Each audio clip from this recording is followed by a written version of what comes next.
she will give a voice to so many and allow and show so many what is truly possible when you work hard and dream big, and that matters, and we should not, we should celebrate that. But I also want to make clear what all of her qualifications are, what a remarkable person is. She got her start in New York City politics. She comes to this job with decades of experience, even though she looks very young. We're both in our 20s. That's right.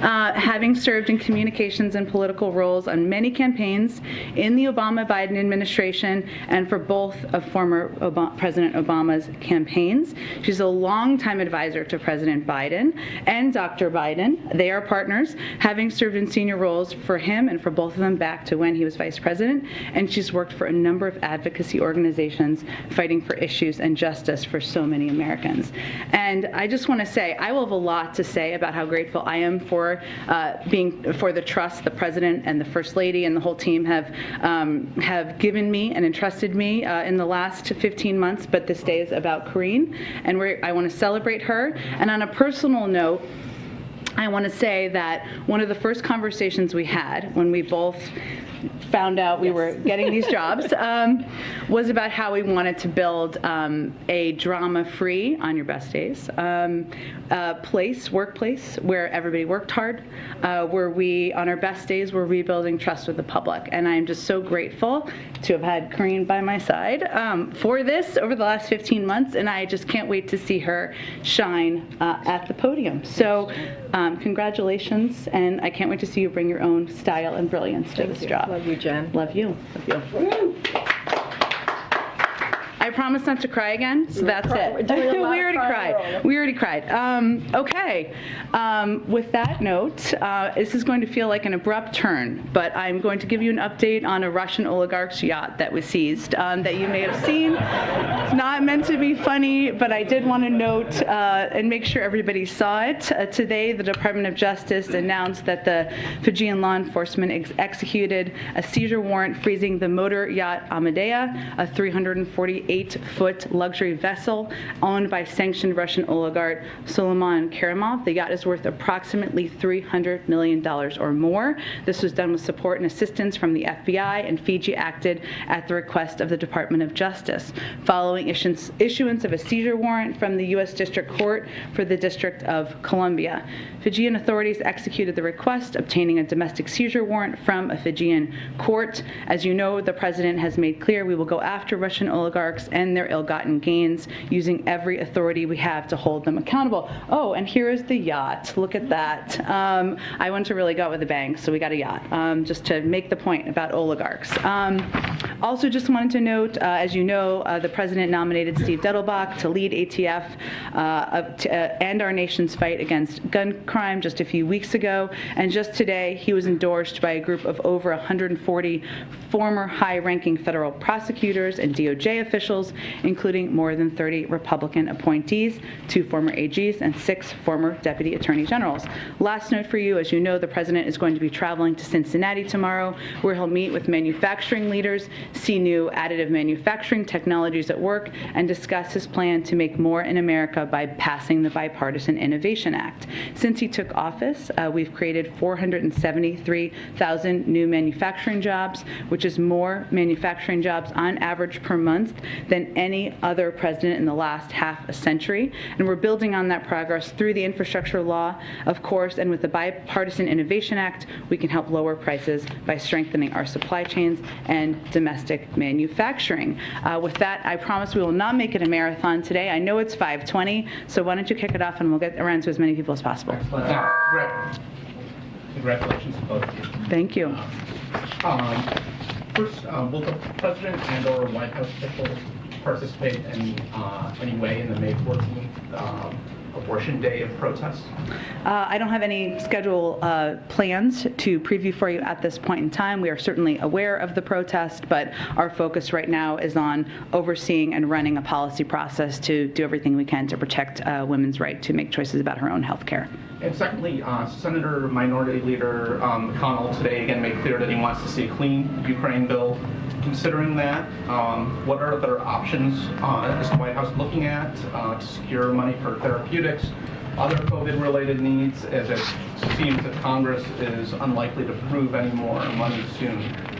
Well, as we look at recent data, and we've seen obviously the growth of some subvariants, BA4, BA5, what it makes clear is that we are in dire need of being able to plan ahead and take steps to ensure that we are able to be ahead of the rest of the world in ordering the supply we need, especially if there are better vaccines, if there are better boosters, et cetera. So we are going to continue to advocate, continue to sound the alarm on what the impact will be if we don't get funding. In terms of the exact vehicle, which is I think kind of what you're asking, I don't have any update on that for you.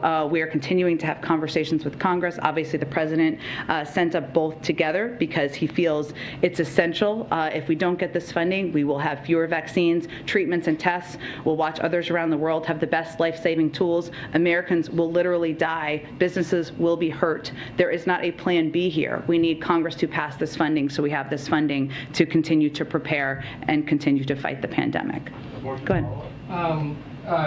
First of all, congratulations to both of you. This is not your last one, though. No, don't worry. I'm still here through next week. There have been concerns, and there's stepped up monitoring among law enforcement across the country for potential violence around this draft majority opinion and the ultimate decision by the Supreme Court. The justices have had to see their security stepped up in the last few days. Just curious what the president would make of that, if he's aware that that's had to happen, what the message might be to those who are upset by this and are contemplating the unthinkable.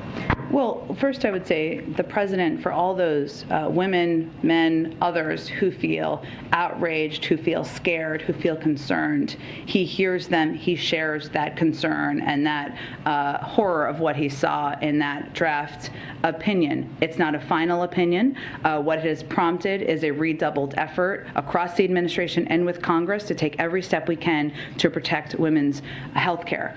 What his message directly would be to anybody out there who is feeling that frustration, is participating in peaceful protest, is ensure it's peaceful. Have your voice heard peacefully. We should not be resorting to violence in any way, shape, or form. That's certainly what he would be conveying. And the other day you hinted there might be plans for the U.S. to join Ukraine or other European allies in some kind of May 9th commemoration as Russia holds its holiday. Any update on that? I don't have any update. I will note that what our plans are that are in the works. We are working to finalize a G7 call that will likely happen in the coming days. What our effort and our focus is on is continuing to emphasize unity, but also lift up that unity as we look and face Russian aggression. But in terms of what we will do to mark Monday, I don't have anything to preview for you at this moment. We'll have more as time proceeds. Go ahead. Thank you, and congratulations. In the Senate, they are moving forward with plans to vote on a bill that would codify the principles of Roe v. Wade. Right now, that bill seems doomed to fail, but there are at least two Republicans who do support legislation that would guarantee a woman's right to an abortion, Senator Murkowski and Collins, but they oppose the current bill because they feel it's too expansive and too broad. So would the president like to see legislation that is perhaps more narrowly focused just on guaranteeing the right to an abortion, codifying Roe v. Wade, if it was able to get more Republicans on board? Sure. The president, as you stated, and I've stated a number of times, absolutely supports and would love to sign a bill into law codifying Roe. What he said in his statement the other day, as you know, is that there will be a need, as his sense is, there will be a need for additional members who would support that in the Senate in order for that to happen. We are in a range of discussions with leadership in Congress, with a range of members in Congress about the path forward and what's possible, but I just don't have the details of what that might look like, and so I can't speak to it at this point in time. But might he encourage Democrats to take a more targeted approach?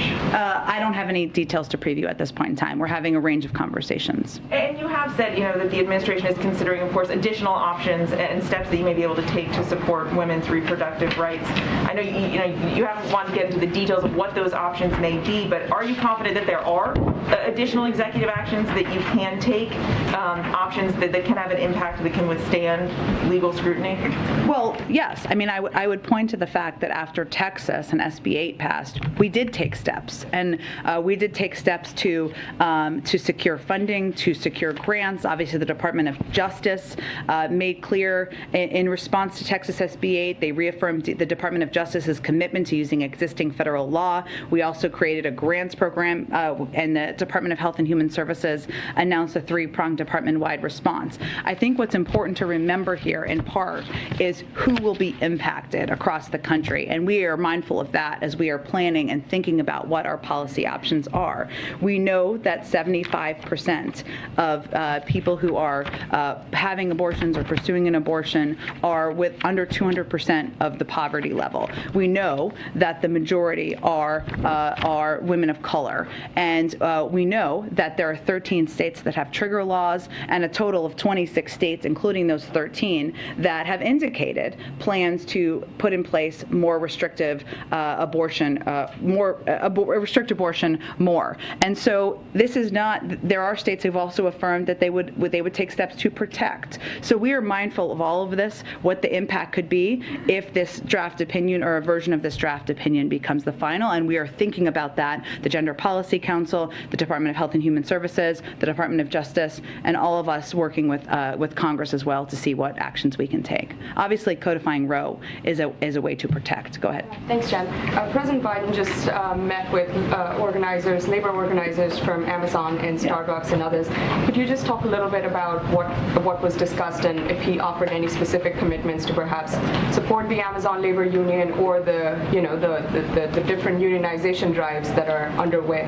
Well, the president has long been a supporter of the rights of workers to organize, the rights of collective bargaining, and he dropped by this meeting to simply offer his support for those efforts. But he is not engaging. We don't engage or get directly involved in individual labor disputes, obviously, but he certainly supports the rights of workers, and we've seen that take place across the country in a range of cases. So should this then be viewed as his support only for the labor movement and not necessarily for Amazon, or is that, I mean, that has to be a part of it, right? We don't take we don't weigh in on individual labor disputes. Those are up to the workers and the organizers, but throughout his career for decades, he's always been a supporter of organized labor, of the rights of workers to seek collective bargaining, and certainly we're seeing that across the country. And one quick question on Senate Judiciary. Earlier today, passing a bill from Senators Klobuchar and Grassley that essentially exposes OPEC to lawsuits for colluding to raise prices of crude oil. Given sort of the inflationary environment that we're in and how big a concern inflation is for this administration, does the White House support that piece of legislation? Is the president looking at it? If you can talk about that. Sure. It's called NOPEC, which is creative, even if you don't like what the outcome is of the legislation, I will say. The president has been clear that strong competition policy is essential to ensuring fair markets and lower prices, as is evidenced by the actions we have taken, like the president's executive order to support the promotion of competition and innovation by firms large and small. I don't have an official position on this legislation right now, but we do believe that the potential implications and unintended consequences of this legislation require further study and deliberation, particularly during this dynamic moment in the global energy markets brought about by President Putin's invasion of Ukraine. So we're taking a look at it and certainly have some concerns about what the potential implications could be. Are those concerns perhaps tied to this idea that analysts are talking about, which is if you actually go after OPEC in that way, they could either potentially refuse supplies to the U.S. or maybe flood the oil market? I mean, is that what the concern is broadly? Without detailing it further, obviously our objective is ensuring the supply in the oil markets meets the demand. OPEC has a role to play there. We've obviously been working with them and have had a great deal of engagement with them, even prior to President Putin's invasion of Ukraine, and that is what our overarching objective is. So we're taking a look at what the implications and impact would be. Go ahead. One area that's come into focus in the abortion debate is the use of medication abortions. Yeah. The FDA relaxed some of the federal regulations tied to that, allowing them to be sent by mail. But does the White House feel like they have other viable options to possibly expand the access to these abortion pills? We are looking at a broad range of options. As we detailed earlier this week when this leaked document came out, I would expect we wouldn't have more to preview before there's a final opinion issued. And U.S. intelligence assessments have shown that North Korea may be ready to conduct underground nuclear tests within the coming months. Are there concerns from the White House about that, and also specifically related to the president's travel, given that he will be in the region later this month? Well, I would say we certainly always assess security as we do with any of the president's travel, but that has not been a concern as it relates to his travel coming up in just a few weeks.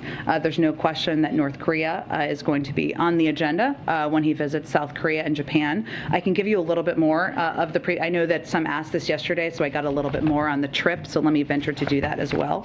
While he's there in the South Korea and Japan, the president will hold bilateral meetings with his counterparts, newly elected president of the Republic of Korea and Prime Minister Kishida of Japan. The leaders will discuss opportunities to deepen our vital security relationships and enhance economic ties. They'll also discuss climate change, COVID-19, and other shared challenges. In light of North Korea's continued destabilizing actions in the region, including the test launch of multiple intercontinental ballistic missiles, President Biden will make clear that our commitment to security of the Republic of Korea and Japanese allies, reiterate our commitment, I should say, including our extended deterrence commitments, is ironclad. So that will certainly be a part of the discussion. Naturally, they will also be talking about joint efforts to support the people of Ukraine, hold Russia accountable, and you've seen South Korea and Japan join us in the unprecedented sanctions and export controls we've imposed so far. While in Tokyo, the president will also meet with the leaders of the Quad grouping of Australia, Japan, India, and the United States. The administration has made history already by establishing for the first time the Quad meeting at the leader level, so this will be a continuation of that. So North Korea will certainly be discussed, of course, given the important role that South Korea and Japan both play in security in the region. Go ahead. Thank you, Jen. Sorry to see you go. Are you?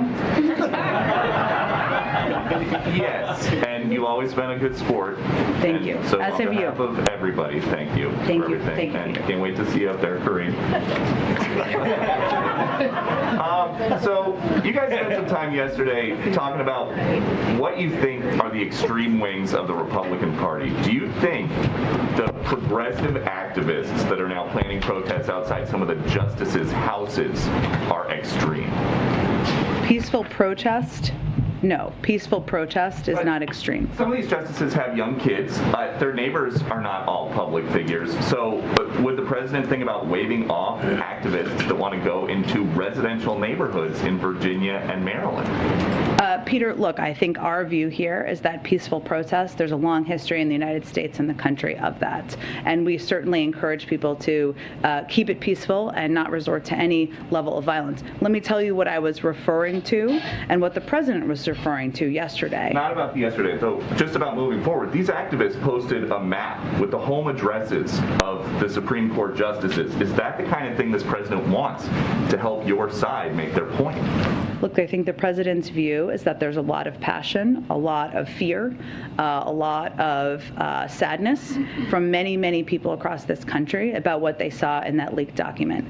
We obviously want people's privacy to be respected. We want people to protest peacefully if they want to protest. That is certainly what the president's view would be. So he doesn't care if they're protesting outside the Supreme Court or outside someone's private residence? I don't have an official U.S. government position on where people protest. We want it, of course, to be peaceful. And certainly the president would want people's privacy to be respected. But I think we shouldn't lose the point here. The reason people are protesting is because women across the country are worried about their fundamental rights that have been law for 50 years. Their rights to make choices about their own bodies and their own health care are at risk. That's why people are protesting. They're unhappy. They're scared.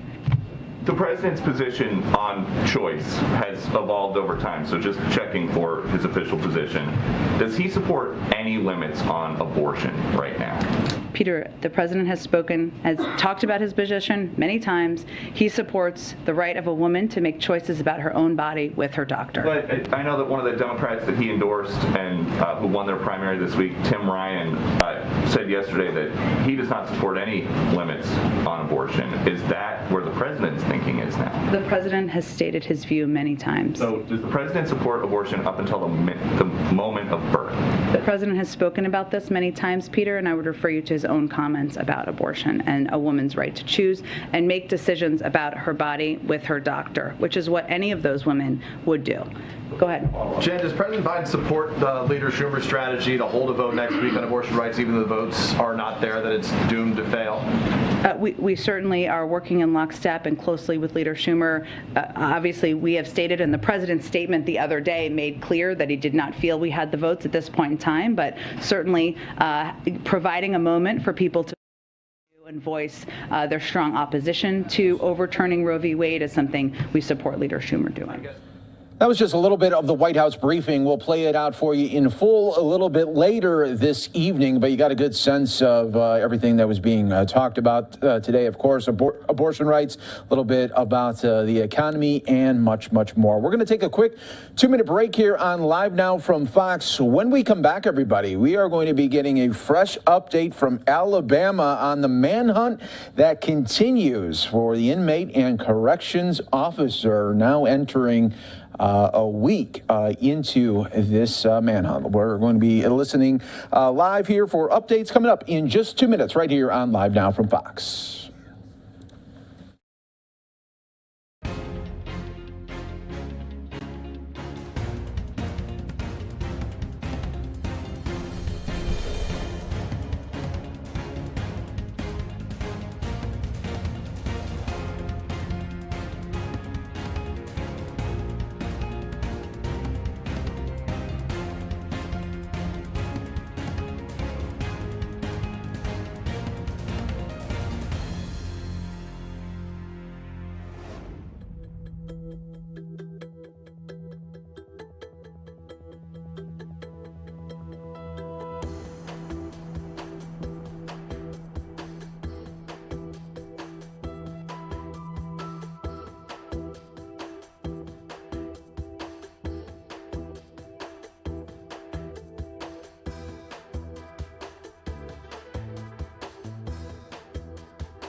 Welcome back, everyone, here to Live Now from Fox. Well, teams continue their hunt for an inmate and correction officer who disappeared from an Alabama jail, are telling us more about how they disappeared. Fox's Austin Westfall is joining us right now live in Florence, Alabama, where the couple apparently swapped cars right after the escape. Austin, what is the sheriff saying about this getaway? This busy strip mall parking lot where cops say that Vicky White ditched a patrol car. She did leave it in the parking spots right over my shoulder. Take a look at a photo courtesy of the Lauderdale County Sheriff's Office. That's the patrol car left behind right there. Officials say Vicky uncuffed Casey before they headed to a different getaway car that was in this same lot. They have not been seen since. He got out of that car in those prison oranges. That orange jumpsuit, and it would have probably stood out to people driving up and down the road. So we think she probably had clothes, a change of clothes ready for them. Probably changed clothes, got out of the car, and then got in the other car. Now, the sheriff says the getaway car is described as an orange or copper-colored 2007 Ford Edge that Vicky bought days before they went missing. The sheriff's office doesn't have a picture of that vehicle. They say that it's possible that they may have switched vehicles again since there's been a lot of media attention on that orange Ford. This is the last video of them as they left the Lauderdale County Jail on Friday. Today's the 7th day of the manhunt, and Sheriff Singleton says there are still not any leads about where they might be. He says at this point, they could be anywhere, possibly even out of the country. The sheriff said that Vicky was planning on retiring on the day that both of them went missing, but her paperwork was never officially finished. The sheriff does confirm now that she is no longer employed with the sheriff's office, Mike. Yeah, you know, this one is something that's really capturing the attention of the country, no doubt about it. And, you know, this is one of those where this is going to be, you know, down the line as soon as they're one day caught. I mean, a Netflix documentary, you name it. I bet there's production companies already squaring up something to write. This has true crime written all over it, and what's really interesting about this is the sheriff. I mean, we've been talking with him the last few days. He knew Vicky personally. This is a woman who was working for 17 years, never had anything, you know, notable happen. She had a clean record. This is one of the last people the sheriff said would have expected to be involved in anything like this. It's really quite a shock to so many people, not only at the sheriff's office, but just people walking around in the community that are, you know, they're just fascinated by all the media that's in this small town, all the attention on this small town. The sheriffs, they don't even have a radius. They don't know if these two people are still in Alabama. They're still in the United States even. So it's just something that we're going to have to keep an eye on, Mike. Yeah, definitely. And we know you will be on top of there. Austin Westfeld joining us from Florence, Alabama with the very latest. We appreciate it. Thank you.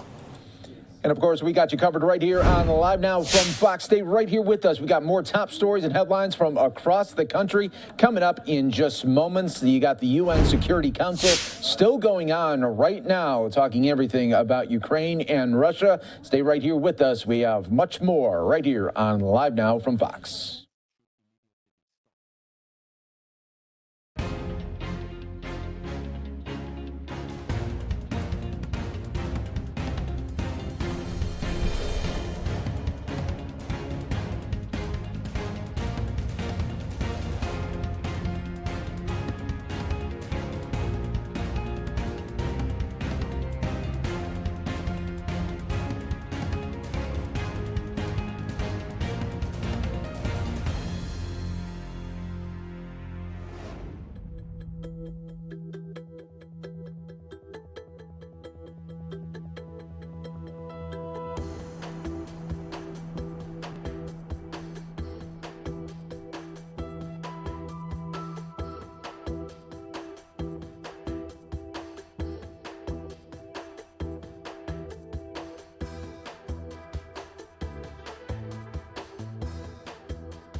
Welcome back, everyone, here to Live Now from Fox. We are going to listen into a little bit of John Kirby at the Pentagon giving us the latest updates in Ukraine.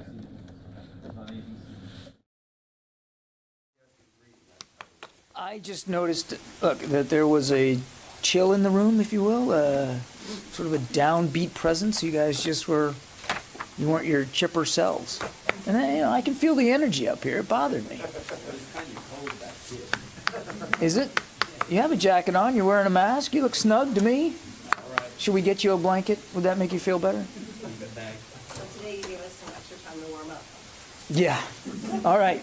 So let's get to it. I know I'm late. Been one of those days. Just a couple of things here. This morning, Secretary Austin had a phone call with the South Korean Minister of National Defense, Sawuk.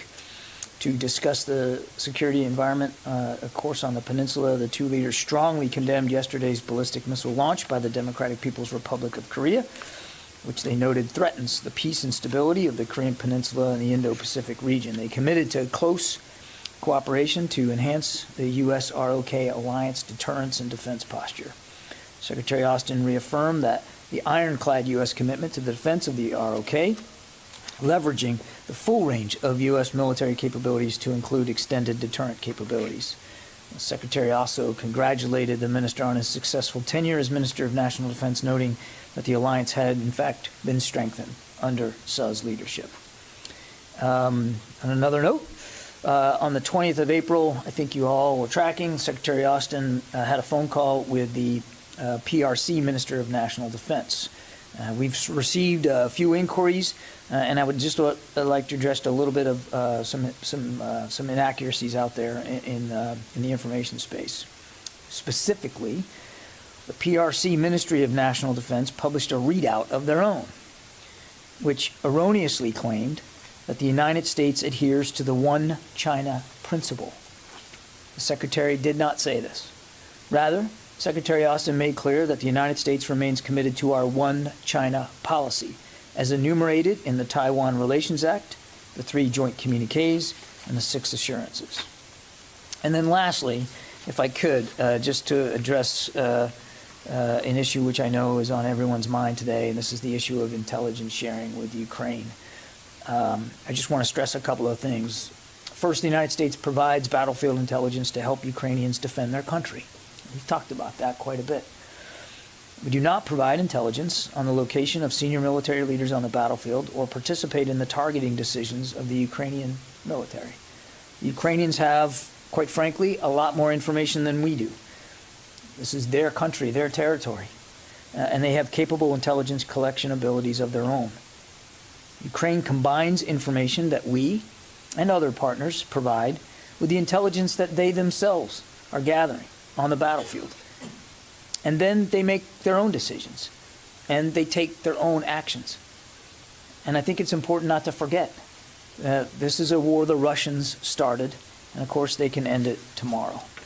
And with that, we'll take questions. I think, Lita, you are up first, and you're on the phone. Yes, thanks, John. Can you tell us whatever visibility you might have on the situation in Mariupol? Have you got any sense of how many of the Ukrainians are still there and how many, even in broad numbers, Russians are still fighting in that area? And then a second quick one, have you seen any indication that the exercises by Belarus are concerning at all, or any indication that Belarus is poised to get more active in the war or in any way? No indications that Belarus has intentions to become active in the war in Ukraine, and I'll let them speak to their exercises. But we're not tracking indications that they're planning to or intend to get involved directly in the war in Ukraine. On Mariupol, we still see Mariupol under siege from bombardment through airstrikes predominantly. We still assess that Ukrainian soldiers are still at that plant. They've said it themselves, and are still resisting. We again see the violence that's being visited on Mariupol and the destruction that's being caused there as a continued bombardment by Russian airstrikes in Mariupol. I don't know if that answers your question or not. Do you have any sense of how many Russian troops, even in very broad terms, might still be around Mariupol? We have been told by others about Russian troops leaving that area. I was wondering if you had any sense how many remain. I want to be careful a little bit here, and because our knowledge of Russian force dispositions, it isn't perfect, Lita. I think in general we would assess that the majority of Russian forces, ground forces that were dedicated to Mariupol have left and have moved to the north, the north away from Mariupol, and that a small number, roughly the equivalent of a couple of battalion tactical groups, are still in and around Mariupol at this time. Predominantly, the activity is largely through airstrikes in and around Mariupol, and certainly at the Azovstal plant. That's about the best I can do, Lito, given that we don't have perfect visibility into every Russian unit. Idris. Just a quick question. Firstly, the Russians have claimed for a couple of days that they have hit Western and NATO weapons inside Ukraine. Any targeting you've seen or any impact on the flow of weapons? And second question, ahead of the May 9th Victory Day in Russia, are you seeing any change in tactics on the ground by the Russians? Are they being more aggressive, or is that not really something that's having an impact on the tactical situation by the Russians? So on the second question, we've seen no. Let me back it up, Idris. In the Donbass region, we would still assess that the Ukrainians are putting up a very stiff resistance, and that the Russians have not made the progress that we believe they expected to make by this point. That's not to say they haven't made any progress. I think we would continue to assess it as incremental and uneven, but not non-existent.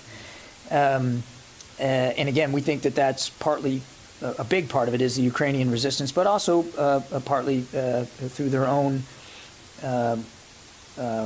uneven efforts to fix the challenges that they had north around Kyiv. I can't say that looking at what we can see, that we can say definitively that there's a change in behavior or aggressiveness or momentum based on the coming day of May 9th. And what they plan to do or say on Victory Day, that's really up to them. I don't think we have a perfect sense, but I can't sit here honestly and tell you that we're seeing a correlation between the looming deadline of the 9th and the way they're behaving in the Donbass. It's still uneven, plodding, incremental, but they have made some small progress, particularly in the north part of the Donbass. So I think I'd leave it at that. And as for the shipments of supplies and weapons and material going in, that continues every day, including today. And we've seen no indication that that flow has been impeded. Does that answer? Yeah. Tara. Hey, Tom. So I recognize your statement earlier saying that the U.S. is not providing intelligence directly targeting senior military officials. But can you provide examples of intelligence the U.S. has shared, past intelligence, that has been helpful to the Ukrainians in this fight that hasn't targeted a senior official? Yeah, as I've said consistently from the podium, I'm not going to detail the intelligence that we're providing to Ukraine. I won't go any further than what I've said before, certainly no further than I went today. We do provide them useful intelligence, timely intelligence, that allows them to make decisions to better defend themselves against this invasion. And I think the less said about that, honestly, the better. So I'm just going to... It's about like their logistics or weather or anything like that. It's not that I can't, I won't. Okay. I won't. And secondly, yesterday Admiral Richard reaffirmed it's the U.S. assessment that China intends to attack Taiwan by 2027. Is there any concern within the building here that all of the resources the U.S. is putting in to help Ukraine might make it more difficult in a defensive Taiwan situation? So two thoughts, if I may. One, what Admiral Richard said, and also I think Chairman Milley said the same thing, that it's President Xi's intention to be able to have the capability by 2027, not the intent to do it by 2027. That's an important distinction. And then as for our ability in the Indo-Pacific. So first of all, I mean, our focus with respect to Taiwan is, as I put in my opening statement there when I was correcting the Chinese readout of the phone call, that we still adhere to the one China policy, and the support that we provide Ukraine is in complete keeping with the communiques and the assurances, but just as critically, the Taiwan Relations Act. And that is the provision and sales of military systems to help Taiwan in its self-defense, and that's the focus. And as you've heard the Secretary say, gosh, a bunch of times, there's no reason for cross-strait tensions to become a conflict. There's no reason for it to. It shouldn't. It shouldn't. That we continue to not want to see the status quo militarily changed in a unilateral way. And we're committed to that Taiwan Relations Act and to providing the capabilities. Now, we've also heard the Secretary say, and he said it in budget testimony just this week, and certainly it's in our national defense strategy, that China's the pacing challenge.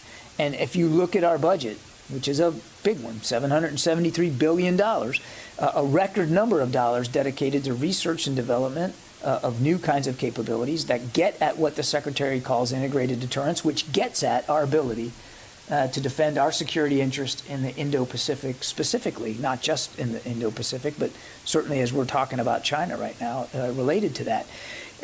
We have 5 of our 7 treaty alliances are in that part of the world, and we take those commitments very, very seriously. So there's an awful lot, if you just unpack that budget, to see that we are investing not only in capabilities but in operational concepts to help us deter conflict with any adversary, and certainly we would consider the PRC a challenge in that regard, in a way that would I think, be robust enough going forward.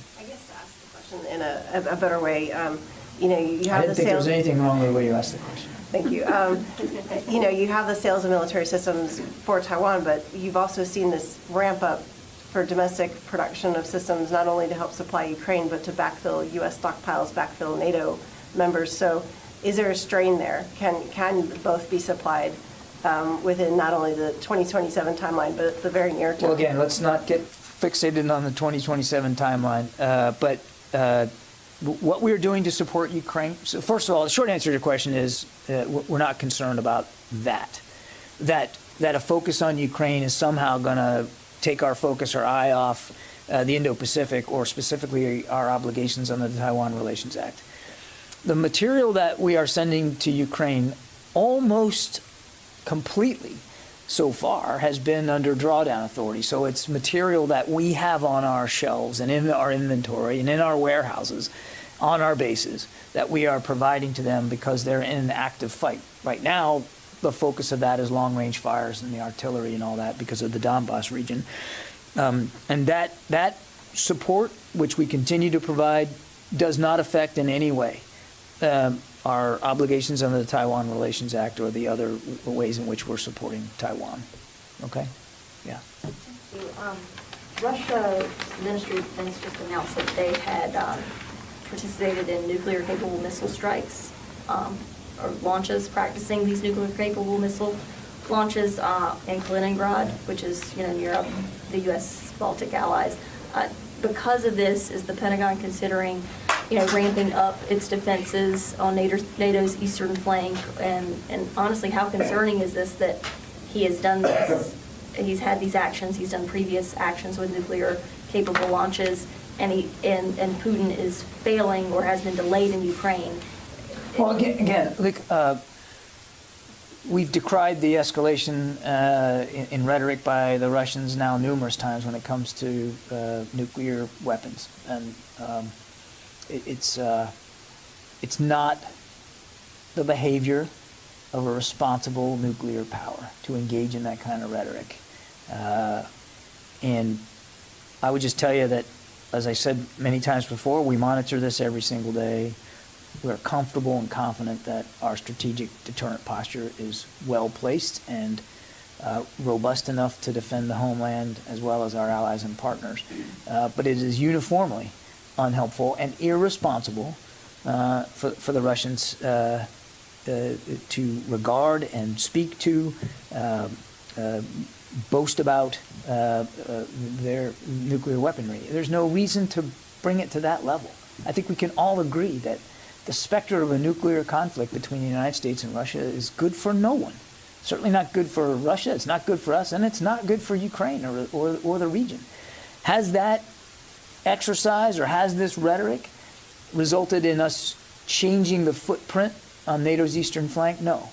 We are still at just over 100,000 U.S. troops in Europe. The additional 20,000 that we've put in place since February is rotational. And they are still there on those rotational orders. I don't have any updates or changes to that, but there's been no change to footprint, not just on the eastern flank, but anywhere in Europe as a result of these comments or these exercises. Thank you, but if I may, you keep saying rhetoric. It's not just rhetoric. They are actually doing stuff. And I said, in addition to these exercises, we've made no changes. Okay, but how concerning is it? I thought I answered that before. It's obviously concerning. I mean, as I said, this is not the behavior of a responsible nuclear power, particularly given what's going on in Ukraine right now and the focus of the international community on what's going on in Ukraine right now. Yeah. So just to go back to the intel providing question for a second, the New York Times story states that the United States has focused on providing the location and other details about the Russian military's mobile headquarters, which relocate frequently. Are you saying that that is false? I am not going to talk about intelligence sharing from this podium. I think you can understand why I'm not going to do that. We share relevant and timely information and intelligence with the Ukrainians that allow them to make decisions to defend themselves. As I said in my opening statement, it's not just the United States either. Other partners share information and intelligence with them, and they have robust intelligence collection capabilities of their own. I'm not going to talk about intelligence sharing with any more detail than that. You did say we do not provide intelligence on the locations of senior leaders on the battlefield. I stand by my opening statement, but I'm not going to get into the eaches of every little bit of information sharing that we do. Just one other on Taiwan. Can you just clear up a little bit of the, I guess, confusion out there about what artillery systems are being delivered or were offered to Taiwan? There was some reporting that an artillery system would be delayed because of a crowded production line. So what artillery systems has the U.S. offered to Taiwan? I think that's a better question put to our State Department colleagues who handle the foreign military sales program. That's not something that is for the Defense Department to speak to. Yeah, Tom. Thanks, John. Two questions. One is the follow on Taiwan. In regards to just the date of 2027, which was used twice this week, when you talk about the pacing challenge of China, does the Pentagon look at certain markers in its own way to keep up with the pacing of China? In other words, hearing China talk about 2027, whether they can achieve their goal or not, I'm not asking that. But does the Pentagon say, well, maybe we need to do X, Y, and Z by 2027, A, B, C by 2030? In other words, in the pacing challenge that the Pentagon is engaged in, are there markers, without you saying what they are there markers that the Pentagon hopes to meet to keep up the pace, so to speak? We are obviously focused on the pacing challenge of China, Tom, and again, you can see that in our budget. It's factored into our national defense strategy, and we are moving as expeditiously as we can to make sure that we have all the relevant capabilities we need to deter a conflict in the Indo-Pacific region, and should it come to it, there's no reason for it to be able to defend our national security interests and those of our allies. We're not pegging those efforts to dates on a calendar that have been professed by President Xi or anybody else. We're pegging those efforts to our own knowledge and understanding of the threat and our own knowledge and understanding of our capabilities to address those threats. Mindful, Tom, that those threats change over time, so we also have to change our capabilities over time. And again, I think Our budget that recently submitted really, I think, hammers that home very well. You can look, there's lots of things in that budget that get right at this, including the defense of Guam, the Pacific Deterrence Initiative, the investments in 5G, microelectronics, AI, unmanned. I mean, it's all in there, and there's no question that the pacing challenge of China was certainly informed the kinds of capabilities that we put in that budget. My other question is on Sweden. Today and yesterday, the Swedish foreign minister is in Washington, and she had an interview yesterday with Swedish television, which I know you may not have seen, but during that interview, she said that the United States has promised security to Sweden should it apply to NATO. My question is, what advice or shared information did the Pentagon give to the State Department in advance of this meeting that the Pentagon could weigh in on this matter? Thank you. How did I do on that one, John? Yes. Getting right at it, aren't you? Look, we strongly support NATO's open door policy. I think you know that. Both Finland and Sweden are close and valued defense partners. I think you know that too. Our militaries have worked together now closely for many years. Exercises and exchanges, and we value that relationship. And I think, without getting into specific details of what was discussed between Secretary Blinken and the foreign minister, which I will not talk about. Wait a minute. Let me finish my answer. We are confident that we would be able to find ways to address any concerns that either Sweden or Finland might have about the period of time between a NATO membership application and their potential accession into the alliance. Okay? Just to be clear, just to paraphrase President Lyndon Johnson, I didn't ask you what you told the State Department. I asked if you did ask, and so you did contribute some. I'm not going to talk about internal interagency discussions, and I'm not going to get ahead of the State Department here. This was their meeting, and they should speak to it. What I'm telling you is that we're confident, given the strong relationships that we have with Sweden and with Finland, that we would be able to find ways to address any concerns that they might have in that interim between an application for membership and actual accession into NATO. Yeah. Tony, it says that you're here on the phone. So how do you want me to handle this? I mean, would you like to leave the room and call in, or? Eye contact. Okay. Okay. At what point does the Pentagon assess that Ukraine will be able to utilize all 90 of those M77s in artillery fights? At what? I'm sorry. At what point does DoD assess Ukraine will be ready to use all 90 of the M77 howitzers the U.S. has provided? I think only the Ukrainians can answer that, Tony. I mean, these howitzers belong to them once they get inside the country. And I can tell you, as of this morning, more than 80 of them are actually in Ukraine of the 90. It's almost complete. And we do know that, and you heard Secretary Austin say this the other day in testimony, that we know some of them are being used in combat because they've told us. But where they all are, as you and I speak today, and how they're being engaged, I mean, that's really for the Ukrainians to speak to. They belong to them now. I have a gentleman question too, and Senator. Thank you for pronouncing it correctly today. Good.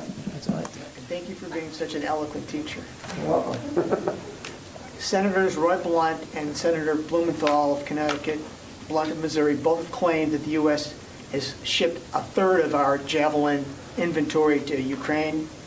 Is that roughly accurate, or are they wildly inaccurate? Yeah, with all due respect to the senators, I'm going to refrain from talking about our inventory levels. That gets into an operational security issue for us, and I don't think it's useful to speak to that with great specificity. I will just tell you two things. One, those systems have proven critical on the battlefield and are proving important now in the Donbass. And two, we make a readiness assessment every single time we draw down from stocks to give to Ukraine. And both the Secretary and the Chairman are confident and comfortable that we have not reached a point with current inventory that our readiness in terms of our capability to conduct anti-armor operations, should we need to do that, is impacted. Yeah. Heather from USNI. Thanks so much. I have two questions. The first is that ship spotters have spotted a Russian missile frigate in the Mediterranean. Has there been any interactions with any American ships in the Med between the Russian ship and the American ships? And then also on a completely separate note, they've mentioned that our Navy and other military leaders have mentioned that there's been issues with recruiting. Is the military doing enough in terms of offering benefits to recruit Americans to the services? So on your first question, I am not aware of any altercations or incidents between Russian and U.S. ships in the Mediterranean. As far as I know, any interactions thus far have been safe and professional. I am not aware of any events or incidents to the contrary. On your second question, I would just tell you, first of all, if you look at the budget we submitted, there's some extra special pays and benefits that are in that budget, and we're asking for a 4.6% pay raise for our folks, both civilian and military. But there are other incentives in there, retention incentives. We want to make sure that but not just our recruiters, but our career counselors have tools at their disposal to get in and to keep the best talent that we can out in America. But we've talked about recruiting in the last few days, and all the services, and the Secretary included, are mindful that the recruiting environment is growing tougher. There are more than enough jobs out in the American economy. The propensity to serve is not always as strong as we'd like it to be, and quite frankly, an uncomfortably large number of young Americans aren't able to meet the entry requirements. And then add to that COVID, which impacted our recruiters' ability to get face-to-face contact with young men and women. All of that has combined to make it a challenging recruiting environment. But the Secretary is focused on this. He has had discussions with senior service leaders about this. He knows that, and largely we are essentially making the goals that we needed to make across the force. It's uneven in each of the services, and I'll let them speak to that. But the Secretary knows, having been Army Vice Chief of Staff a while ago, he knows that recruiting numbers can be lagging indicators, and if you don't stay ahead of them and make sure you're focusing on it in the future, that you could find yourself in a hole. We don't want to do that. So he's focused on that very, very strongly, and I think that will continue going forward. I got time for just a couple more. Yes, ma'am, you've been patient. Thank you. So I'm circling back a little bit. These nuclear drills happen super close to Sweden, super close to Finland. You mentioned that the U.S. supports the NATO's open door policy. What message does the U.S. have to Sweden and Finland about what Russia is trying to do by kind of threatening them in this region? What's the motivating message the U.S. has to those countries? Well, look, first of all, decisions to join NATO or not are sovereign decisions that these countries have to make, their leaders have to make on behalf of their people. And we certainly wouldn't get in the way of that or in the middle of that. I think I'd go back to what I said before. I mean, we have strong defense partnerships with both countries and healthy relationships that go back many years. And we're confident, and I can't say it any more plainly than I just did, that should they need assistance or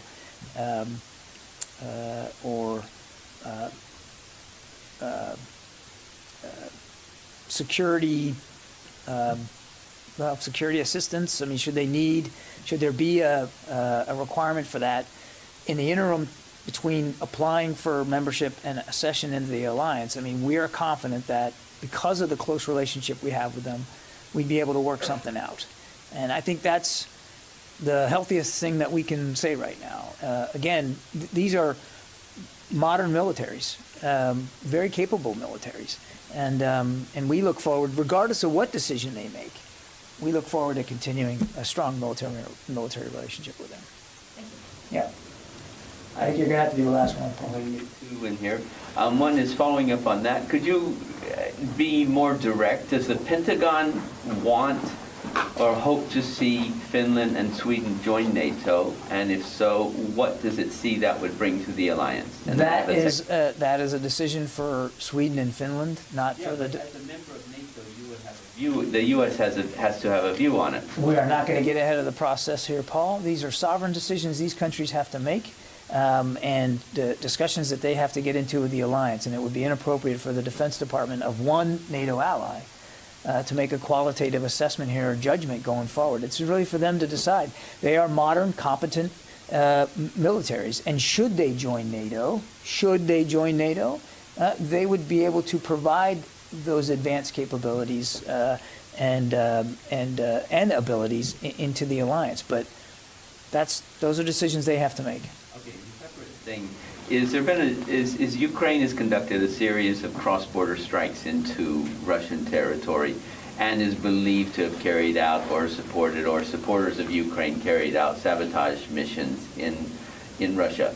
Does the U.S. see that this is a good strategy, or is it a risky strategy that might risky actions that actually might have risky strategic implications for Ukraine and its backers?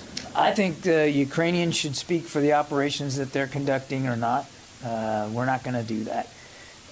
Our focus is on helping them defend themselves against an illegal and unjust and quite brutally violent invasion in their country, and that's what we're focused on, making sure that they have the tools and the abilities to defend themselves.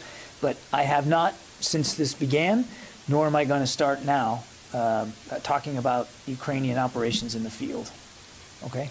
All right. Hey, since Jamie's not here, can I ask this off? Sure. Does the Pentagon believe that the defense minister from Republic of Korea will remain defense minister when the new president takes office? And what's my answer going to be to that? I think that is a decision for...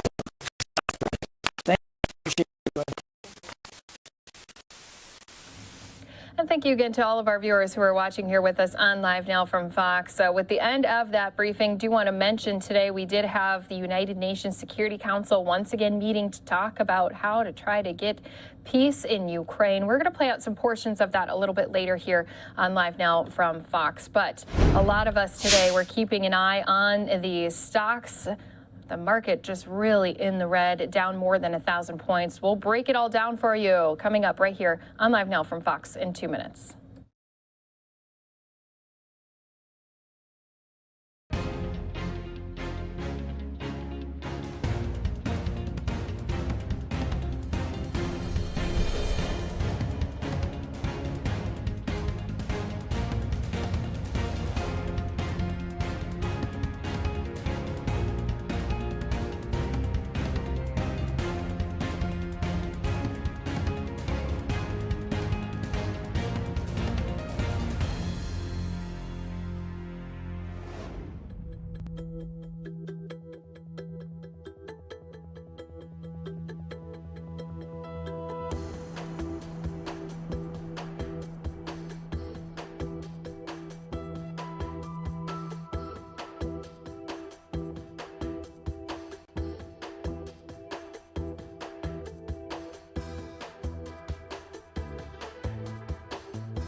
And Live Now from Fox continues to carry on. I'm your host, Mike Page, and what a day it was in the markets. We're talking about Dow Jones, NASDAQ seeing a big drop there as well, down 5% as well. Joe Wilson, a financial expert, joining us here on Live Now from Fox. And Joe, what a day it was, seeing those numbers. Big red, right? Big red. You know, we like the big green. We like it when it's always going up. And every once in a while, it is the stock market and volatility reigns. And we're seeing that right now. And today is big, big red for sure. And tell us, okay, so yesterday the Fed talked, and the market liked that. What didn't the market like today, and why did we see it go up when Jerome Powell was talking yesterday, and then today it was a bloodbath? Yeah, I think one of the things that the market really, if you think about yesterday and this whole run-up, was worrying about what the Fed's going to do to fight this runaway inflation that was transitory, right, from the Fed talk for so long, and now they realize they're behind the curve. And so the concern a lot going into yesterday was, would the Fed raise or potentially raise 75 basis points? And Chairman Powell, pretty much as he was talking through his interviews, made it pretty clear that that really wasn't on the table. And so everyone kind of calmed down a little bit. And that's why you saw that big rally, that big move yesterday, because they did raise 50 basis points, 0.5%, and then forecasting they're probably going to be doing that a couple more times, which is what the market's priced in. But what you're seeing today is truly just the reality of the volatility, because although that's wonderful to say and the market got caught up in the euphoria, the market is just nothing than a bunch of, are there more buyers or are there more sellers? And there's still a lot of concern in the short term with where things could be heading with the Fed to fight this runaway inflation. And we're seeing it in individual names, and what's happening is we're starting to see it break out into the big names, and that's affecting the indexes. And like you said, the Dow Jones down 3% today, the S&P 500 just getting crushed, down another 3.5%, and the NASDAQ, my Lord, the big tech names down 5%. Yeah, those tech names seeing a lot of red there. Now let's talk about there's that big difference from the trader to the investor. And let's just talk about, okay, on a day like this, what does the trader do and what does the investor do? Well, I think that's what you're seeing a little bit in the volatility of this market. You know, there's probably going into the close last night, a lot of guys that were selling it, traders, I should say, that were selling into that, and maybe even shorting it today. I haven't looked at the numbers to see how many shorts were out there and what was going on, but the truth is they were getting out today. We had a nice 1,000-point move, and like, all right, let's peel this back a little bit. The investor's different, right? Most mom and pops aren't in, out, in, out. They're buying a name, and they should be, and investing in a company. The challenge is that it kind of hits home. I mean, think of just the big stock Amazon. If you have general large ETFs, you probably own Amazon, but a lot of investors, just mom and pop, will own the name Amazon. Why? They buy everything there. Today alone, we looked at a drop of 7.5% on Amazon, and last week it had a negative 14%. That is a massive impact. So to mom and pop investors, the folks that are out there investing every day, number one, you need to know how much risk you have in the market. And we'll circle back on that. But when it comes to some of these individual names that are getting just crushed, maybe that's the time if you have some cash in your portfolio. I love this. Everyone says buy low, sell high. This is what buying low feels like. And I'm not saying take all of your money and go in and buy them. I'm definitely not saying do that with Amazon. But if there are companies that you like and you are an investor, days like this and weeks like this and months like this are a good time for an investor to maybe start getting a position. You know, Mike, this has been the worst start of the market since 1939. It's been a horrific start to our stock market. And not just that, it's been a horrific start to the bond market. We have not seen a bond market like this in over 40 years. It's the worst start since 1980 to 1981. Joe, you make such a great point, though. If you have the liquidity, now might be the time to jump in some of these companies that you like that are going and trending lower right now. Because what was it? There was a saying that I heard before. It's like stocks are the one commodity that once they go on sale, not everybody's buying in. right? Yeah, this is the time. This is what buying on sale looks like. We have great companies out there, and I don't want to call out individual names, but you know who they are. You know what you're using. You know what do you brush your teeth with, and what do you put on your phone and type on your computer. There are some monster names out there that, especially in the NASDAQ, are getting hammered. And so this is what buying low feels like. Maybe take a little bit of that, proportion it out. I think what we want to guard folks against is doing the all or nothing, right? I went in all in on this. Well, you know, that's just being ignorant. You got to be cautious here because these markets are very volatile. And I think the volatility is going to continue. We still have companies making a lot of money, Mike. There is still a chance that this could be a decent year. People forget the average inter-year decline. JP Morgan does a wonderful chart on this. Going back to 1980, the average inter-year decline, so take all the good years, the bad years, but the average inter-year low is negative 14%. So we've kind of been like a normal correction, to be honest, but it's just happened everywhere and everything is being correlated and pulling it down. And so it definitely feels a lot different. But I keep a sign right on my shoulder, and I know you can't see that, but I'll tell you what it is. That's from 2015. It's a picture of the market when it opened, and it was down at one point 2016, 1,047.36. Today we were down 1,063 on. And so the reality is that was a negative 6% day. It was one of the greatest buying opportunities back in 2015. I keep that there to remind myself there will be days just like this. And that's when true investors do a little bit of shopping and buying on sale. Yeah, absolutely. Because when you peel it back and look at it, nothing just goes up all the time. Never. I mean, you're going to see these pullbacks, and that's what these opportunities are like. Especially when you're hearing all around you, maybe the negativity, and that those are the times to really jump in. But you know, there's so many times these people, you know, you hear like, oh, I don't want to look at the 401k account today. Don't do anything drastic. That's a good point. I will tell you one caveat on that. And I think what is important for your everyday listeners to look at is when you look at your 401ks and your IRAs, if you're holding long-term bond funds or long-term ETF bonds, they are absolutely tied to interest rate sensitivity. And what we saw last month with the Fed starting to raise 25 basis points, yesterday raising 50 basis points, telling the world we're going to raise another 50 and another 50. And a lot of the big Wall Street banks right now are predicting 7 to 8 straight interest rate hikes because they have to beat inflation.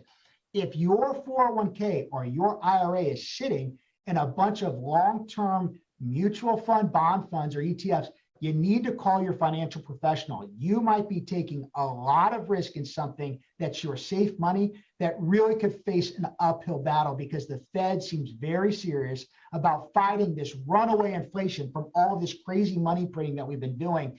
Tack on to what's happening in Russia and Ukraine. And as interest rates rise, bond funds, bond ETFs that are long-term in maturity tend to get crushed. So I would say on the equity side, you're right. You got to have an understanding, but you need to know what you own. And we're seeing too many people for the first time, Mike, that have come into our office and they have no clue what they own. And that is the challenge. Yes, that is the challenge. Well, Joe Wilson, thanks so much for breaking it all down for us today on what a whiplash day it was there on the markets. Unbelievable. It's a wild ride, but this is what it's like. And here's the question. Nobody knows what's going to happen tomorrow. Nobody knows. The reality is the market could go up, the market could go down. What you want to be cautious against are those long periods of down markets and making really poor decisions. This is the time to kind of circle the wagons, understand what you own. And if you do have some cash, maybe put a little bit of it to work. Start buying some of these great companies on sale. Yeah, there you go. Definitely the thing to do right now. Joe, thanks so much for breaking it all down for us. We appreciate it. You have a Great talking to you. Yeah, you have a good rest of your day. You too. See ya.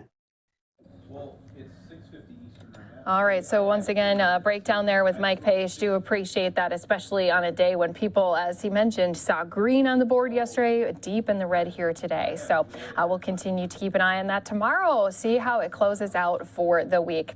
Live picture out in New York City. Beautiful skyline as always. I always like it, though, when they have the sunset and that beautiful sunset with the Statue of Liberty in the background. That shot not available here tonight, but still great to see all of those skyscrapers skyscrapers at that. So we'll continue to keep an eye on always different pictures coming to us across the country, including always those events happening from coast to coast. Earlier here today, we had an eye on not only all of those briefings. We have what I call our triple threat. We had our Pentagon, our State Department, our White House. We brought those to you. We'll get into even more press briefings happening across the country in 2 minutes.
And welcome back here to Live Now from Fox. Christy Larson here at the desk with you as we continue to bring you top stories coming to us from across the country. Have you been getting those phone calls? As annoying as they can be, they seem to be back in full force.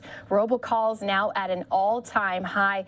And organizations tracking them say, of course, we had a little break during that 2020 pandemic, but now it seems like as businesses get back into the swing of things, so do those robocallers. So joining us to discuss a little bit more about this live now from Fox. We do have Joy Addison, and Joy, I get annoyed with them when they are calling me and bothering me, especially at all times of the day.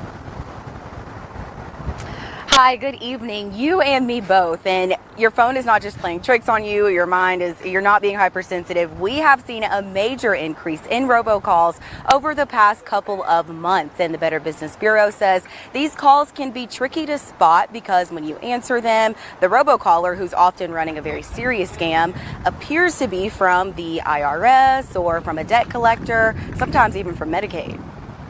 There was a time when I would get 20 to 30 in a 24-hour period. Lee Williams deals with what he feels is an endless amount of robocalls. He says he once depended on his phone provider to fix the issue. You'll get a call and it will say spam likely. But I found that probably a bit over 50% of those calls that were identified as scammers were actually calls that you needed to receive. You know, family members that may not have been on your contact list or your doctor's office. He says he downloaded an app to help, but he still gets robocalls daily. According to UMail's nationwide robocall tracker, there was an increase of over 600 million calls from February to March. When everybody was on lockdown and everybody was isolated, there was actually a dip in the amount of robocalls. Then as things started to open up a little bit, that number went back up. The Better Business Bureau tracks scams like those linked to robocalls. It says these scams can cost consumers thousands. If you give away your personal identifiable information, they can use that data to open up credit cards, open up cell phones, or maybe even rent an apartment. It recommends you either use apps that block robocalls or simply not answer. If you receive a phone number and they're claiming that perhaps your personal identifiable information is at risk, or it's an organization you never heard about, yeah, you can go ahead and report it to bbb.org/scam tracker. This bureau reminds us that calls from regular businesses, legitimate businesses, campaign calls, and charitable organizations are allowed. And the FCC recently announced that they may soon require providers to submit a robocall mitigation plan. And this will detail their plans for blocking and screening some more of these calls. In Houston, Joy Addison, Fox News. Back to you.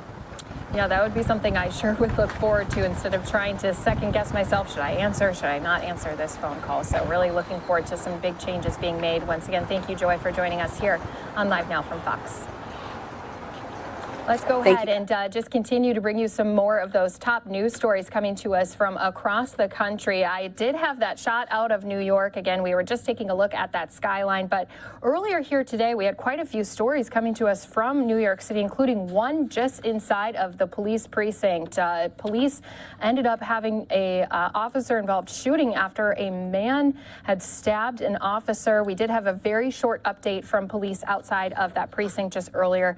Hadn't gotten to it yet here, so we want to play it out for all of our viewers who are here with us on Live Now from Fox.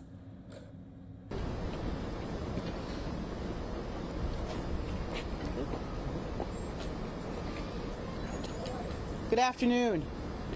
We're here to update our fellow New Yorkers about a police-involved shooting, about courageous officers who never hesitated to engage a man who was armed with 2 knives. At approximately 12:55 this afternoon, an officer in uniform was walking near 2875 West 8th Street here in Brooklyn. Our officer observed a man wearing thick red gloves armed with 2 knives. One is approximately 16 inches long. He was standing outside of a silver SUV that was blocking traffic on West 8th Street. As the officer began to approach the SUV to investigate, the man rushed toward the officer with one of the knives raised. Acting quickly, the officer tactically repositioned, putting distance between himself and the armed man. At this point, additional officers, who were also in uniform, were walking on West 8th Street. They were alerted by community members that something was happening. These officers rushed to help their fellow officer. As they did, the armed perpetrator began to advance on these officers. One officer gave numerous clear orders to the man to drop the knives. Failing to drop the knives, and as the subject continued to charge at the officers, one officer fired 4 times, striking the man in the leg and shoulder.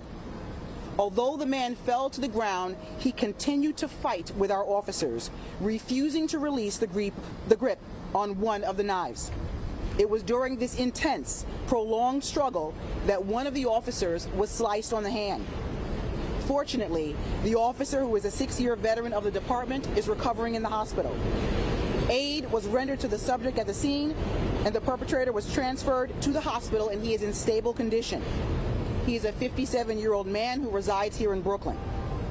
This incident was captured by multiple sources of video, including body-worn cameras.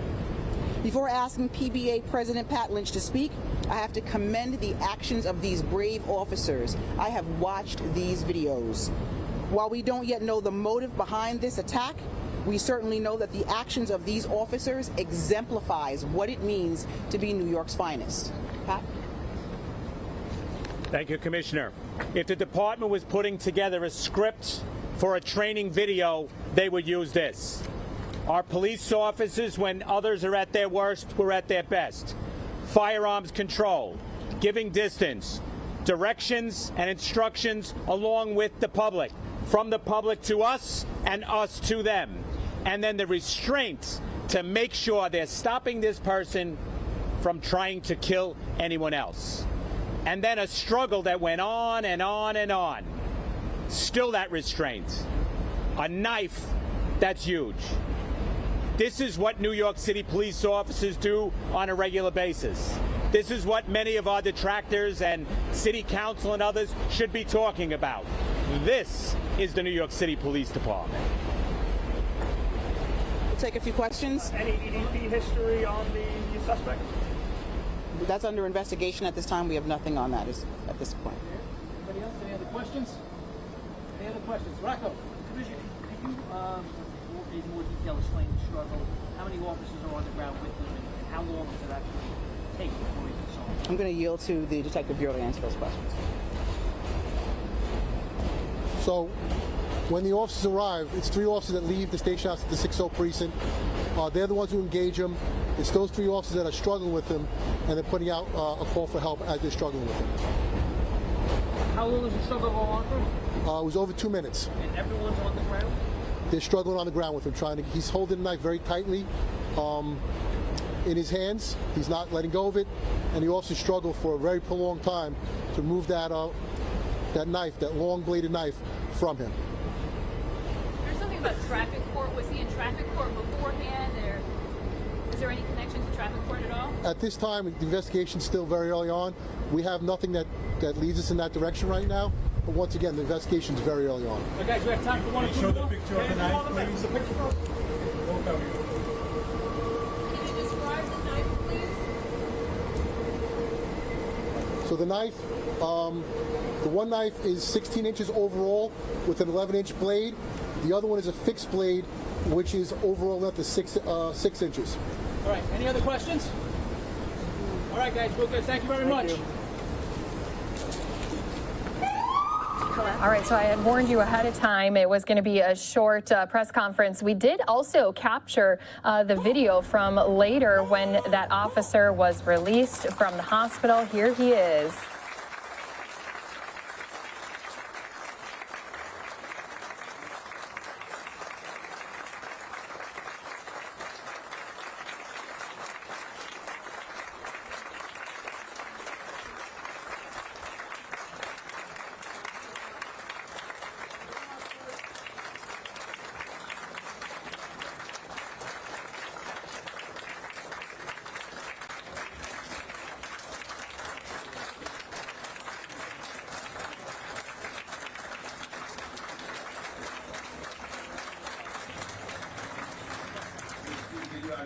A very warm welcome by a whole bunch of his fellow officers, men and women in uniform, also a lot of city leaders. Now, want to make note, while we were rolling on this event shortly after he got into the police squad car there, we did have New York City Mayor Eric Adams. He also was out here at this scene here where that officer again was released from the hospital. This seems to be something that we continue to have happen. More and more attacks, especially on officers, unfortunately. This one happening just right outside of that police precinct. And thankfully, as you saw, even though he was stabbed in the hand, it looked like only his thumb was bandaged. Maybe there was more part of it bandaged that we couldn't see, but he was even shaking hands with people as he left, obviously also able to walk out. So that's something they all are probably very thankful for. What's going to happen is you're going to see me zip ahead here for a moment when we did catch up with Mayor Eric Adams. Let's listen in to see if we couldn't hear anything he was sharing with the media. Story, law enforcement family, 3 sons graduated together from the police academy. One goes to the firefighters, be a firefighter. The dad served with me, a former inspector, commander. We were captains together. This is a New York family, a New York story. Putting their lives on the line if it's fighting the blaze of a fire or the blaze of violence. Unpredictable. To be on your tour of duty, a person attempted to do harm to everyday citizens. These officers responded, showed a great level of restraint, And because of that, we saw a police officer walk out of the hospital and we see a dangerous person apprehended. And this is what it's going to take to get our city back. We're committed. We're not going to be distracted. We're going to remain focused, and we're going to ensure that this city is not going to be in harm and danger. And we understand the concerns New Yorkers have, and that's why we're committed to this. And because of officers like this young man, we're going to accomplish our task. Thank you. All right, so Mayor Eric Adams there doing some brief comments outside of the hospital. Did want to at least show everyone, too, we did have some aerials just from earlier here today after we had this incident happen. Again, this is a suspect had jumped out of a vehicle, had weapons in his hands, and was shot in the leg. And of course, police right away on scene to try to help their fellow officer after this incident had happened. So glad to report that officer, now released from the hospital, is doing well. And we do obviously always keep our men and women in uniform in our thoughts and prayers when they're out there serving and protecting everyone day in and day out. We're going to step away for a 2-minute break. When we come back, I don't know if you know what date it is today, but it is Cinco de Mayo. The White House did hold a Cinco de Mayo event with not only President Biden, but also First Lady Jill Biden. We'll take you out to the Rose Garden when we come back here in just 2 minutes.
Thank you, and welcome to the White House.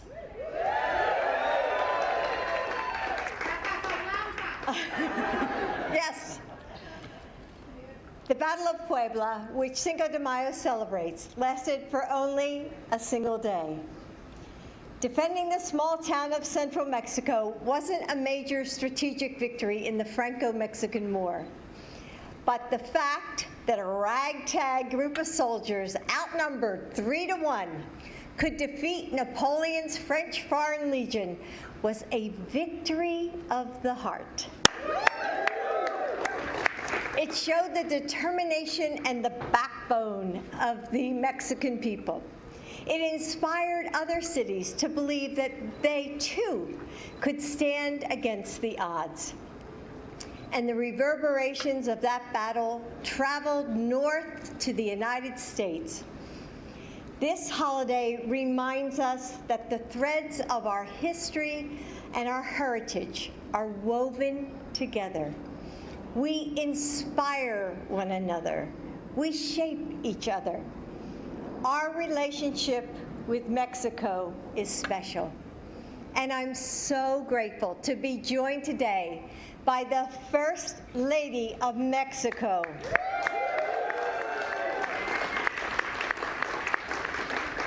Dr. Gutierrez Beatriz, from our love of poetry and literature to our shared passion for education, we have so much in common. You know, Joe always says that politics is personal, and I'm grateful to continue building our friendship. Actually, we already have plans for what we're going to do next time we're together.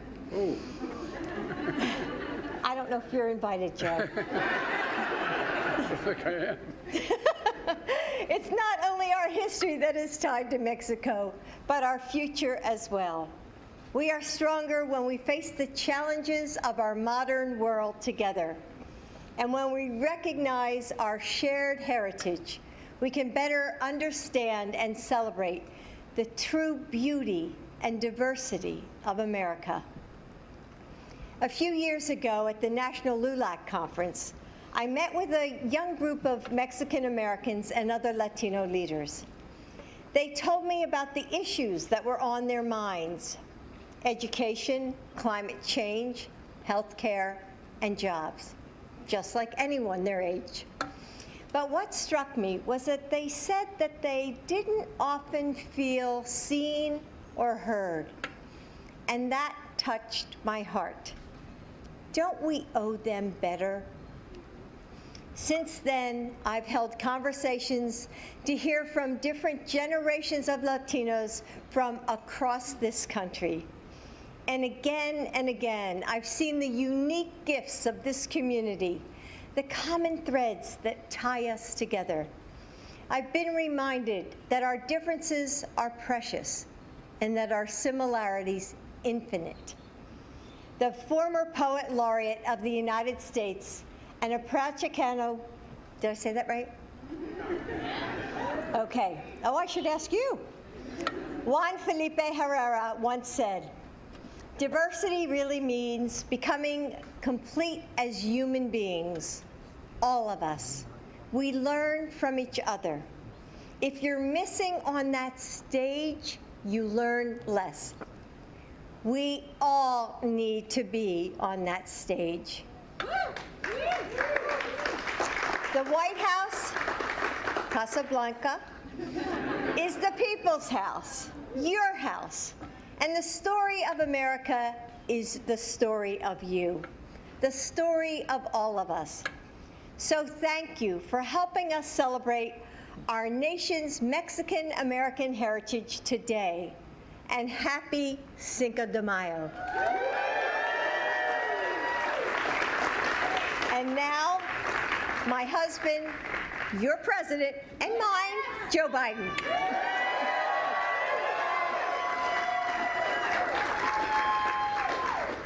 We love you, Joe. We really do.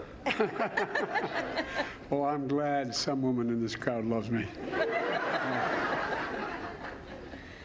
Well, thank you, Jill. I'm honored to welcome all of you to the White House, especially our distinguished guest, the First Lady. I'm going to go down and say hi.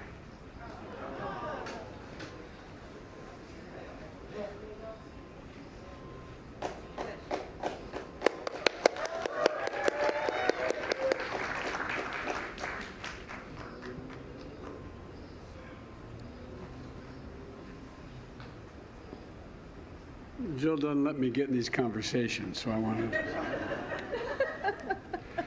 And Secretary of Education, Miguel Cardona. Where are you, Miguel? Yeah, where is Marvin? He says, there he is. He's educating people in the back. There you go. Miguel.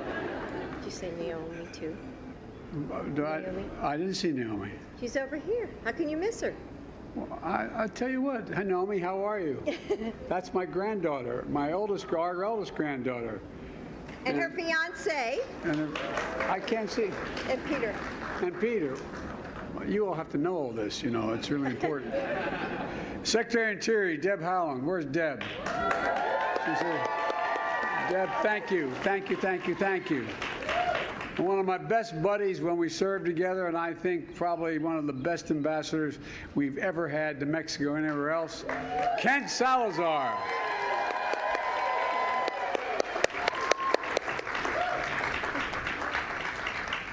Madam First Lady, we were campaigning, this is off script here, I know, but we were campaigning when I was seeking the vice presidency with President Obama. And we were in eastern Colorado. And we were about to walk out, and we were at a beautiful renovated railroad station, and a railroad that no longer functioned as an interstate railroad. But it was magnificent. And he kept telling me, he said, "No, look, Joe, there's a couple thousand people across the track." And he said, "They're Latinos, so you got to be respectful." I'm like, "I'm not going to be respectful." And I said, he said, "And you don't understand about prejudice. You don't get it." And I listened to him and listened, and finally, and he pointed out, he said, "Look, my family's been here 400 years." And I said, "Well, mine's not been here that long. I don't think it's anywhere." Anyway, so we talked a little bit longer, and he kept talking about, be careful. Remember this? And this beautifully renovated station. I mean, it's gorgeous. And it was about the size of, I don't know, it's from here to the far hedge and about halfway into the crowd, about 30, 40 feet wide. And there was nothing in there except there was linen wallpaper, and there were these brass plaques about every 6 or 8 feet around the entirety of the reception room. And I said, I generally understand. He said, "No," I said, I turned, I said, "Take a look what they say." It says, "No Irish allowed." No Irish allowed. Because it was renovated to exactly what it was in 1869. So I don't really know, but anyway, I just want to remind you. But Ken, you're one of the best ambassadors I think we have anywhere in the world. You know, along with all the mayors, how many mayors are here today? American mayors. All right. And how many diplomats are here from various parts of the world? You can raise your hand. It's okay. You don't want to be seen. It's like, you know, I don't know. I'm not sure he wants to, you know. And how many advocates and community leaders are here? All right. Teachers, you know, I sleep with a teacher every night. Same one. The same one. If I didn't like teachers, I'd be sleeping alone. I'd be in a different place. As Jill said, Cinco de Mayo is a day to celebrate freedom and resilience. And, you know, it's also a day to celebrate friendship. And President Lopez Obrador, when he was kind enough to come up and see me here in the Oval and the White House in November, and he pointed to a portrait over the mantle of in the White House in the Oval Office, and it's a picture of, it's a big portrait of Franklin Delano Roosevelt hanging on the wall, and he told me that he liked Roosevelt because he was the president who initiated the good neighbor policy between our two nations. We talked about that for a while. I told him that today the United States and Mexico are more than good neighbors. We're genuine, true friends, partners. There's an unshakable bond strengthened by mutual respect and our shared commitment to the prosperity and security of both our nations. It's not our backyard, it's our front yard. Thank you very much, Madam President. Those bonds are further strengthened by our shared history and heritage, culture, pride, countless contributions of Mexican Americans, and the heritage and culture of an essential part of the American culture. It's just part of American culture. And that's why I made it a priority to build a government that looks like America, including the most diverse cabinet ever assembled, including, by the way, 2 Mexican Americans, Javier Becerra as Department of Health and Human Services, as well as Isabel Guzman, who's leading the Small Business Administration, and many, many more folks throughout the administration. Beyond representation, we're also focused on delivering results for Latino families. Through the American Rescue Plan, our vaccination effort and are centered on equity and ensure the Latinos were vaccinated at the same rate everyone else was. Matter of fact, they're vaccinated at a slightly higher rate than everyone else was. And to make sure relief checks were delivered to 1,400,000 spouses and nearly 3,700,000 children of mixed status families where mom or dad is a citizen. Because every family deserves food on the table, a roof over their head, and a little breathing room. We cut the Latino child poverty rate by an estimated 40% because of the child tax credit. We surged funding to community health centers, which disproportionately serve Latino communities. And by the way, I met last week at the White House with 5 incredible Latino entrepreneurs. They're part of an amazing story, a boom of new small businesses in America. In America today, there are more new small businesses being created and small business creation more jobs than ever before. And Latino entrepreneurs are leading the way, starting new businesses last year at the fastest rate in more than a decade, 23% faster than the pre-pandemic levels. The reason I mention this is a big deal. The prosperity and jobs for Latino communities affects everybody, and we're working to fix our immigration system as well. As I said, it's important. As I said in my State of the Union address, we can secure our borders and keep lit the torch of liberty. On my first day in office, I sent an immigration bill to Congress that would provide a pathway to citizenship for immigrants contributing to our economy. We are an immigrant nation. I mean, we say that, but people act like they don't believe it. We are an immigrant nation, and that is our strength. That is our strength. But if Congress won't act on the broader reform, let's pass the bills that have bipartisan support for dreamers and those temporary protected status farm workers, essential workers. Not only the right thing to do, but it's economically the smart thing to do as well. And most of all, we're going to continue to fight for the rights and opportunities and dignity of Mexican Americans and all Latinos in America. I might point out, and Jill and I talked about this, if we don't get smart in this country and the other team doesn't understand what's going on, 25 out of every 100 children in grades kindergarten through senior in high school speak Spanish. 25 out of every 100. It's overwhelming the interest not only of those kids, but of all Americans that we invest in the community. And we'll conquer and honor and lift up all those folks who, in fact, have gotten in the way. Mexican-American culture is a great contribution to America. And soon we'll also see the broader Latino community culture celebrated through the creation of the newest Smithsonian Museum, the National Museum of American Latino. It's a big deal. And I look forward to seeing it take its rightful place here in Washington to help share the remarkable stories and incredible contributions our Latinos have contributed to this nation, the entire Latino community. And for now, though, let's celebrate today. Let's celebrate today. And I just want you to know, I can't tell you how much we're looking forward to this day. I'm glad it held off. Thank you, God. But I hope you all have a good time today. And again, Madam First Lady, you're welcome here. And I want to take in and show you my office, too, if you'll come. Okay? I'll show you Franklin Roosevelt. Okay? Well, thank you all. God bless you, and may God protect our troops.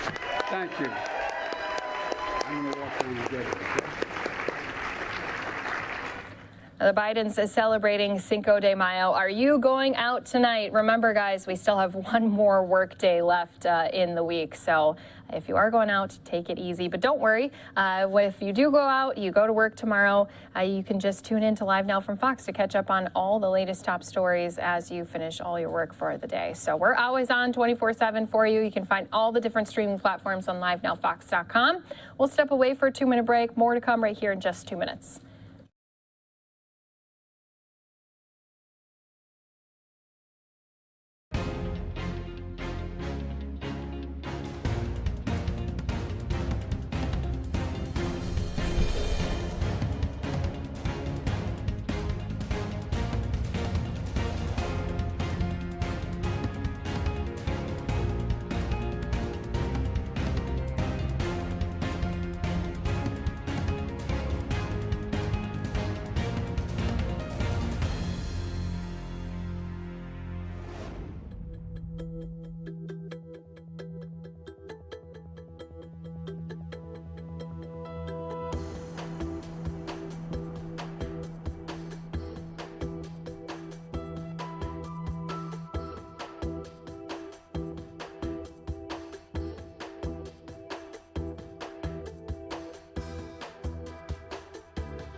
Welcome back here to Live Now from Fox. Earlier here today, we heard Attorney General Merrick Garland not only deliver remarks on some ways they're trying to change things moving forward with our environment, but also delivering remarks here today on gun trafficking. He's going to be introduced here in just a moment. We'll get to listen into these remarks right here on Live Now from Fox. Until June of 2021. Prior to becoming our Chief Operating Officer, Mr. Richardson served as the Assistant Director of our Office of Enforcement Programs and Services from December 2014 until October of 2019. There he had ATF-wide responsibility for the development and delivery of programmatic policy, regulatory guidance, and technical support regarding firearms, explosives, alcohol, and tobacco diversion activities.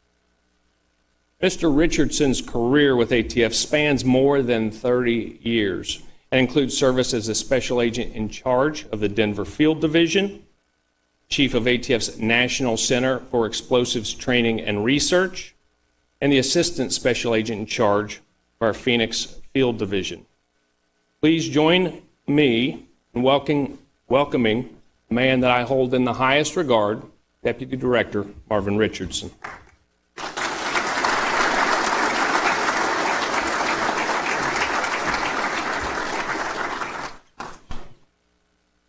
Good morning. It's a pleasure to be here with you all this morning, and many of you whom I know personally and have had the opportunity to meet, and for those of you who I don't know personally, had the opportunity to chat with this morning. So I really appreciate you all taking the time out of your busy schedules today to be with us over the course of the next 2 days to discuss a topic that is near to us all, right? In our communities and in the places where we serve. When we start talking about firearms-related violent crime, none of us are immune to it, regardless of where we serve, be it in inner city communities, rural communities, urban communities, suburban communities. No one is immune. So I thank you for joining us today, to join with us in this discussion as we talk about strategies, tactics, tools, and techniques that will help us to really try and curb this scourge of firearms-related violent crime that is assaulting our nation.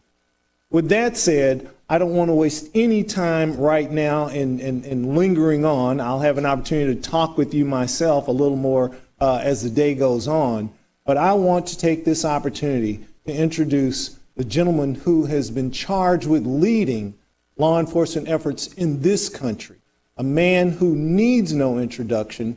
His history speaks for him. The work that he has done and the service that he has committed to in this country over the period of time that he has served as a federal magistrate, as a judge, and as now the Attorney General of the United States speaks for itself. And it is my honor to introduce the Attorney General of the United States, Mr. Merrick Garland.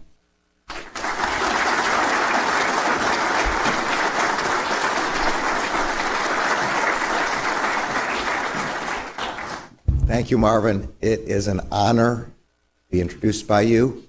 Your illustrious career, unmatched, and your contributions to ATF will never be forgotten. We are grateful. It has been an honor to work with you. Good morning, everyone, and welcome to ATF headquarters. I want to thank you for joining us today. Most important, I want to thank you for your leadership and for your partnership. Soon after I was sworn in as Attorney General over a year ago, I launched an anti-violent crime strategy aimed at fighting the rise in violence that we all saw in 2020. That strategy is based on partnership among federal law enforcement agencies assisting in the fight against violent crime, partnership with the local communities facing the harm that violent crime causes them, and partnership with the state, local, tribal, and territorial law enforcement agencies protecting those local communities every day. You in this room are our indispensable partners in everything we do to keep our communities safe. That partnership is this country's most powerful tool and our best hope to protect our communities. You and your officers are the ones on the front lines combating violent crime and the gun violence that is often at its core. You and your officers are the ones who risk your lives every day on behalf of the communities you serve. That is not just rhetoric. That is stark reality.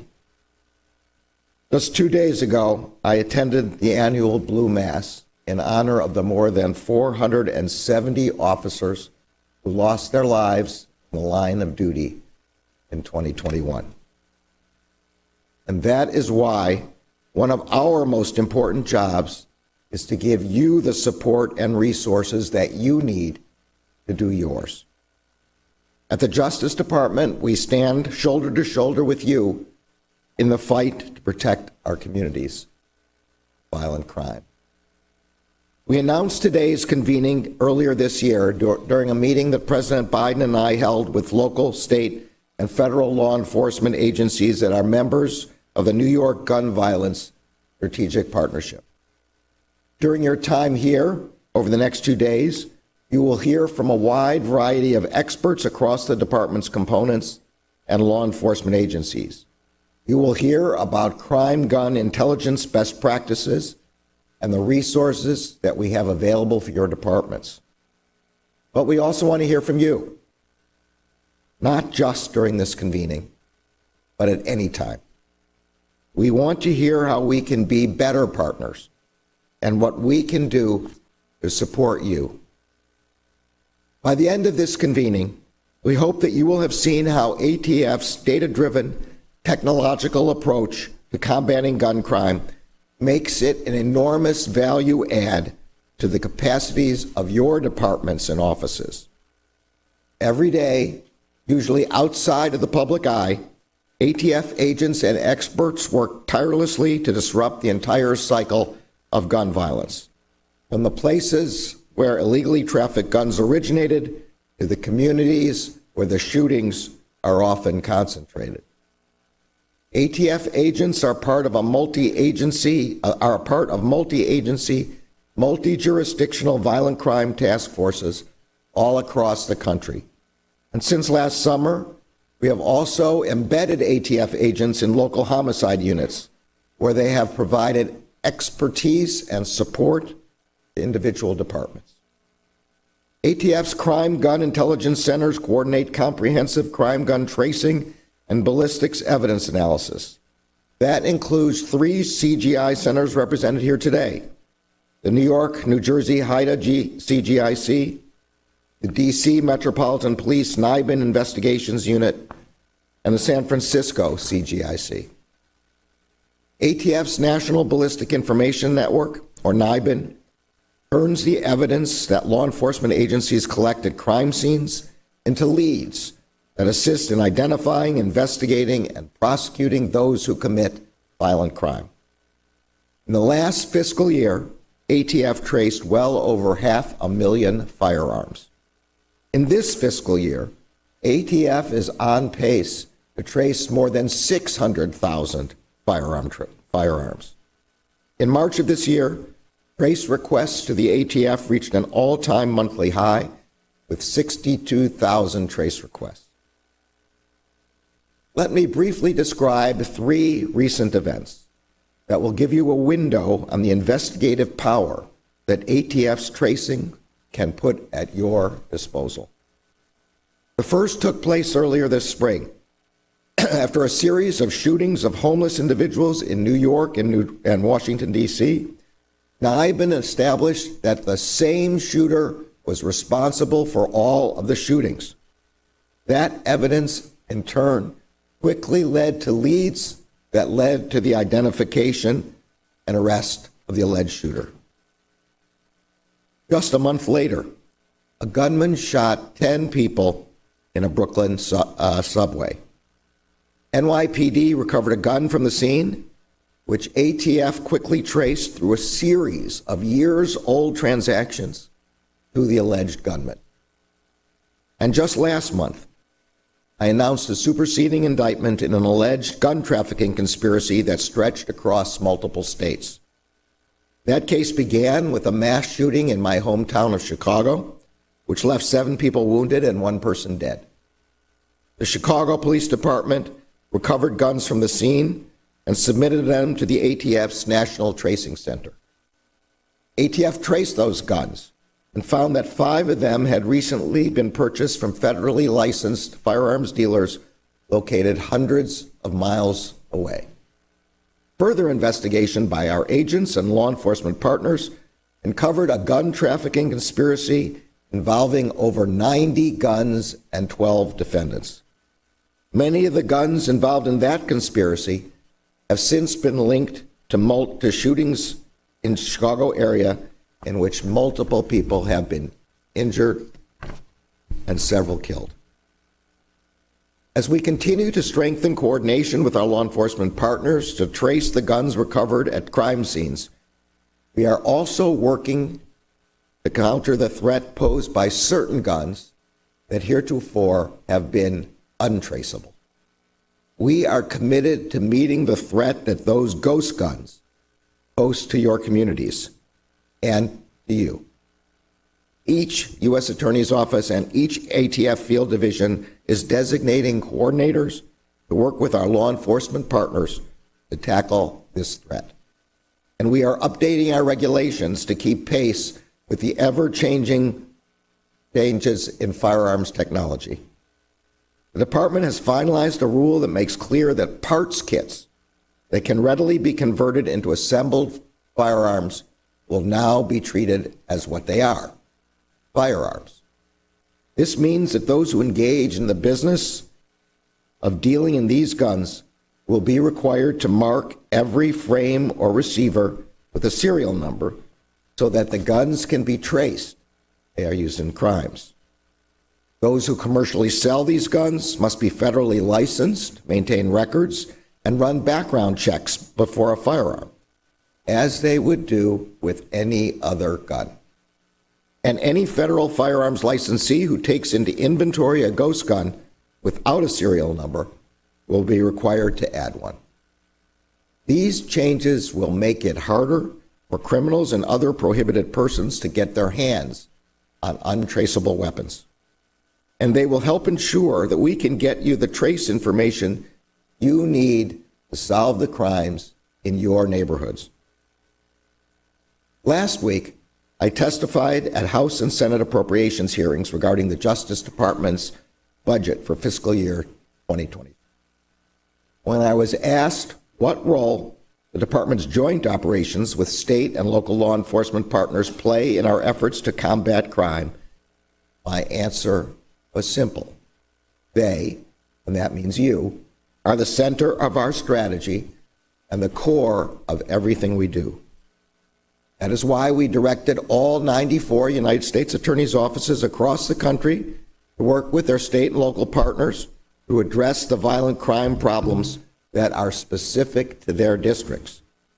That is why we strengthened Project Safe Neighborhoods, our cornerstone initiative to reduce violent crime at the community level.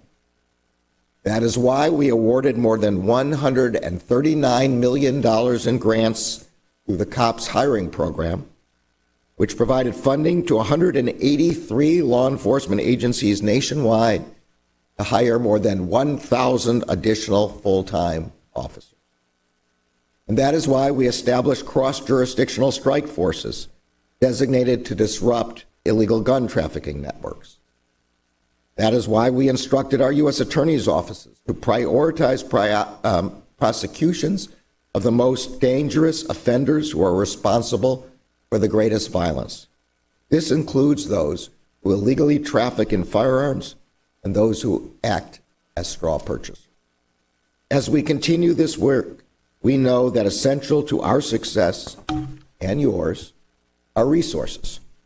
To that end, our FY23 budget request includes more than $8 billion in grants for states and localities fund local law enforcement to build trust with the communities they serve, and to implement community-based strategies to prevent gun crime and gun violence. Gun violence, a big issue to be tackling, especially since we have seen it on the rise in communities across our country. Also on the rise in communities across the country has been another issue that some are saying is a new crisis, senior living on the streets. Homeless agencies are saying it's at now an alarming new trend because of the rise of rent and inflation. We do have Fox's Rebecca Castor. She's live in New Orleans. This is one of those cities that is seeing this happen. And Rebecca, you've been talking with some of those homeless advocates. So what have they been telling you about this issue? Well, Christy, people here, they are very concerned. One of the local agencies I spoke with told me that just about 10 months ago, it was rare for them to have an elderly person come to them for help. But now they're seeing at least one senior a day who's found themselves homeless for the first time. It's hard because you're not knowing where your next meal is coming from or where your next shower is coming from. 55-year-old Daryl Gibson has been on the streets in New Orleans for 3 weeks now. He has liver disease and recently lost his mother. This has been the first time I have been on the streets without no family. He's now one of tens of thousands of American seniors without a permanent home, and researchers predict the crisis will get worse. A 2019 study by the University of Pennsylvania estimates the number of elderly people experiencing homelessness will nearly triple by 2030. Reaching over 100,000. It's a lot of horror, especially during the night times because it gets colder. And the older people, your body temperature is not the same as it used to be. Then you got to sleep on concrete, and that's hard. It's an alarming new trend that we're seeing. They're really upset when they come here because they have their choices are very few. Phyllis Lofton is a crisis coordinator at Travelers Aid Society, a homeless outreach and counseling center in New Orleans.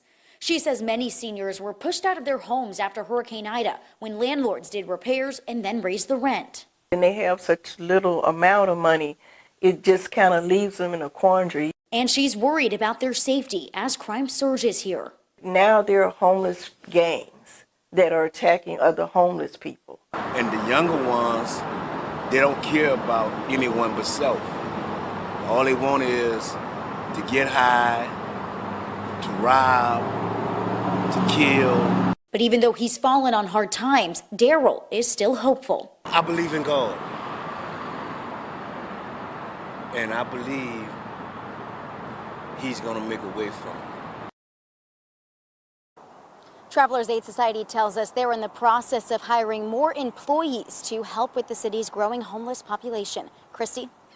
Yeah, definitely alarming to know that there's so many people who are facing this problem, and hopefully we can do more things to help them out, get them off of those streets. So once again, we do have Fox's Rebecca Castor joining us from New Orleans. Thanks so much for that update, especially at such an important time when prices are on the rise everywhere right now.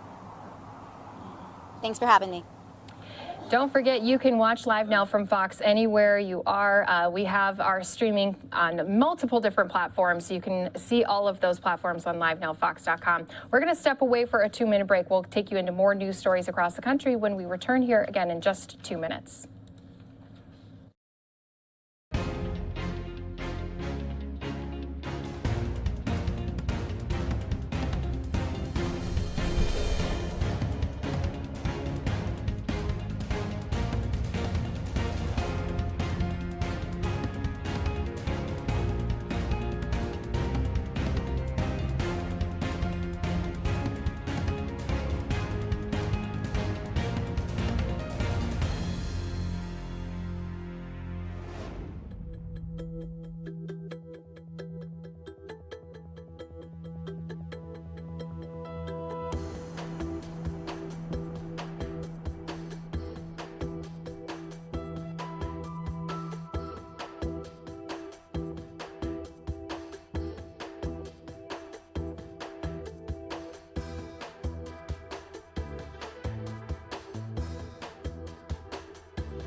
Welcome back here to Live Now from Fox. Going to take us down to Texas, where we do have our Harris County Judge Hidalgo. She's announcing a new $4 million initiative to target violent crime. That means she's trying to get youth involved in more activities to help prevent crime before it happens. Let's go ahead and listen in to what's being said right here on Live Now from Fox.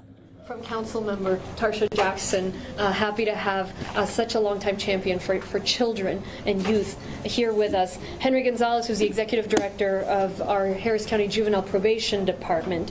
Dr. Asada Richards may join us later. She's with the Youth Justice Coalition. And finally, we'll hear from Helen Stagg, who is the CEO of Change Happens, where we are this afternoon. Several representatives from the anti-crime organization Moms Demand are here as well. So thank you guys so much for joining us and listening. Thank you. You know, when most people think of first responders, they think of police, they think of firefighters, other emergency managers that protect us during emergencies. And when it comes to public safety, it is so true that they're a vital part of our team, and we're always grateful for their continued support. But what a lot of people don't know is there are other folks I consider first responders as well, who work quietly behind the scenes to make sure that our communities are strong, that our communities are safe. Those are mentors, educators, drug prevention advocates, faith leaders, social workers, juvenile judges, so many of the folks we visited with this afternoon. When it comes to saving lives, when it comes to keeping crime at bay in our community, they're first responders too, and I'm so thrilled to be bringing more support to them and to the work they do as a part of our crime fighting strategy. Let me begin by saying that it's no secret that there's still a strong contingent of people in Harris County who particularly like to make their voices heard during election years, who are still willingly, ardently defending a broken criminal justice system, a system that has failed multiple generations by relying on ideology, on dog whistle attacks, instead of relying on evidence, experience, data, and research, by relying on get tough rhetoric only, instead of focusing on an objective assessment of what works and meaningful action, by relying on scapegoating others, again, particularly during election years, instead of taking a sober look at what works and what doesn't, and working with people, with stakeholders, to get things done and keep the community safe. For decades, they've doubled down on policies that don't work, and that actually got us to where we are today. A strategy that focuses on locking up repeat nonviolent offenders or a strategy that focuses on locking up first-time nonviolent offenders with mental health issues, with substance use issues, instead of providing treatment. That's how we ended up with the largest mental health facility in the state being the Harris County Jail. That's not new. Targeting communities of color instead of engaging with them. That's how we ended up with such a disproportionate number of kids and adults of color filling up our jails and prisons. That's not new. Making weapons of war on our streets more accessible instead of promoting gun safety. That's how we ended up in part with the crime wave we're facing. Trying to mass incarcerate our way out of the problem instead of investing in systems smart enough to tell the difference between someone who is a repeat violent offender and needs to be behind bars and someone who is a first-time or non-violent offender who needs treatment instead. This is not the way, and sadly the people of Harris County are dealing with those consequences every day. Now we're dealing with a local and nationwide gundemic responsible for an increased rate of homicides. We're dealing with a system that values the power and profits of bail bondsmen and political actors instead of crime victims and advocates. We're dealing with a mass incarceration problem that means that the United States incarcerates more people than any other country in the world, including Russia and China.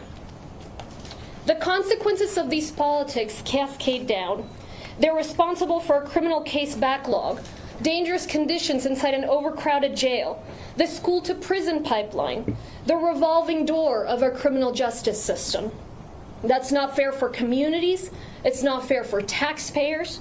It's not fair for the next generation of leaders, of citizens, for our kids who deserve to grow up in the confidence that they have a criminal justice system that works, instead of getting caught up in it for life. That's why over the past several years, Commissioner Ellis, Commissioner Garcia, folks like Councilmember Jackson, and folks here have been fighting to be smart on crime, not just tough. And that means investing in solutions that work to protect public safety, as opposed to just the things that sound good and you can say while pounding your fist, and then score some political points along the way. Today we're here to announce just one of those new programs.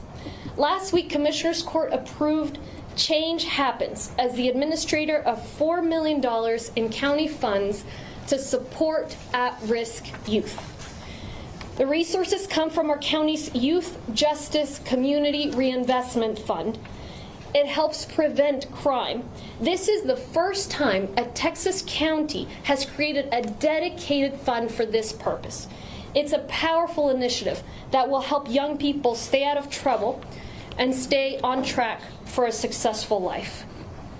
The communities in our county with the highest percentage of kids that end up caught up in our juvenile justice system, in our criminal justice system, also have the fewest support services to keep youth out of the system in the first place.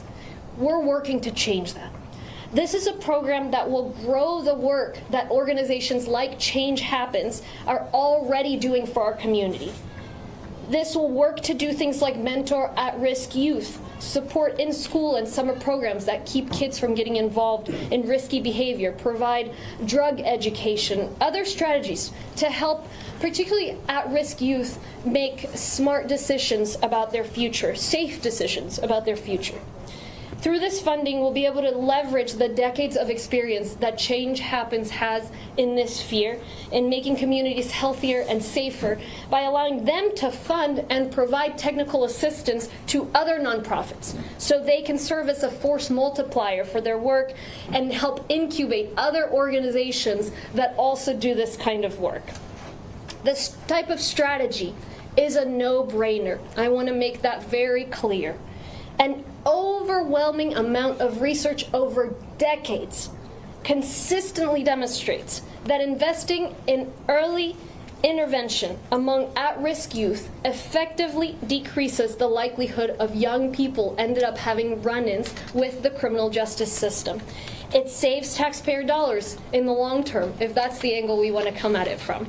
So if you care about reducing crime in Harris County, if you care about preventing gun violence, if you care about saving taxpayer dollars, you should care about this kind of initiative. And that's what we're doing. And let me close with this. I mentioned being smart and tough. We don't have to choose between funding law enforcement and funding initiatives like this. It's about funding what works. In fact, just a couple of months ago, we approved a budget of $1.4 billion with a B, the highest ever budget for justice and safety that Harris County has had. The most we've ever spent. It includes increases for every law enforcement agency in Harris County, 400 new vehicles for constables and sheriffs, pay increases for police, just to name a few. So we can do both, and we are doing both. And we're focusing on the research, and we're focusing on what works, instead of focusing on pandering and politics. Thank you. I'm very proud to call up Commissioner Ellis. Before that, let me repeat my remarks in Spanish very briefly, and then we'll hear from Commissioner. We're going to take a quick 2-minute break here on Live Now from Fox. Stay right here with us as we continue to bring you top stories and headlines from across the country. De este gran grupo que han trabajado por muchas décadas, también la concejal Tarsha Jackson, el comisionado Rodney Ellis. La gran mayoría son personas de a council member that you, among others, have encouraged, Mayor Turner, and the city is going to partner. We're not going to duplicate one another's efforts. We're going to complement one another's efforts. But Councilmember Tarsha Jackson. Thank you. Thank you. Thank you, everyone, for being here. this afternoon. Thank you, Judge, for your leadership on this very important issue. Very important issue. And Commissioner Ellis, I know, right, Commissioner Ellis. My name is Tarsha Jackson, and I am the district rep for Houston City Council, District B, and that covers Acres Homes, Greenspoint, Northeast Houston, 5th Ward, Pleasantville, a lot of underserved black communities, black-brown communities. But before being council, I was a mother turned advocate. I came to this work back in 2001 after my 10-year-old special needs son was arrested in his elementary school for refusing to go to a timeout. He was arrested in jail for something that could have been handled with a D-Haul. That arrest led to my son spending a total of 5.5 years in Texas juvenile jails, from Harris County to the Texas Youth Commission. He was all over this state, from Beaumont, Marlin, Gainesville, Corsicana. My son was all over the state, and not just my son. Thousands of kids across the state of Texas were being warehoused because resources was not going into our community. The tough on crime was lock them up, throw it away the key, don't give them an education, release them. And once they were released, then they eventually went back into the criminal justice system. So the school to prison pipeline is real. And this was all in 2007. I know Ms. Carrera was part of this. When Senate Bill 103 was passed, that actually prohibited counties from jailing kids on Class C misdemeanors, and millions of dollars were allocated to alternatives to incarceration. But those dollars didn't go into communities. It went back into the system. And so that's why I stayed around after my son was finally released in 2007 to continue to fight to make sure that we focus our energy on true community-based alternatives, making sure that the folks that's in the villagers that's raising our kids, that's building our communities, get the resources that they need so that they can sustain our communities, so that they can keep our kids that's struggling within our communities. And so, Judge, I appreciate you for moving forward on this. The Mayor Turner, we're doing a lot of great work in the city. Just last year, we passed allocated some resources for a community reinvestment fund. I know you guys just recently, the Mayor announced earlier this year his One Safe Houston plan that includes the credible messengers, the cure violence, is really investing in the community, because that's how we're going to tackle and reduce crime. Police does not stop crime. They respond to crime. We need the people that are in the community working every day. We need them to have the tools so that they can respond and cure the violence that's happening within our neighborhood. So again, thank you all for being here. Asada, who led this effort. I mean, it was community part of making sure that this fund is community-centered. And so that's what's important, that what we do is community-centered and not system-centered. So again, Henry Gonzalez, I see you. Thank you for your leadership at juvenile probation. I mean, you're visionary, and we all share the same vision of making sure we're keeping our kids in the communities where they belong. So again, thank you all for being here, and I look forward to our continued partnership. Thank you, Councilmember. We'll hear from Dr. Ana Yanis, our Justice Administration. Dr. Ana, sorry. That's your name, but I love you. This is a good day, everybody. I know, right? This is a good day, and it's a long time coming. My name is Ana Yanis Correa. I'm here representing the Justice Administration Department. And I have to just say thank you, because this would not have been made possible if you hadn't asked our department to really look at what investing in community looks like. And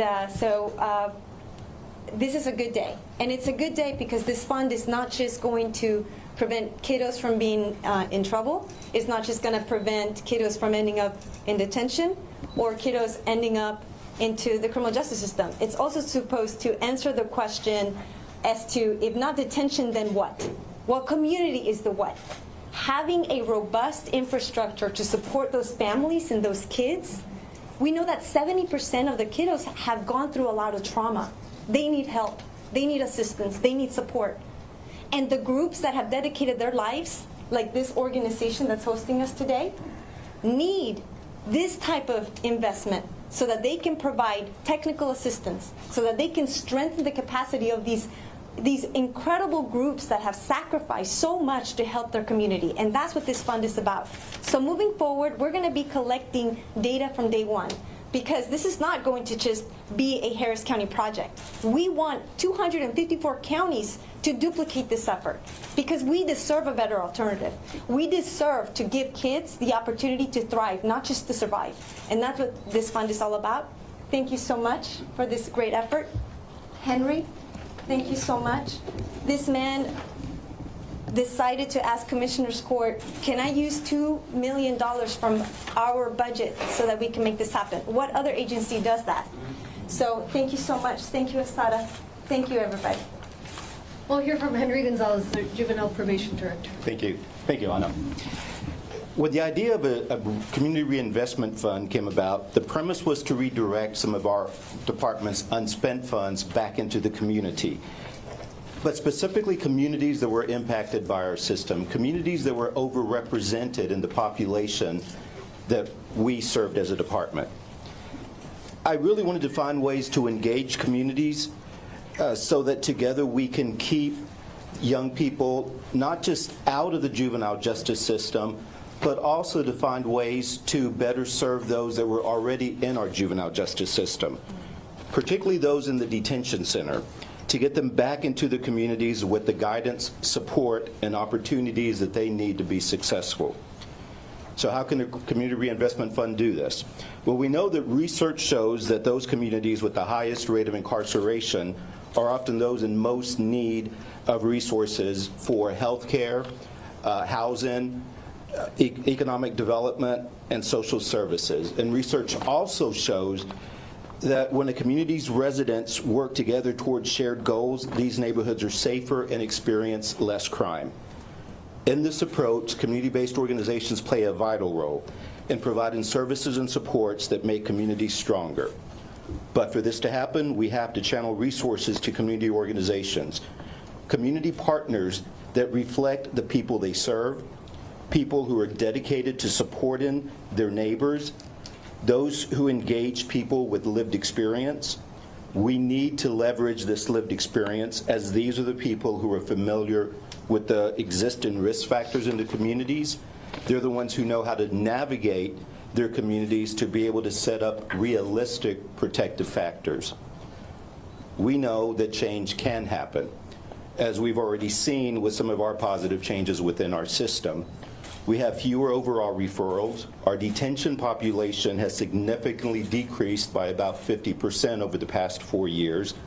We've shut down one of our residential facilities to repurpose it from a building designed to incarcerate kids to one that provides young people with the supports and opportunities that will keep them from getting locked up.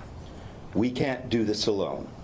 My work with Change Happen goes way back to when I was a juvenile probation officer many years ago, and I used the then, and I hope, Helen, I hope I get this name right, Families Under Urban and Social Attack, to serve the families that I worked with. I had the opportunity to be a part of a delegation that included Change Happen's founder, the Reverend Leslie Smith, that visited several jurisdictions to see just how juvenile justice can be implemented differently. Change Happens remains a valuable partner in our department in providing direct services to young people involved at every level of our system. Our department is committed to continue our collaboration with Change Happens as the administrator of the funds and to identify those communities that are most impacted. I've shared with many what my dream of this looks like, and it's to one day go to a detention hearing, and rather than seeing just that parent in front of the judge saying, I'm here seeking my child's release, it will be these partners from their community standing with the parent saying, we are seeking our child's release. And together we will provide a safety net for our child. And together with these funds, I know that we will see that change happens.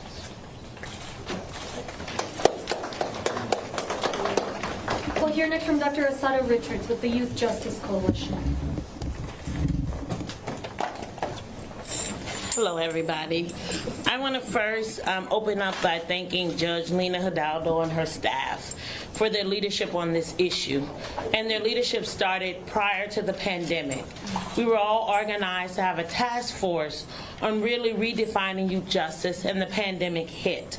And I want to thank the Amanda Cloud and Kelly King Jackson, formerly of the Simmons Foundation, for investing in this vision, but also investing in the community's capacity to partner with the judge's office and all the system stakeholders to be part of designing a new solution and a vision for how we can provide safety and security for our young people and also create better communities. I want to thank the coordinating team. You know, when someone speaks, there's always so many people behind them, right, that made it possible for them to speak. And I just want to let you know I'm only the person that was chosen to speak, but I represent the Center for Urban Transformation. I represent Pure Justice. I represent Sankofa Research Institute, the Urban Community Network, the Earl Carl Institute, the Public Defender's Office, Harris County Justice Administration Department, the Columbia Justice Lab, and the Annie Casey Foundation. And I recognize all of them because they were part of a coordinating team that met on a weekly basis, working on this issue, attempting to educate community members, residents, young people, parents about what is policy, why do we need a fund, what will the fund do, right? And that was a lot of work, and I want to acknowledge them. I want to also acknowledge our community members, Laura Welch, who's here, Roshan Evans, and Isaac Iguera, who volunteered to participate in this process, that read the RFPs, that learned about the process, that met with the procurement department, and that really did the hard work of making sure that the voices of community and the voices of young people were in the room.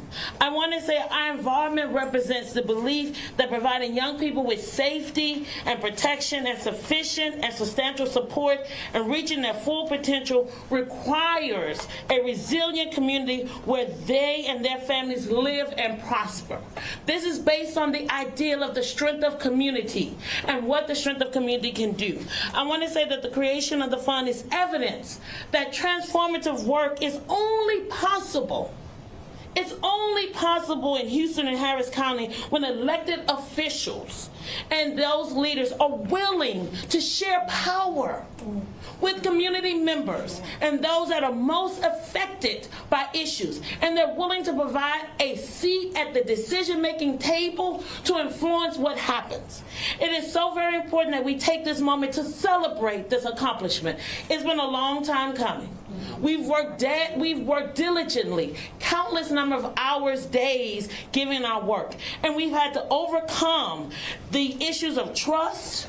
We had to go over conflicts. We had to let go past hurts, and we had to put together a vision that together we can create something different. We can create a new paradigm for the distribution of resources and the sharing of power. I want to remind the members of the Redefining Youth Justice Coalition and the Harris County Commissioners and Change Happens that this accomplishment of identifying an intermediary is not an end to the process. It's the beginning of a new phase. We will be working closely with this nonprofit to ensure that the Youth Justice Community Reinvestment Fund is successful in equitably distributing monetary resources and making those available to those who have been the least, the last, and the forgotten. And we will do the hard work, but the necessary work of building the capacity of these small but mighty organizations and groups that are working hard. But most important, we promise to our communities, those of you who are listening to this, that there will be accountability and there will be transparency, because we know you deserve nothing less than that. And in closing, I want to say to young people, we owe you a deep apology. We have not served you well. We have not given you what you needed. Those of you who grew up like I did in Sunnyside, in South Park, in 3rd Ward, and Hiram Clark, and A-Leaf, in the Greenspoint area, you've never gotten what you needed. You never got what you deserved.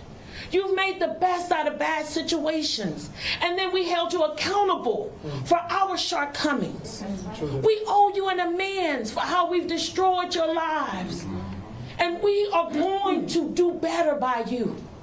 We want you to not give up on yourselves and not give up on us, because you deserve something better than you've ever imagined to have. And if we work together on this fund and work together in our communities, we can create a brighter future, not only for you, but for your sisters, your cousins, your brothers, your neighbors. And so this is the last generation of black and brown children whose childhoods have been stolen from them. That is what is before us. And so we have a lot of work to do, but we can do it. If you believe in us and you believe in yourselves and continue to make something out of nothing, as Tupac say, make $1 out of 15 cents, because better days are coming. And I guarantee you, you will not be alone in getting those better days to be realized. Thank you.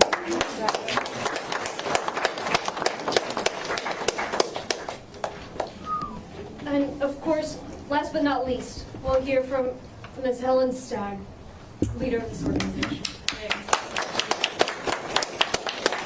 Thank you, everyone. Greetings on behalf of the Board of Directors of Change Happens and our entire staff. Welcome to Change Happens. This is a monumental event in the history of our organization. And as James Barnett said, he's the community engagement coordinator for Senator Rodney.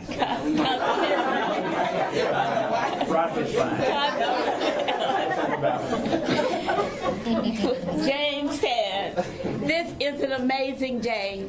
And he is right. This is an amazing day. But it's an amazing day not because of Change Happens, but because of what you've done to invest in our community and of all the possibilities that will come from this investment.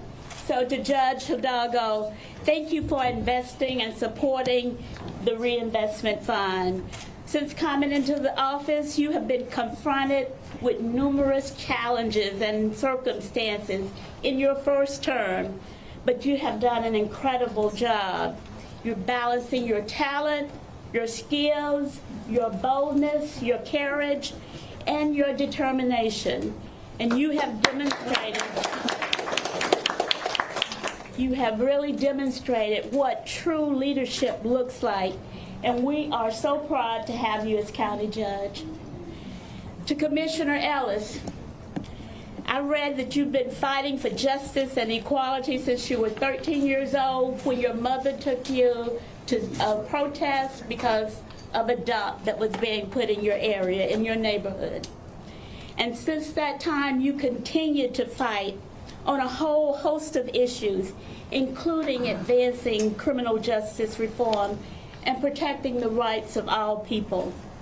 We consider you to be a superhero, never faltering, persistent, focused, and we thank you. And just recently, your office donated 50 computers for students in this area to use. Thank you for your ongoing support. Dr. Correa, thank you. You focused your dissertation on the school to prison pipeline, and you were rightly honored by the Texas House of Representatives and the Texas Senate for working toward real solutions to the problems facing the Texas criminal justice system.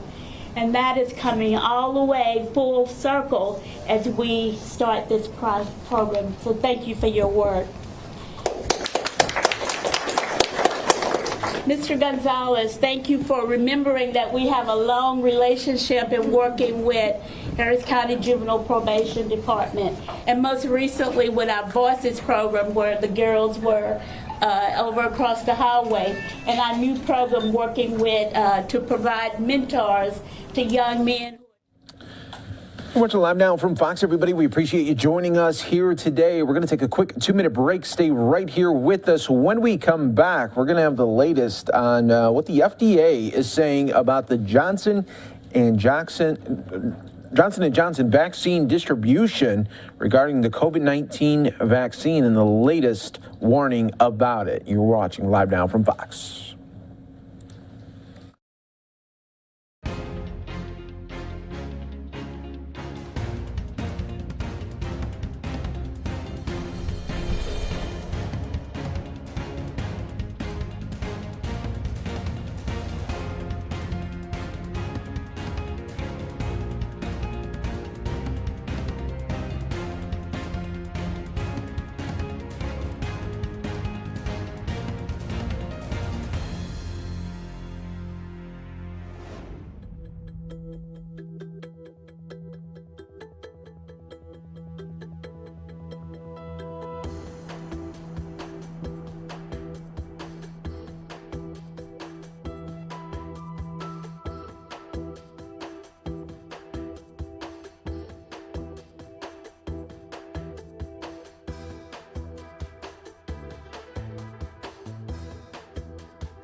Welcome back, everyone, here to Live Now from Fox. We appreciate you joining us here today, giving you the top stories and headlines from all over the country. Always great to be here with you as we take a live look right now outside of the Supreme Court right now. You see the major fencing and security concerns coming up for this weekend's possible protests that are planned in and around D.C. there. And, of course, the Supreme Court will have coverage for you this weekend right here on Live Now from Fox, everybody. But we once again appreciate you being here, giving you the top stories and headlines all over the country right here. I'm your host, Mike Page. Always great to be here with you. Next story is going to take us out to Los Angeles. We are getting a fresh update on the attack there that happened with comedian Dave Chappelle there, and a major update when it comes to what the charging decision will be. So let's go out right now to Los Angeles. Fox 11's Phil Schuman joining us here tonight with the details. Phil.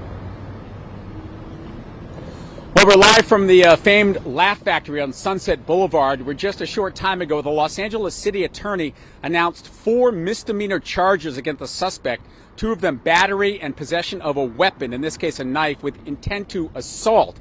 Now, there are a lot of people who felt that this should have been a felony assault, which would carry much stronger penalties, but that is not the case today. Make some noise for hip-hop history. The district attorney's office chose not to file a felony assault charge against the suspect in Tuesday night's attack, saying the evidence as presented did not constitute felony conduct. I'm shocked and I'm confused and honestly I'm angered. That was the reaction of comic Tehran. He witnessed the attack Tuesday night at the Hollywood Bowl. We spoke today at the Comedy Store, where security post-Oscars has already been upgraded. Tehran also has a law degree but doesn't practice. He says misdemeanor? No.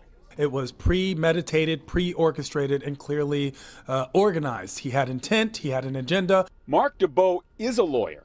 I would file it as a felony because of the deterrence value of it. He just retired as a deputy DA under George Gascon. He supports the recall, says this decision, where the suspect had a replica handgun with a knife attached, is an example of what's wrong with Gascon's approach. That knife is a concealed weapon, dirk or dagger, to which he had immediate access. That's a wobbler. That could be filed as a felony. Back at the Laugh Factory, owner Jamie Masada has not only installed metal detectors, he's adding security guards, even plainclothes officers to be in the audience. A sign of the times he does not welcome. We have to do for safety of our comic. So back live, I apologize in that piece, Mike. I think I mentioned the Comedy Store, which is another famous venue here. I meant to say the Laugh Factory, which is where we spoke to Jamie Masada. And so if you've been following the story here from Southern California, you know that District Attorney George Gascon, who's in his first term, is under fire. He's the subject of a recall effort from those who feel that, to use a term, he's soft on crime, something that he denies. But they're saying this decision not to file a felony charge against the suspect in the Chappelle case is an example of what they say is what's wrong with Gascon's approach, that he should be sending a strong message that this type of behavior is not tolerated. And that ex-DA Mark DeBoe, who you heard from in there, he used the term wobbler. That's a term used in law enforcement or in the district attorney's or the city attorney's offices when there's a case that could be filed as a misdemeanor, it could be filed as a felony depending on your interpretation of the relevant laws. And he said in this case this definitely could have been filed as a felony, which means much more potential for state prison time, especially if you have a prior record, because the suspect had a knife, had a concealed weapon, and clearly intended to assault Chappelle on stage. I mean, the other part of this is that, you know, the post-Oscars environment, you heard that the Laugh Factory here has already installed metal detectors. They're increasing the number of security guards. They're actually going to have plainclothes officers in the audience. There's the feeling that since Will Smith essentially got away with what could have been a criminal assault, that there's copycats, there's those who feel that they somehow have a license to attack performers on stage. The Hollywood Bowl and the LAPD investigating security breaches, of course, that resulted in that the other night. Part of the problem is this was during the encore, Mike, and a lot of people had started to leave, and there's a feeling that some of the security presence that had been around the front of the stage may have been slightly relaxed at that point, and that enabled his suspect to come out of his seat and charge at Chappelle, who's very lucky he wasn't seriously hurt or worse. Yeah, definitely. When you see that weapon there and how it was all portrayed there, definitely a great report there, Phil. Thanks for bringing it to us, and really disturbing, I think, on a lot of levels for people to hear no felony, just misdemeanors here at this point. Phil, a lot of people want to know what would it have to take to get a felony? I mean, would he have to like stab him? Is that what it comes down to these days? Well, there's reports in the LA Times, which I have not been able to personally confirm, that the key factor was that the weapon wasn't brandished. Chappelle wasn't threatened with it. That yes, if he had it in his hand and he tried to stab Chappelle or had stabbed Chappelle or somebody else, then we'd be looking at felony assault with a deadly weapon charges. But apparently the rationale is that because he just had it in his backpack, that the evidence presented, as the DA's statement said, wasn't felony content. But as you heard from the interview that I did with Mark DeBow, who spent literally 30 years as a prosecutor and was a deputy DA, was a public defender before that, he said absolutely the law allows prosecutors to file this as a felony because he had that knife and had access to it. All right, Phil Schuman breaking it all down for us this evening. We appreciate it. Thanks so much for the update. Okay. Of course, we always got you covered right here on Live Now from Fox. Let's slide away for another quick 2-minute break. Stay right here with us. More to come in just moments.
Welcome back, everyone, here to Live Now from Fox. Well, U.S. regulators said today that they are strictly limited who can receive Johnson & Johnson's COVID-19 vaccine due to the ongoing risk of rare but serious blood clots. The FDA said the shot should only be given to adults who cannot receive a different vaccine or specifically request J&J's vaccine. U.S. authorities for months have recommended that Americans starting their COVID-19 vaccinations should use the Pfizer or Moderna shots instead. FDA officials said in a statement that they decided to restrict J&J's vaccine after taking another look at data on the risk of life-threatening blood clots within 2 weeks of vaccination. J&J's vaccine was initially considered an important tool in fighting the pandemic because it required only one shot, but the single-dose option proved less effective than 2 doses of the Pfizer and Moderna vaccines. In December, the Centers for Disease Disease Control and Prevention recommended prioritizing Moderna and Pfizer shots over J&J's because of its safety issues. Previously, U.S. officials had treated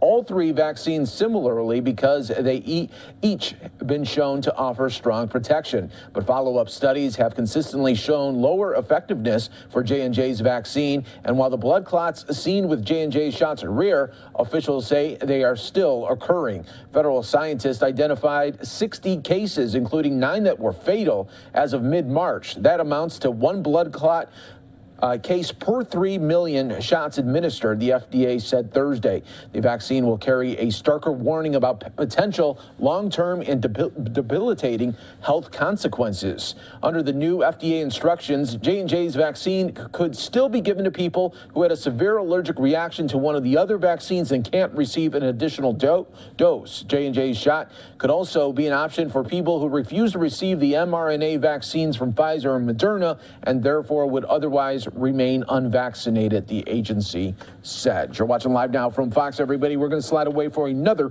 quick 2-minute break, showing you a great look at the Capitol this evening.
Human Rights Council. Ни на какие другие вопросы, No other issues related to the question of the maintenance of international peace and security or protection of civilians fall under their purview. Madam President, for 2 months now, we have been discussing the developments in Ukraine, and for 2 months, beyond the flow of hostility, lies, deceit, fakes, hatred, and insults, we have heard the same old question. How could Russia have, unprovoked, as they say, attacked a sovereign, democratic, non-aggressive, independent, peaceful Ukraine? For it did not pose any threat to Russia itself. Among those who say this or who think this, I allow that there may be those who are sincere, those who may not understand what actually took place for all of these years. There are also people and countries who are sly, who have long dreamed of transforming Ukraine into a bridgehead for a battle against Russia.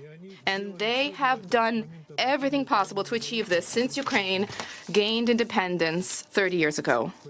Politically, ideologically, and today they continue to do this by flooding weapons into Ukraine.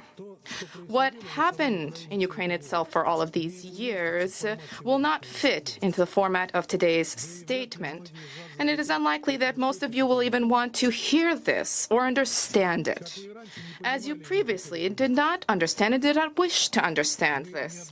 We have repeatedly stated here in this hall, we've talked about things being lost in translation. You hear and you listen to the Ukrainian authorities in the translation, and they have told you and they continue to tell you what you want to hear. We have listened to them, and we continue to listen to them in the original. Without translation, we have known and we continue to know about their machinations, their intractability, their lies, their deceit, including before their own people over the course of all of these years. Instead of providing for their own state, there was an oligarchical, completely corrupt regime which flourished, and even Western sponsors of Kiev winced at this. We are aware how they attempted to create their own ideology based on a repudiation of everything Russian and everything and all that has linked us for centuries. You do not know, and you do not wish to know, about what insults and hatred was targeted against everything related to Russia, not just at the everyday level, but also at the level of government officials and public figures. You do not know that since independence, absurd Ukrainian school history books have spawned an entire generation of people who have been reared with the hatred of Russia. Russophobia has become the main domestic national product for the Ukrainian authorities and Ukraine's main export. You will not find in Russian society anything of the sort with respect to Ukraine or Ukrainian people. You simply don't hear their slogans. You simply don't notice their torch-bearing marches. You do not see their nationalists and their undisguised Nazis. One intelligent person, a Ukrainian, Ales Buzina, historian, who was killed in 2015 by the nationalists, and he was a patriot of Ukraine. This was a crime which, of course, has not yet been investigated, despite the fact that the murderers were well known. So Buzina quite rightly said that with the collapse of imperias on the borderline areas, there is extreme, blatant nationalism which thrives and is tinged with the deepest provincialism. And Ukraine is the starkest example of this today. This is not a war in Ukraine, contrary to what you may say, contrary to what you say. This is a proxy war of the collective West against the Russian Federation. It is as if you were eagerly awaiting this moment to unleash repression against Russia. And if we are to talk about world war, then without a doubt, it is being waged at the economic level today. We have no doubt that you were preparing for this because the speed with which this was unleashed leaves us with no doubt that you were preparing for this for a long time, well before all of this transpired. You simply are basically morating in the finest traditions of the Wild West. If anybody here is unaware, I will inform you that beyond the countless sanctions and bans, the seizure of private property from Russian citizens who have nothing to do with this special military operation, Western countries froze accounts belonging to Russia amounting to $300 billion. What kind of international law are you talking about then? This is not even the rules-based order which you conceived of. This is not even colonialism when the enlightened West marched to impose civilization on its colonies, looting their national resources along the way. Natural resources. This is nothing other than the most basic lawlessness and plunder. So today, the masks have been cast off, quite simply. And today, however, it has now become trendy to accuse Russia of for the energy and the food crisis which you yourselves have created. For 8 years, we described to you the suffering of the people in Donbass. We described the shelling by the Ukrainian armed forces and the nationalist battalions. We told you about the deaths of civilians as a result of these strikes. We described that this was not Donbass which attacked Kiev, but Kiev which attacked Donbass only because people there did not accept the coup, nor did they accept the policy of complete Ukrainization of the Maidan authorities. You did not respond. You do not wish to recall the fact that such protests in 2014 were brutally dispersed in Kharkov, Odessa, and that very same Mariupol. For all of these 8 years, we told you that this had to be put to an end. Very little was needed to achieve that. The Ukrainian authorities simply had to implement the Minsk agreements, which they publicly repudiated, using your patronage and support, and remaining under the illusion that they would enjoy complete impunity. They enjoyed feeling themselves to be a part of the so-called civilized world. They enjoyed being your vassals. Interesting, in the light of the current circumstances, are the bankrupt Ukrainian authorities deeply regretful of what is now taking place? And now, after all of that, after all of the crimes perpetrated by the Kiev regime and all of the warnings, a special military operation began to liberate Donbass. Now we suddenly heard desperate pleas. What have we done wrong? Those who are knowledgeable in Ukrainian Russian folklore will understand what I'm talking about.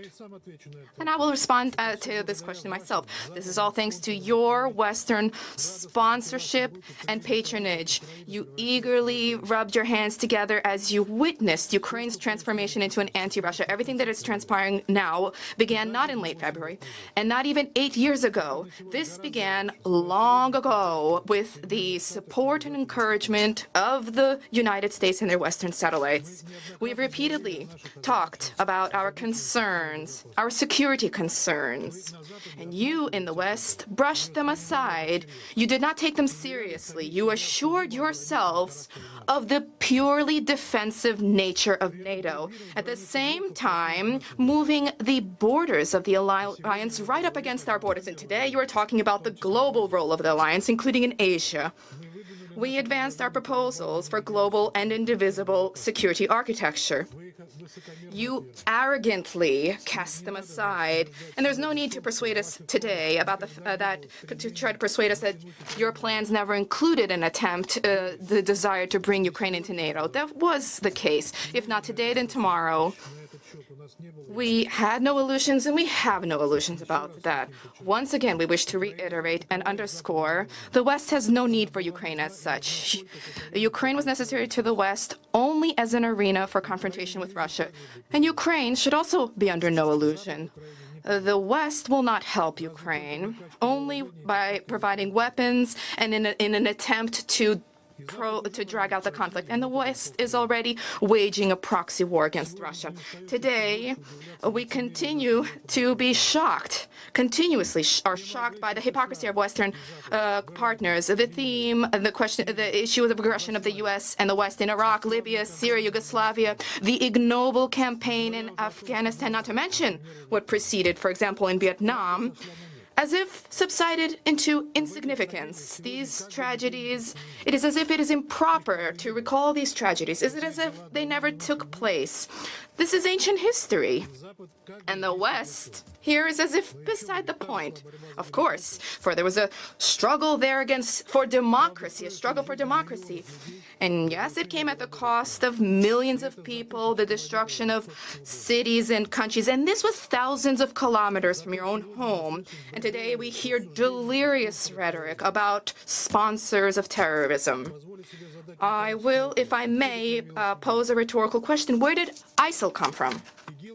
ISIL was spawned as a result of the U.S. invasion into Iraq, and its bedrock is comprised of former Iraqi army personnel. So who's the real sponsor of terrorism? Today, we are living in a state of an information, or more accurately, disinformation war. Its target is Russia. We have repeatedly pointed to the colossal forces, special psychological operations, which have been deployed on the information battlefield. The objective is not only to tarnish the adversary, but to disarm it, to strip it of access to information, to strip access for information outlets to the international community, and to accuse them of propaganda along the way. The international community needs to hear only one version of the events.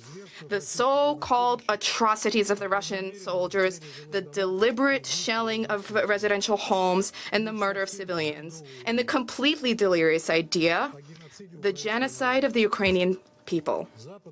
The West has waged a long-standing artillery barrage on the information field, whereas previously the information war was accompanied the real war. Now this has been reversed. And yet, the international community doesn't need to hear anything about Ukrainian provocations. For example, in Bucha, in Kramatorsk, about the way Ukrainian nationalists use civilians as cover, placing gun emplacements at homes and kindergartens and hospitals, near homes and the flats, civilian residences, the way they push them into basements, they do not let them out, and they do not let them use humanitarian corridors, which Russian soldiers provide every day. And if somebody is able to evacuate, they are often shot in the back by those same persons. There are troves of evidence about this from the Ukrainians themselves. You just don't want to hear it. Have you ever seen evidence from Russian prisoners of war, images of their being tortured by Ukrainian nationalists, which they then post on social networks? Have you ever seen anything similar by Ukrainian soldiers against Ukrainian prisoners of war? Have you seen the reports from foreign correspondents who Russian soldiers bring in to liberated Ukrainian cities, and they provide them with an opportunity to look around and to speak with anybody? Have you ever heard what people from those cities say about the Ukrainian nationalists' conduct and actions vis-a-vis themselves? I cannot but note that the Secretary General's visit to Russia and Ukraine was portrayed both by media outlets and Western politicians in a completely distorted way. There is, in this way, a deliberate impression created that the UN and Ukraine have managed to entice Russia to open up a humanitarian corridor for the evacuation of civilians from the Azovstal steel plant. Incidentally, the Russian side has regularly been opening humanitarian corridors there, and they incidentally are open today as well. The problem lies in the following. The Azov fighters who are at Azovstal prefer to use civilians as human shields, and this is openly talked about by those who have managed to flee. Many of those, contrary to the mendacious allegations of the Ukrainian authorities, have preferred to remain in DPR or voiced a desire to return to liberated Mariupol. And today, the Azov fighters have definitively cast off their masks, demanding for each 15 liberated hostages in Azovstal, in exchange for every group of 15 liberated hostages, for them to be provided with 1 ton of foodstuffs and medicine. Before them, only ISIL and Jabhat al-Nusra terrorists acted in this way. The permanent representative quoted Trotsky, of Albania quoted Trotsky, who said that the army is a copy of society. Is this episode what you were talking about?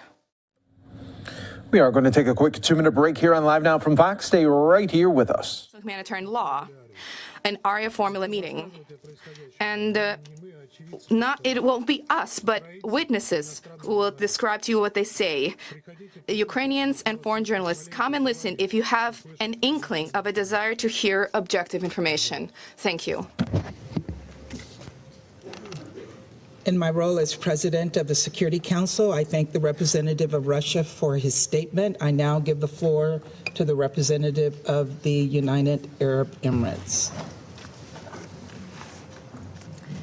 Madam President, at the outset, let me thank Ambassador Barbara Woodward and the delegation of the United Kingdom for their able stewardship of the Security Council in April.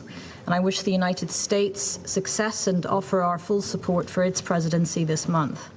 I'd like to thank the Secretary General for his briefing and updates on his visit to Russia and Ukraine, as well as for his exercise of his good offices in this conflict. We fully support his continued effort and engagement. Thanks also to Undersecretary General Griffiths and High Commissioner Bachelet and Ms. Luzan for their briefings. As the Secretary General noted last week, civilians always pay the highest price in war. As the conflict moves into its third month, its repercussions have far exceeded many worst-case projections made at the start of hostilities in February. UNHCR now believes that more than 8 million Ukrainians could end up fleeing the country, double the initial estimates. At the same time, UNDP forecasts that the war will soon erase nearly 2 decades of progress in the development of Ukraine. And we have not yet fully absorbed how the impact of this war is reverberating globally, though there are clearly already repercussions being felt through rising commodity prices and supply disruptions, as well as disruptions to the global financial system on which we are all dependent for shared stability and development. We remain deeply concerned by reports of rising civilian casualties and the ongoing destruction of civilian infrastructure. It is imperative to underline once again that all parties must abide by their obligations under international human rights law and international humanitarian law. This necessarily includes respect for the fundamental international humanitarian law principles of necessity, proportionality, and distinction. The Council has built a framework to strengthen the protection of civilians and civilian objects, including its unanimous adoption of Resolution 2573 just over a year ago. Attacks on civilian infrastructure can undermine the provision of essential services to the civilian population and have horrifying knock-on effects. We appreciate the efforts of international actors to provide tools and mechanisms to operationalize this framework, and we call on the parties to engage in the design of urgently needed solutions, including for safe and voluntary passage. We are encouraged by the recent progress regarding safe passage from Mariupol through coordinated action by the UN, the authorities of both Ukraine and the Russian Federation, and the International Committee of the Red Cross, and we're hopeful that it can be built upon. However, as we've underscored before, initiatives like corridors do not alter the obligations of the parties to uphold international humanitarian law. The Secretary-General's proposal of a contact group is a welcome starting point to implement additional measures supporting IHL implementation, and we hope to hear more details about the proposal in the near future. As the conflict continues, we join others in emphasizing the critical importance of increased humanitarian assistance to Ukraine and to the neighboring countries hosting refugees. As part of our ongoing support, the UAE most recently dispatched a plane on the 28th of April carrying 30 additional tons of food supplies supporting refugees from Ukraine and Moldova. And we're committed to continue working with international partners on relief efforts.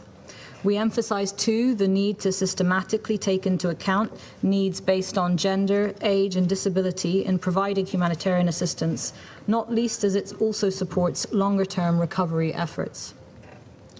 Finally, we reiterate that the protection of civilians can only be assured with a cessation of hostilities and a diplomatic solution to this conflict.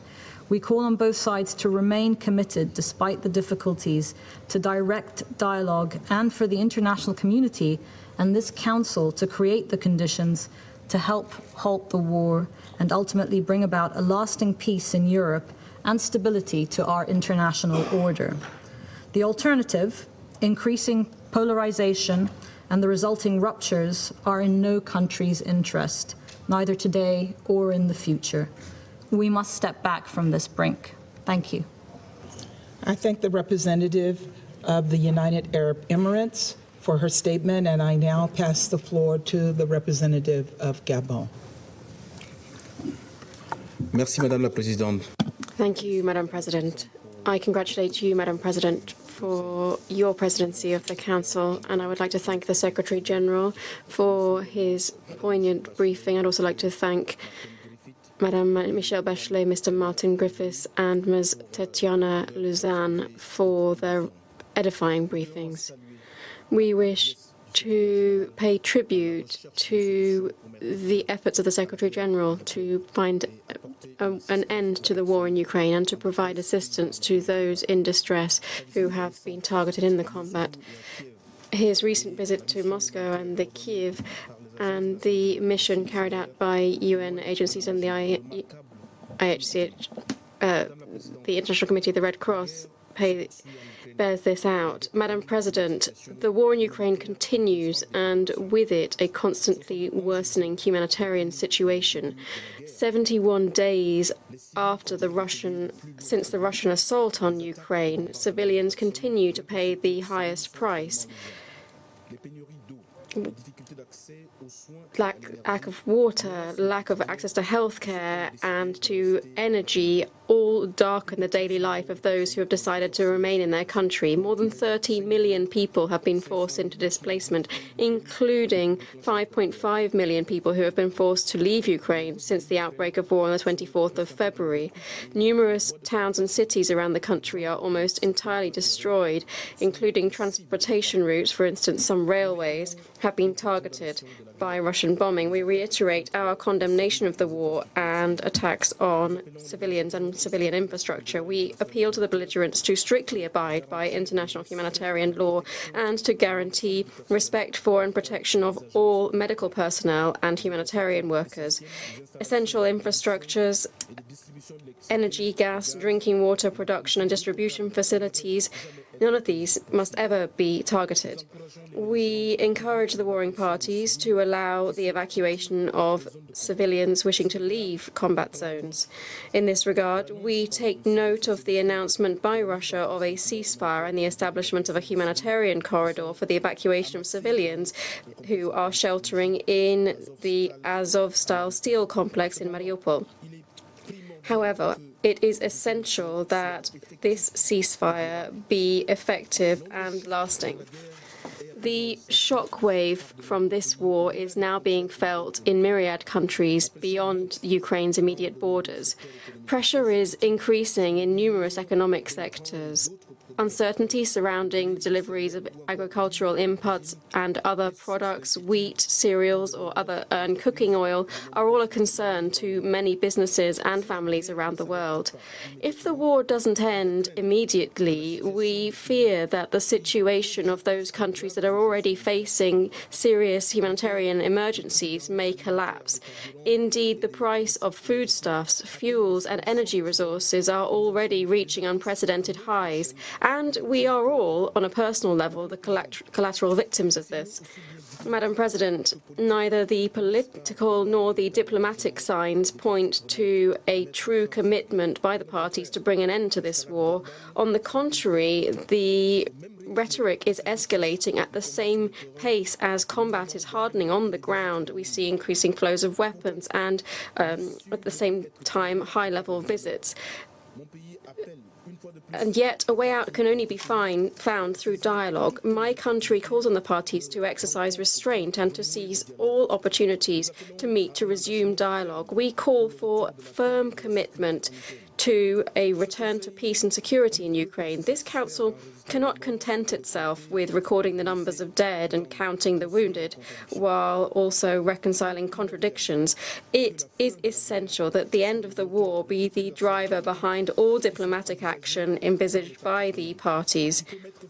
This war must be ended as swiftly as possible.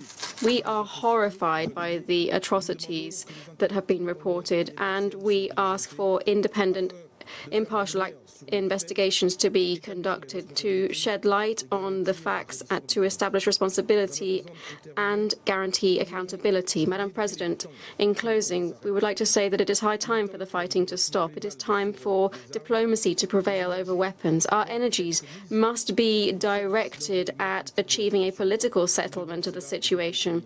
We owe this to the Ukrainian people. Thank you. I thank the representative of Gabon for their statement, and I now give the floor to the representative of the United Kingdom. Thank you, Madam President. And before I start, may I thank you and others for your kind words towards me and my team, and wish you a successful presidency. On this subject, I would like to start by thanking the briefers for their statements, and I welcome the Secretary-General's participation in this meeting. On the 4th of April, the Russian permanent representative told the UN press corps that what was happening in Ukraine was warfare, and that in warfare you cannot exclude that civilians are dying. The truth is that it's not just that civilians are dying in Russia's illegal war of aggression, but that Russia is deliberately waging a war designed to terrorize and kill Ukrainian people. Civilians have been executed and dismembered in Bucha and Irpin. No distinction has been drawn between military targets, hospitals, schools, or the Mariupol theatre, outside which children was clearly written, and where the latest reporting suggests that as many as 600 people were killed. Russia's actions are clear violations of international humanitarian law, including, but not limited to, resolutions 2286, 2417, and 2573.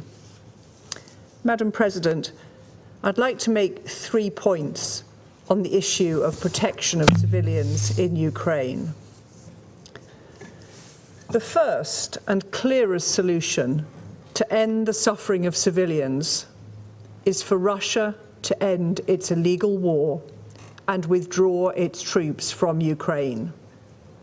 Unless it does so, civilians will continue to die, and many millions more will be put at risk across the globe due to food and energy shortages resulting from the invasion. This is what the Secretary-General referred to as the limitless potential for global harm. Second, while the invasion continues, international humanitarian law must be strictly observed and full humanitarian access to civilians facilitated. We commend the Secretary-General and his team for the efforts that led to the evacuation to safety of about 500 civilians from the Azovstal works. But it should be a matter of profound concern for this Council that humanitarian supplies were not allowed into the city and that the shelling of the steelworks restarted immediately. Third, we're deeply concerned that Russia's war is accompanied by a propaganda campaign, including in this Council, designed to dehumanize and demonize Ukrainians by labeling them as neo-Nazis. This hate speech is extremely dangerous. And as we near the anniversary of the end of World War II, it disrespects the sacrifices of those Russians, Ukrainians, and many other nationalities who fought to end Nazism. Finally, Madam President, I want to assure you that the UK continues its help and support to Ukraine, and today we announced a further £45 million for humanitarian and UN organisations to support the vulnerable and provide medical equipment. I thank you, Madam President.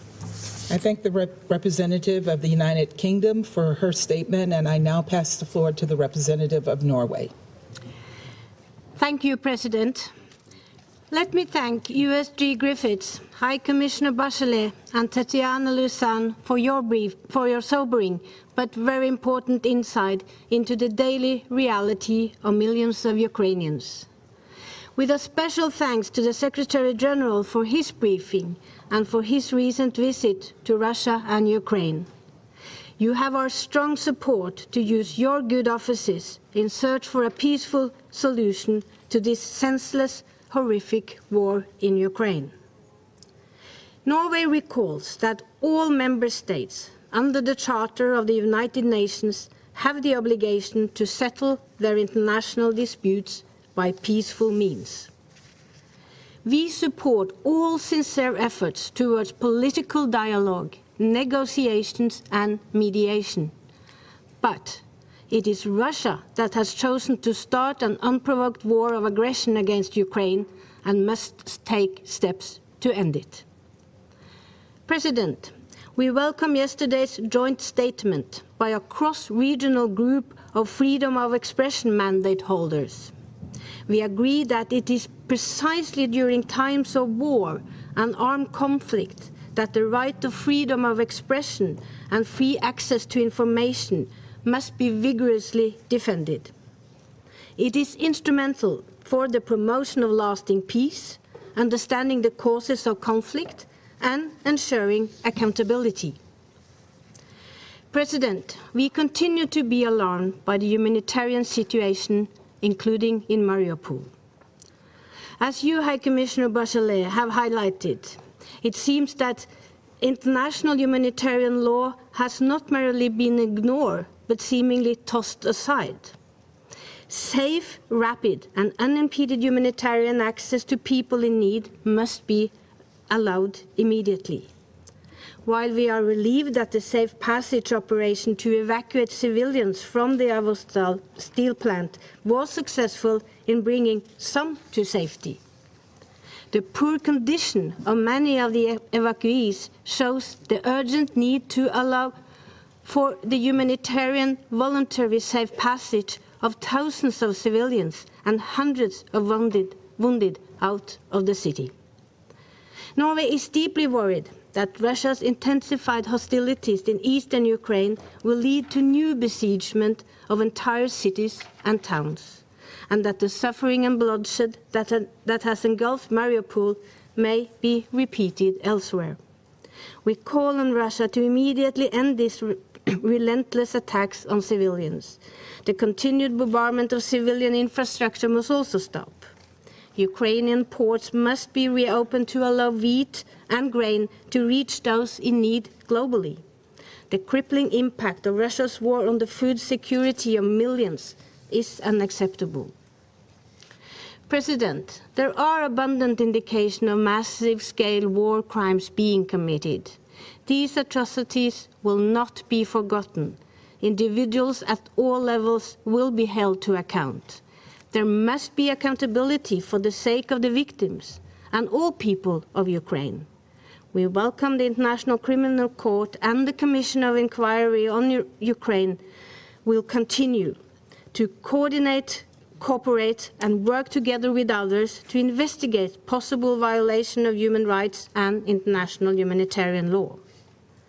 Also, earlier this week, the UN signed a framework of cooperation with Ukraine on the prevention and response to conflict-related sexual violence. This is key. This is a key example of positive partnership that the Secretary General's good offices can provide. We strongly support all efforts made to bolster accountability, risk mitigation against trafficking, and access to comprehensive services for survivors. President, I started my remarks today reminding of the obligation of member states to settle their dispute through peaceful means. Russia started this senseless war. Russia must immediately, completely and unconditionally withdraw all its military forces from the territory of Ukraine within its international recognized border. I thank you. I thank the representative of Norway for their statement, and I now give the floor to the representative of India.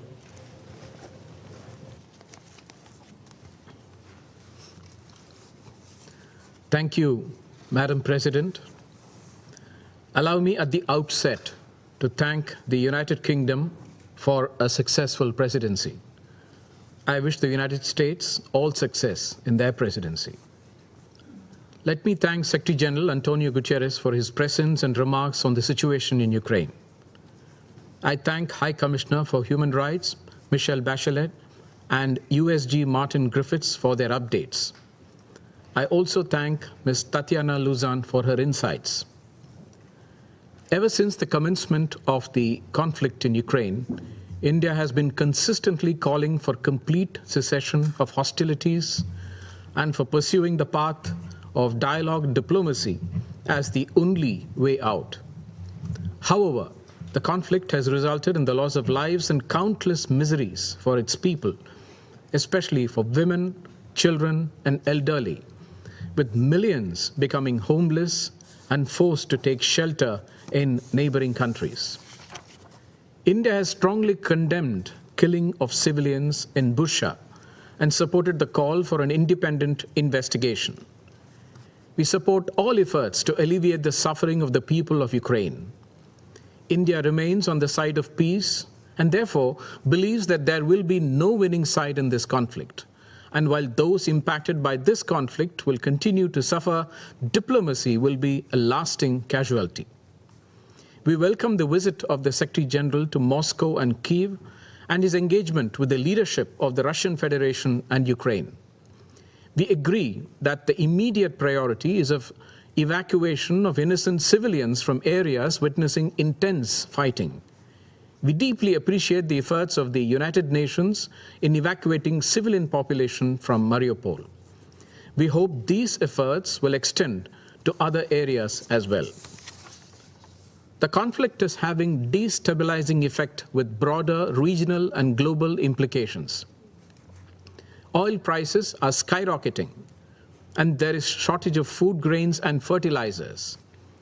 This has had disproportionate impact on the global south and developing countries.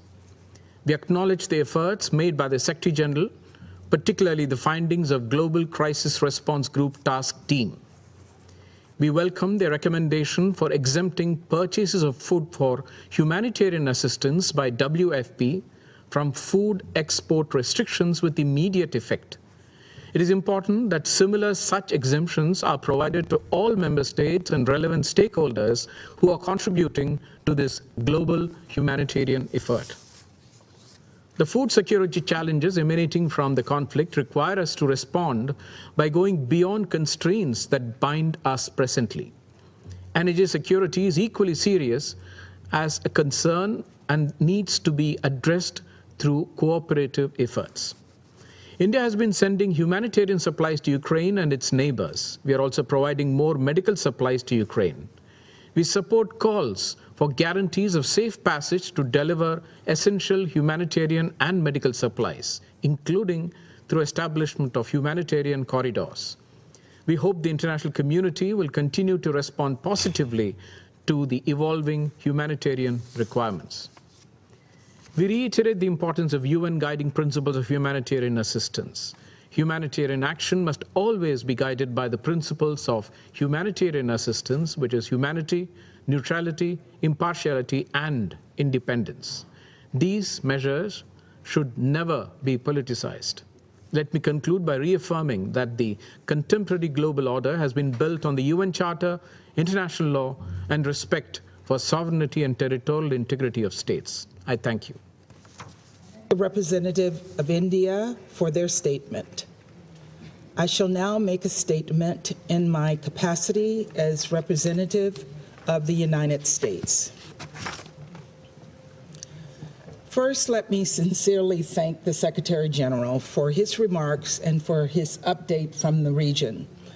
I'm so glad that you've returned to us safe and sound, and I know that you must be jet-lagged after your trip practically around the world, but your being here shows us the commitment that you have to this institution.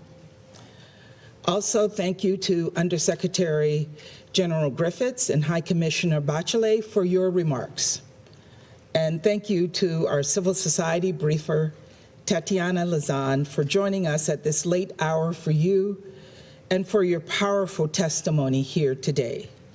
I welcome the representative from Ukraine, as well as His Excellency, the Deputy Prime Minister from Poland, as well as other speakers who are here with us today. Colleagues, there are no signs Russia's war against Ukraine is abating. Russia's forces may have abandoned their attempt to capture Kyiv, but Russia continues to conduct missile strikes against Kyiv and terrorize citizens across Ukraine. Independent media reports have laid out a deadly pattern of attacks in the past 2 weeks. On April 23rd, reports indicate Russian missiles strikes killed civilians in Odessa, including a 3-month-old girl. Then Russian missiles hit a thermal power plant, an oil refinery in Kremenchuk the next day. The day after that, Russian forces attacked 5 railway stations across Ukraine. The following day, 2 rockets flew dangerously close to a nuclear plant, posing colossal safety risks to the region. This string of attacks culminated on April 28th, when Russia had the audacity to attack Kyiv while the Secretary General was there to discuss humanitarian aid and peace. Russia has violated the UN Charter. Russia has ignored our unified global call to end this war. The message we continue to hear loud and clear from Moscow is that Russia does not respect or believe in the UN, our charter, and will not be a responsible actor in the international system. Over the past 10 weeks, just 10 weeks, we've seen Russia continue to wage an unprovoked war against a smaller neighbor. We've seen Russia brutalize civilian populations and attack thousands of civilian-used buildings, structures, and vehicles. Apartment buildings, schools, shopping malls, markets, cafes, trams, heating plants, grain silos, food storage facilities, hospitals, orphanages, maternity ward. The list goes on. Russia has lied to this council repeatedly with a wild string of conspiracy theories and disinformation, even falsehood more ridiculous than the last. 3 months ago, Russian representatives told this council they had no intention to invade Ukraine. Now Russia claims the attacks aren't real or never happened. Russia has even claimed that Ukraine is attacking itself, that they bombed their own buildings, attacked their own people, and assaulted their own democracy. These lies defy all logic, all evidence, and common sense. Russia is spreading pure disinformation. The truth is well known. Russia is the only perpetrator of this war. So it's hard to understand while some council members continue to call on all parties to desist. Let's call a spade a spade. Members should call on Russia explicitly to stop its aggression against Ukraine. We have imagery that confirms the presence of mass graves in Bucha, and this is not just an unverified accusation on social media. It is a horrifying fact, one the world must now reckon with. Russia alone started this war, and Russia alone can end it. Silence the guns, withdraw from Ukrainian territory, and embrace diplomacy. Recently, the eyes of the world have been trained on Mariupol, where hundreds of civilians have been taking shelter in a steel plant besieged by Russian forces. We all watched in horror as Russia laid siege mercilessly against civilians trapped inside and underground for weeks. This week, the UN and President Zelensky announced that over 100 Ukrainians have finally been rescued and reached relative safety. And we applaud the UN and ICRC's role in this rescue, and we strongly support the 5 convoys the UN has sent to besieged areas. But we're concerned that attacks on the plant have reportedly resumed with civilians still inside, and we'll be following the situation closely. What we truly need is unhindered access throughout Ukraine so the UN and its partners can reach everyone in need and people of all nationalities can flee to safety. Convoys and evacuations take days and weeks or months of intense negotiation. They cannot be the norm. The only norm we should accept is Ukraine returning to its normal.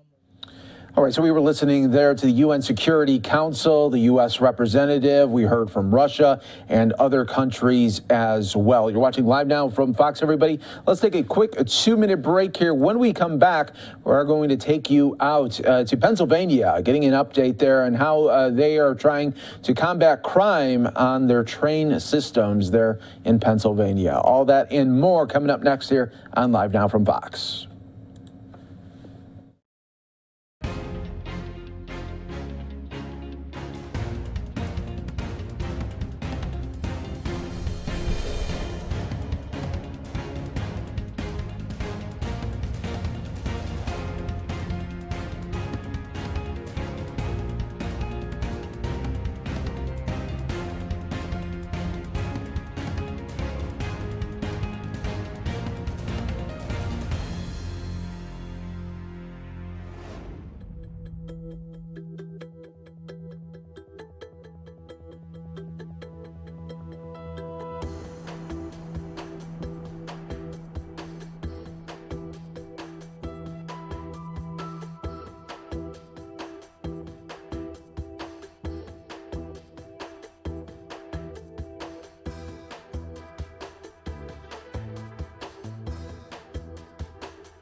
Welcome back, everyone, here to Live Now from Fox, taking you out to Pennsylvania, getting an update on how officials there are trying to combat crime on the Pennsylvania's train systems. Let's listen in right here.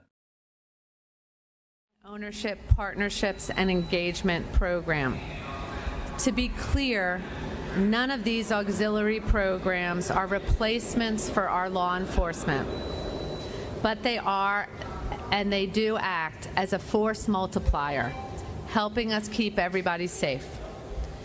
This year budget increases spending on safety and security by 50%.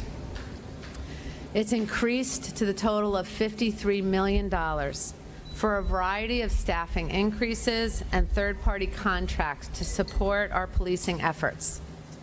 SEPTA's 210 transit police officers are exceptional public servants who protect our customers and employees every single day.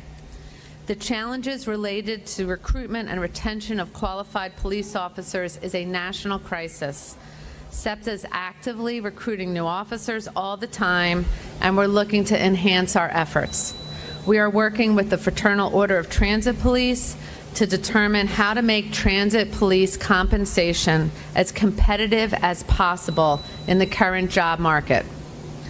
We are creating a new virtual patrol unit in the police department, which will give us personnel dedicated to monitoring and surveillance of our video systems and all of our video live streams. This will help us make sure we are dispatching patrol officers to parts of the system where they are needed most. We're also doing everything we can to keep our stations and vehicles clean. This year, we budgeted to hire 200 new cleaners, and we are well on our way to reaching that goal. Our crews regularly perform station cleaning and maintenance blitzes to ensure we are keeping up with tasks that enhance safety and cleaning. such as replacing lights, painting, and power washing surfaces. We are issuing cell phones to all 282 custodians so they have a quick and easy connection with police dispatchers. Finally, we want to remind our riders about the tools available to them to communicate with police. The SEPTA Transit Watch app allows you to discreetly report an issue and text with police directly.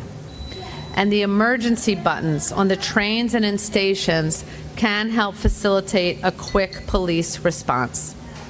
Thank you so much for being with us here today, and we're very excited about these new initiatives to keep our system and our city healthier, cleaner, and safer. Thank you very much.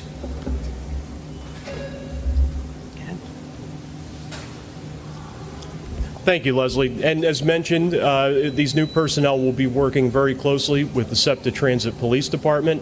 And to talk a little more about that, I'd like to introduce SEPTA Police Chief Thomas Nestel.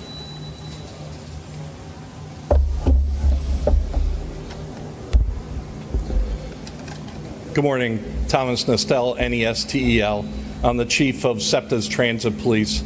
I appreciate you reporting on this. I also appreciate if you would mention that we are recruiting for police officers and that anyone can submit an application through the SEPTA.org website. We have teamed up with a number of companies. Those companies are Electricity, Scotland Yard, and Philadelphia Protection Unit. Those folks are providing us with ambassadors and essentially disorder interveners. They have folks that are out on the system, on the trains and in the stations, on the Market Frankfurt line and the Broad Street line, talking to people, educating them about the rules, warning them, and if people don't adhere to the information that they're provided, they're notifying us. They're serving as field observers. So I'd like to give you a little data showing over the past 2 weeks some of the really good things that they've done. They have found several people who were suffering medical emergencies, enabling transit police and fire department medics to come and assist them. They intervened in a fight with school students and were able to de-escalate the situation so that no one was injured, and actually spoke to a mother to describe what had occurred, and then we've talked to the schools, so great connection with that. They saw a person suffering from a mental health crisis who was armed with a knife, notified transit police who were able to safely apprehend that person and get that person to treatment. In the last 2 weeks, they've discouraged 160 people from fare evading and have guided 735 people who were destinationless riders off of the system and offered them social services. This is a work in progress that has tremendous potential. It is not a replacement for police. It is an enhancement, and it is a force multiplier, as the boss mentioned, so that our resources can focus on crime issues and be used in situations that may be elevated if we didn't receive the information that we do from our partners. Thank you. Thank you, Chief. So these outreach workers, they partner with our SEPTA Transit Police Department, and it also enhances an effort that we've had underway, which is adding mental health professionals on the system to partner with police and help with our efforts to reach out to members of the vulnerable population. And so I'd like to introduce our last speaker, the SEPTA Assistant Transportation Director, Ken Divers, and he's leading those scope efforts. Ken. Thank you, Andrew, and good morning, everyone. This is just another component of what SEPTA is doing to address this public health crisis. This is not a SEPTA health crisis. This is a public health crisis that found its way downstream on our system.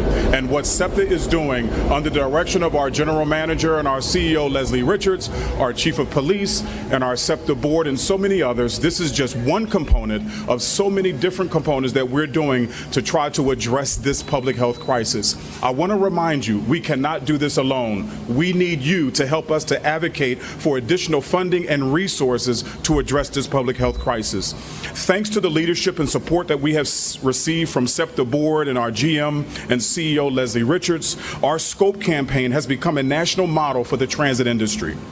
Every day, social workers are engaging with members of the vulnerable population who are seeking refuge on our system, and we are connecting them with housing and services for addiction and mental health issues, excuse me.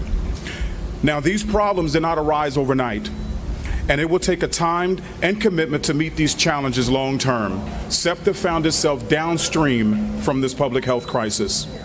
SCOPE has benefited from a great partnership with the SEPTA Transit Police Department, and we are looking forward to having more visible presence and eyes and ears on the system through this new outreach program. We are all going to continue to work together to meet these big societal challenges. Thank you. And we're available for questions. For Ms. Richards, please. Sorry. I mean, in some ways, this feels a bit like a Band-Aid, that you are unable to pay or recruit cops to get the number of cops that you need, even your full complement. So without that, you've got to do something short of that, and this is it. Absolutely not.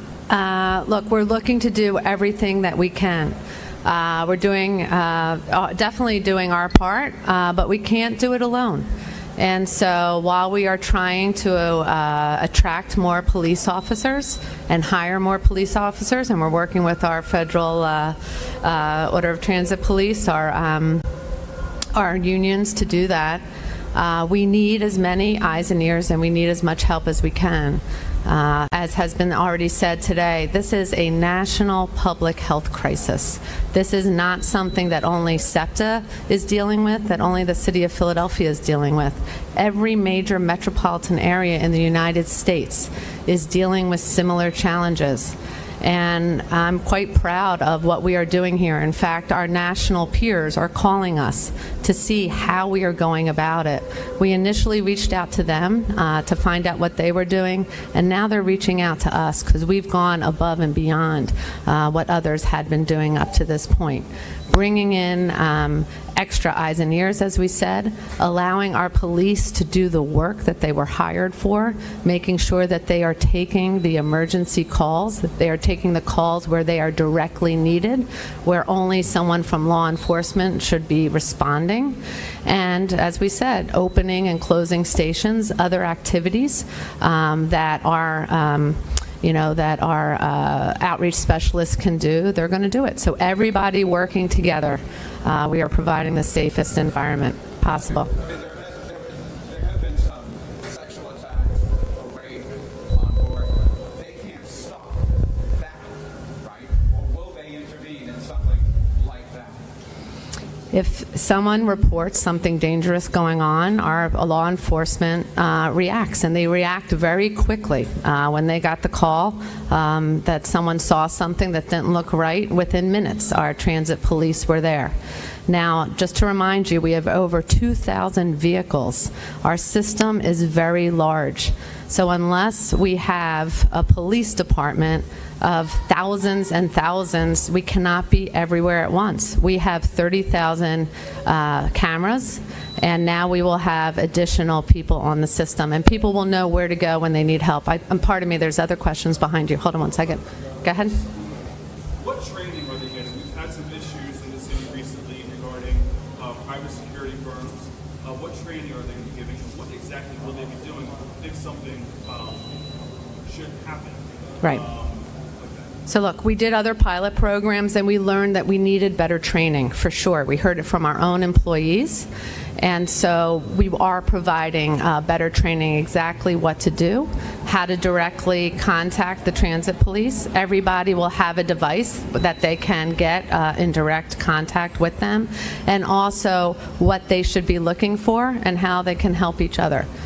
There's a lot, there's a lot to be looking at all times. And so again, with these extra personnel, with this extra help, we'll be able to cover this large system in a better way.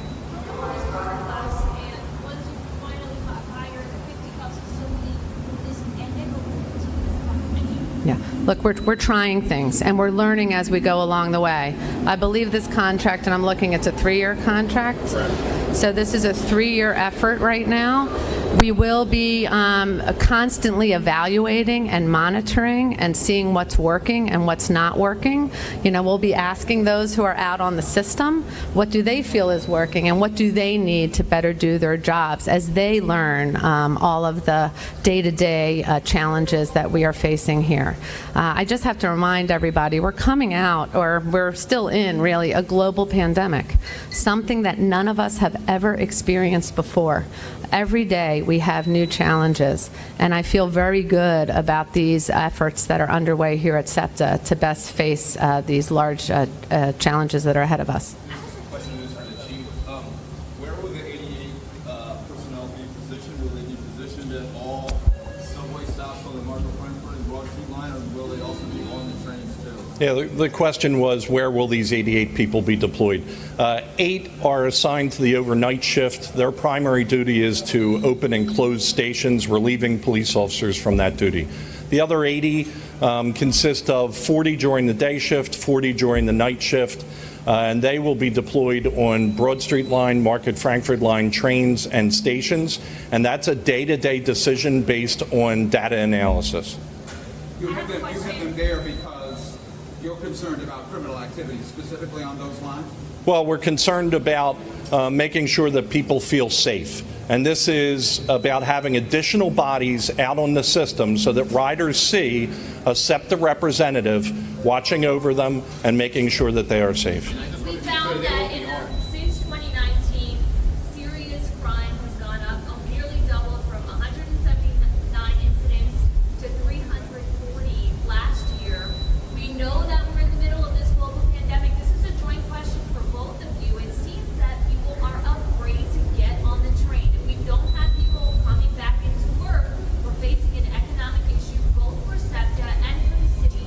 How can we talk about allowing for people to feel safe again to ride the train? Yeah, crime has gone up. You know, the pandemic created that throughout the nation, so we're not alone on that.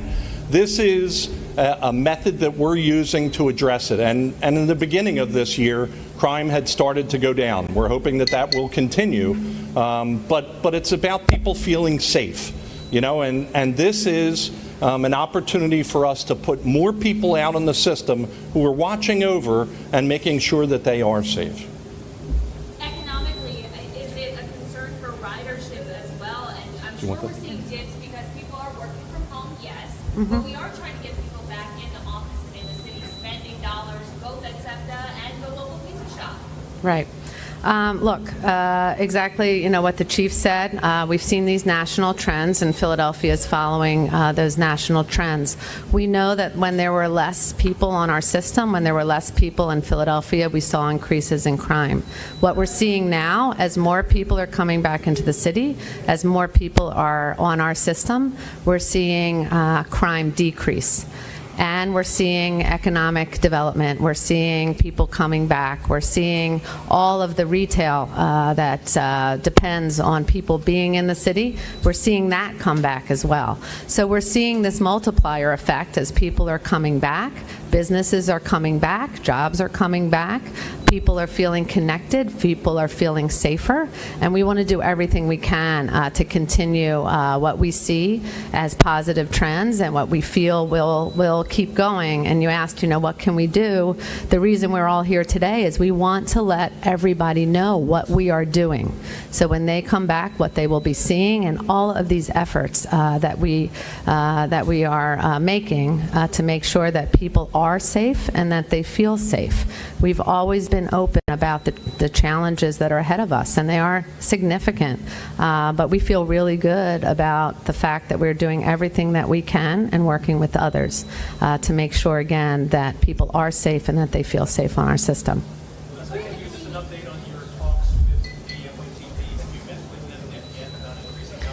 We have already met with them. I'm actually being briefed after this meeting on how that is going, but optimistic that we are going to be able to help compensate our transit police in ways that reflect what the current market needs. I can't say any more than that right now because it is still in motion, but trust me, we want to work with the unions closely, and so far those conversations have been very positive. Did you not take part in the meeting this morning? It was a meeting this morning, correct? That's what our understanding was. We were told by the union. There was a meeting today with our labor relations and our union, correct, and that is typical when we deal with union matters. You didn't take part in that?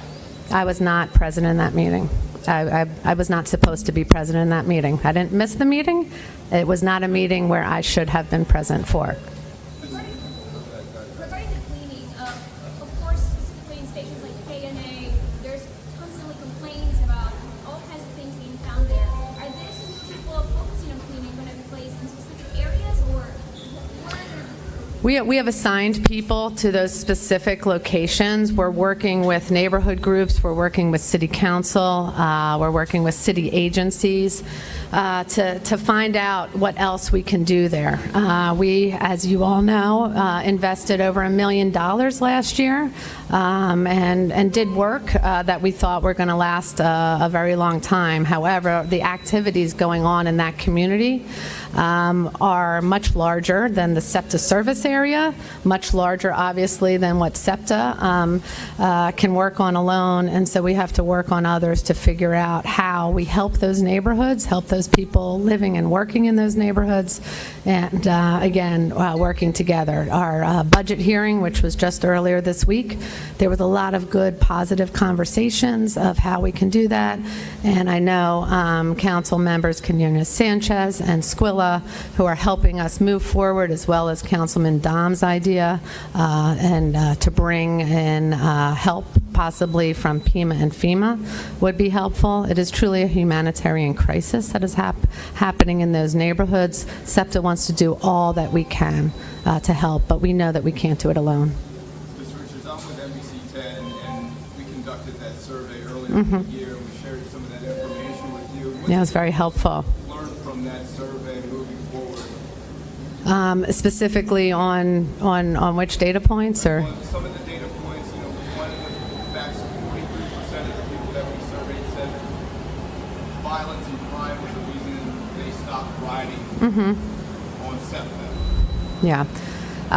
So look, we know that people need to feel safe to be on our system, and that's why we're here today telling you what's going on. We also found out from those surveys people weren't using our system because they didn't have to come back to their offices, or they had other options. So we're also waiting for people to decide to come back on the system, and we also know that frequency of our system and our schedules. So we've increased the frequency. We're seeing people choose, and employers welcoming employees back. We have programs such as our SEPTA Key Advantage, which has officially kicked off May 1st. We're already seeing wonderful numbers. Over 7,000 trips had been taken just in the first 2 days, and one of those days was a Sunday, and the other day was a Monday, which we normally see lower trips. We're seeing crime going down. And again, we've always been very transparent and honest about the challenges that we face, and that's why we really want to make sure that everyone understands all the efforts being undertaken, also that the Transit Watch app is available for them, what they should do if they're on the system, if they see anything. We want to make sure that law enforcement is where they need to be.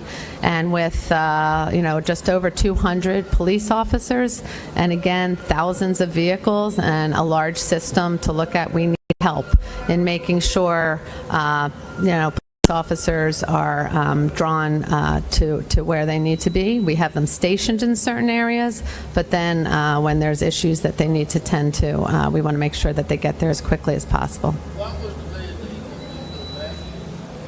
What was that? Well, we're under federal guidelines, so when the CDC and the TSA, who we have to follow their guidelines, were no longer enforcing, we were unable to enforce. So that was a federal guideline that we're following. Okay. Are all 88 employees now on the system today, or is this a rolling introduction? Are all what type of employees? All 88 employees Oh, 88 employees. Yeah, I know the chief wants to, but yes, everybody who is on here today has started as part of those contracts. I don't know if we had one more question. I have two. You broke down the overall cost for security. What's the cost for these folks, this three-entity contract? $3.6 million, or no, 6.1 million for this project. For the first year.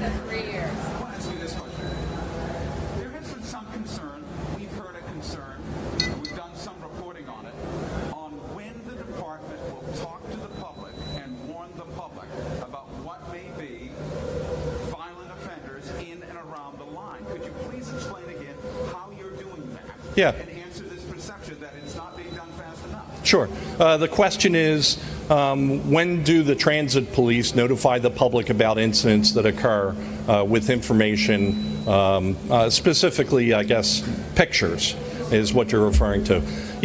Each incident results in a strategic meeting regarding what information to put out. Here's an example for you. We have an incident that occurs at Lombard South. That person, we believe, frequents that area. We don't want to put out his information, his picture, because we've flooded the area with police officers looking for him, not only at that station, but in the neighborhood surrounding it. If that person gets tipped off and goes under, it lengthens the amount of time before we can catch that person. And that's exactly what happened in this particular case. We do painstaking evaluation on what needs to go out immediately to the public for their safety, but what needs to go out to the public to help us catch the person. So, you know, an example would be over the weekend, we had a person on a bus that was in an argument, got off the bus, and ended up firing a gun outside of the bus. We don't have any information that person's from our community. We don't have any information on who that person is. We put out the information, asked for public help, and in fact, we didn't get any public help. We got a call from a Philadelphia police officer who saw our wanted bulletin, which we share with them, and he provided us with the name of that person. So it is a incident-by-incident decision that's focused on trying to apprehend the person. But obviously in doing that, as you try to apprehend, you've got a way against telling the public, and in essence the public sort of think in some way, hey, we should have known earlier while you're trying to make it. Yeah, look, it is a difficult decision to make, and our decision is based on trying to apprehend that person quickly. Chief, I just want to clarify with the $6.1 million, is that just for the 3 security companies, or is that the cleaning? No, it's just for the 3 security companies, 1 year with an option for renewal for the next 2 years.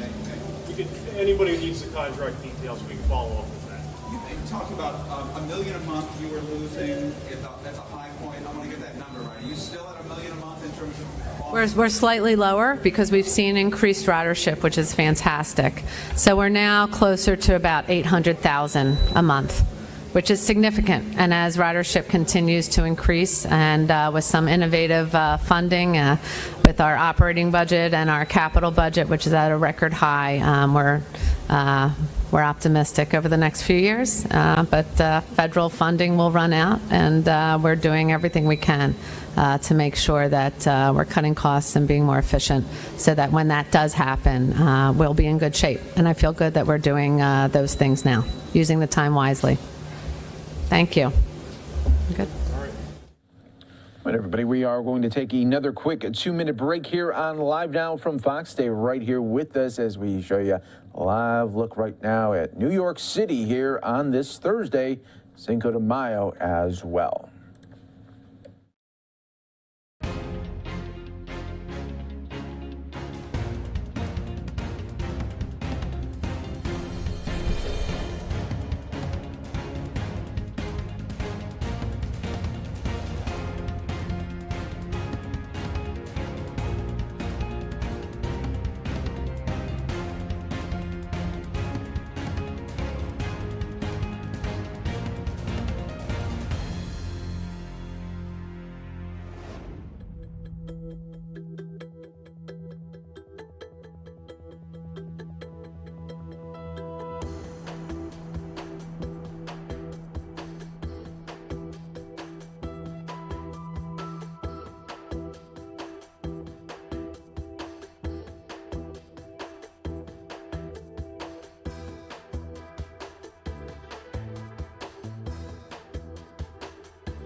Welcome back, everyone, here to Live Now from Fox, taking you out to Hillary Clinton making some remarks at a women's leadership forum. Let's listen right here on Live Now from Fox. These are the tools. And I know you know, and everybody here knows, the power of technology. The problem is we're already way too much behind. It's freaky what's going on. We're so behind. This is constitutions and countries. If you look in the history of how democracy has been built by men. And it defined a lot of our rights. Look at us today. I cannot believe we're debating the right to abortion in 2022. It's just absurdly shocking, disgusting. I come from North Africa, come from Tunisia. I have a daughter. And when you're an Arab woman having a daughter with a US passport, you're like, oh my God, at least like she always have this passport to protect her. My daughter has the right to abortion in Tunisia. She doesn't have it here, maybe. It's insane. It's freaky. But this is what's happening with technology, too. Technology is being defined by men. How we talk together, how we govern ourselves on the bigger scale, in the millions, how we move populations today is being defined only by men. And we're users. And what is it to be a user? It's like we decided to let other people decide for us. So yes, there was a world and there was a theory for me in my life to, after what I've done in Tunisia, to also run for office. And that is what every single person in my life expected. Still, my mom is like, I cannot believe you did this. Could have said maybe proud. That what I'm doing today is actually harder. And it is harder on the daily. I forget that I can be in a room with so many women, actually. I haven't seen this many women in the 5 years I've been in Silicon Valley, ever, like never. I raise and I will pitch 15 investors and I will only meet the EAs who are women. I would never, ever, ever. There is something happening in the other coast that needs to be fixed. Women need to invade Silicon Valley. We need to make sure that girls are not just users, but they are builders. And that is a lot of work that needs to happen.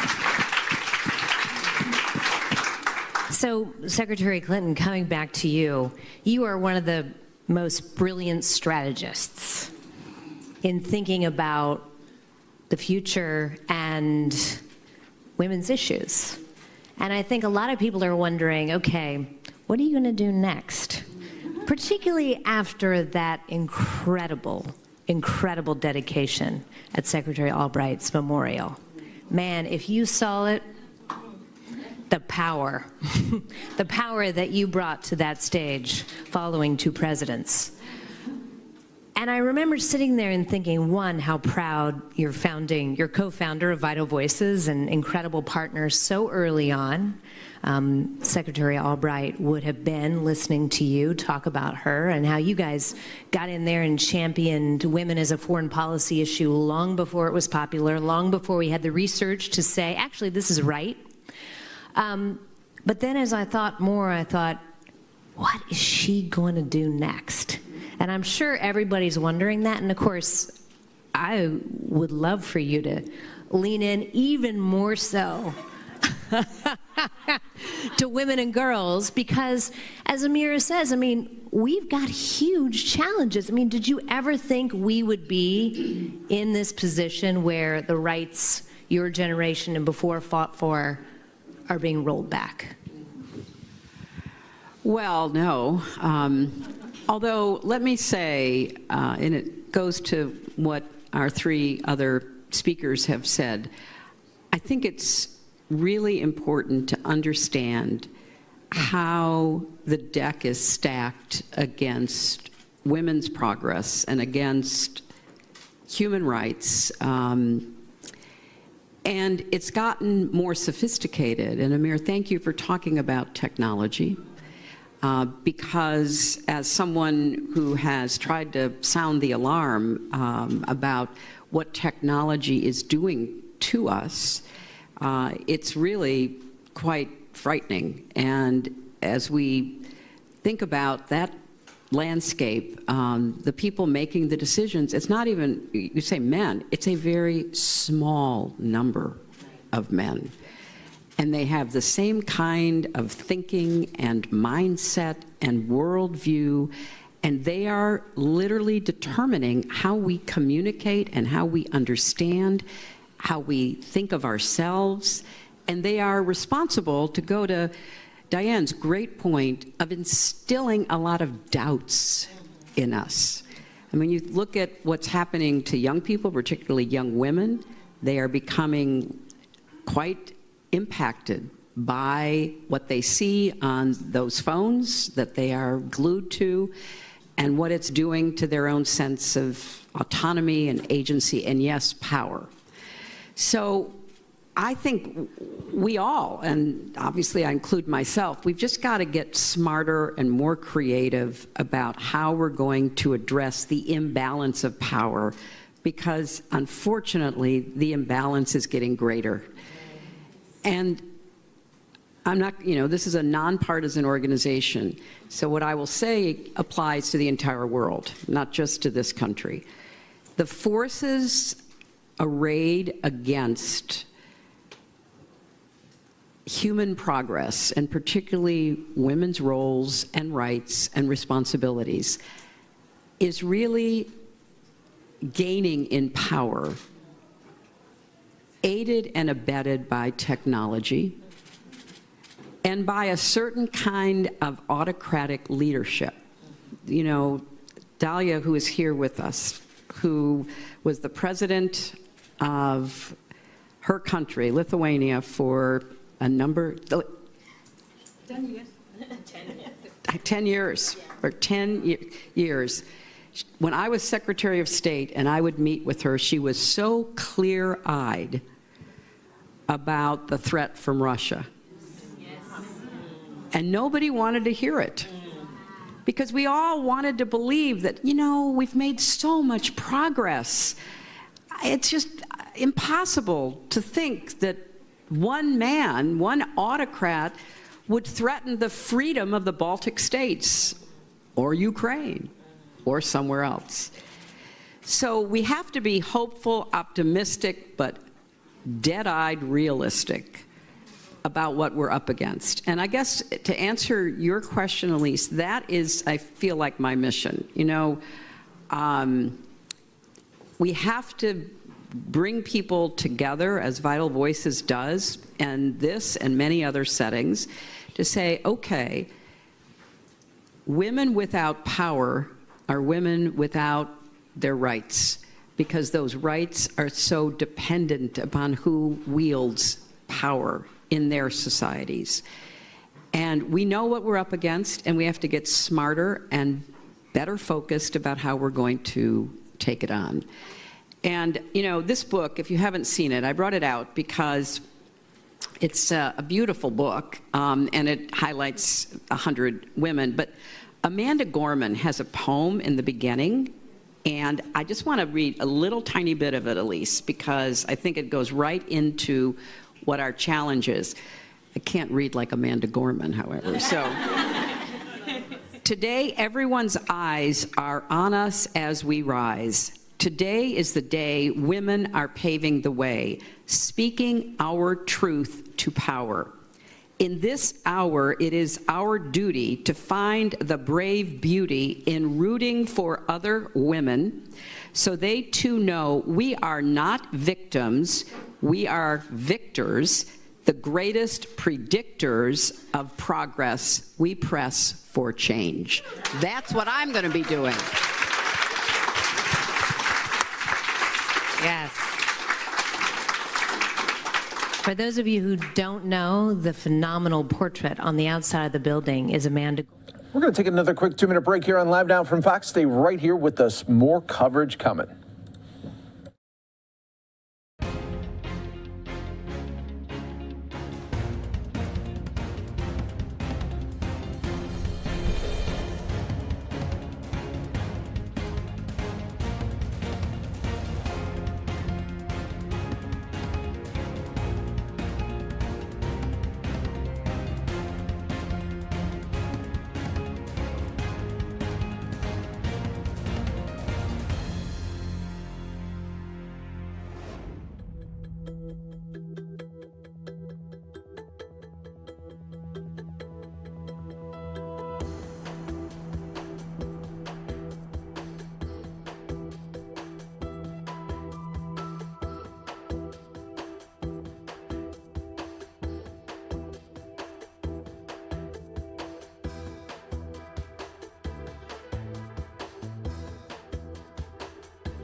Thank you, and welcome to the White House.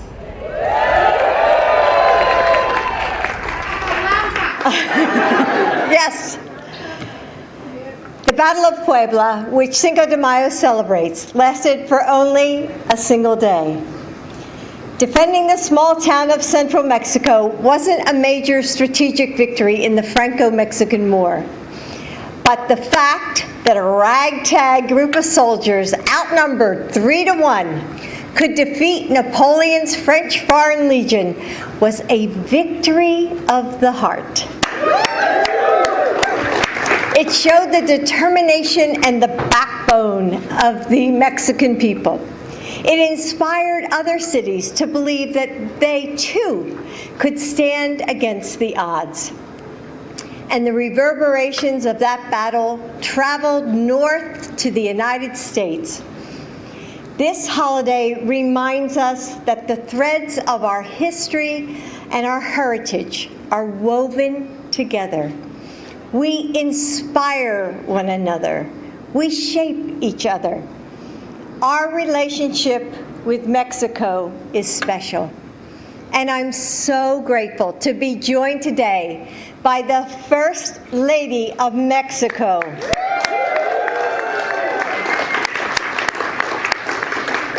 Dr. Gutierrez Beatriz, from our love of poetry and literature to our shared passion for education, we have so much in common. You know, Joe always says that politics is personal, and I'm grateful to continue building our friendship. Actually, we already have plans for what we're going to do next time we're together. Oh. I don't know if you're invited, Joe. I think I am. It's not only our history that is tied to Mexico, but our future as well. We are stronger when we face the challenges of our modern world together. And when we recognize our shared heritage, we can better understand and celebrate the true beauty and diversity of America. A few years ago at the National LULAC Conference, I met with a young group of Mexican Americans and other Latino leaders. They told me about the issues that were on their minds: education, climate change, healthcare, and jobs, just like anyone their age. But what struck me was that they said that they didn't often feel seen or heard, and that touched my heart. Don't we owe them better? Since then, I've held conversations to hear from different generations of Latinos from across this country. And again, I've seen the unique gifts of this community, the common threads that tie us together. I've been reminded that our differences are precious and that our similarities infinite. The former poet laureate of the United States and a proud Chicano, did I say that right? Okay. Oh, I should ask you. Juan Felipe Herrera once said, "Diversity really means becoming complete as human beings, all of us. We learn from each other. If you're missing on that stage, you learn less." We all need to be on that stage. The White House, Casablanca, is the people's house, your house. And the story of America is the story of you, the story of all of us. So thank you for helping us celebrate our nation's Mexican-American heritage today. And happy Cinco de Mayo. And now, my husband, your president, and mine, Joe Biden.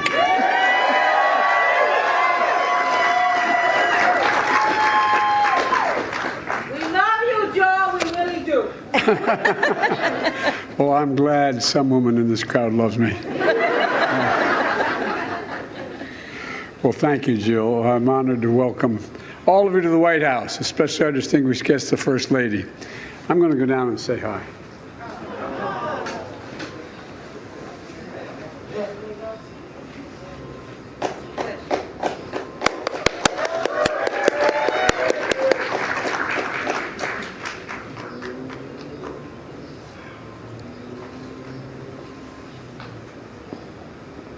Jill doesn't let me get in these conversations, so I want to.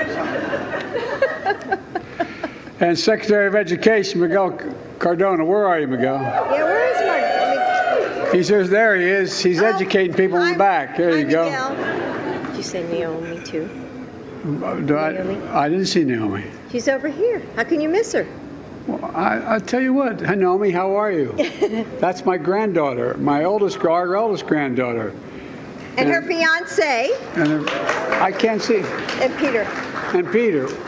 Well, you all have to know all this, you know. It's really important. Secretary of Interior, Deb Howland. Where's Deb? She said, Deb, thank you. Thank you, thank you, thank you. And one of my best buddies when we served together, and I think probably one of the best ambassadors we've ever had to Mexico and anywhere else, Kent Salazar.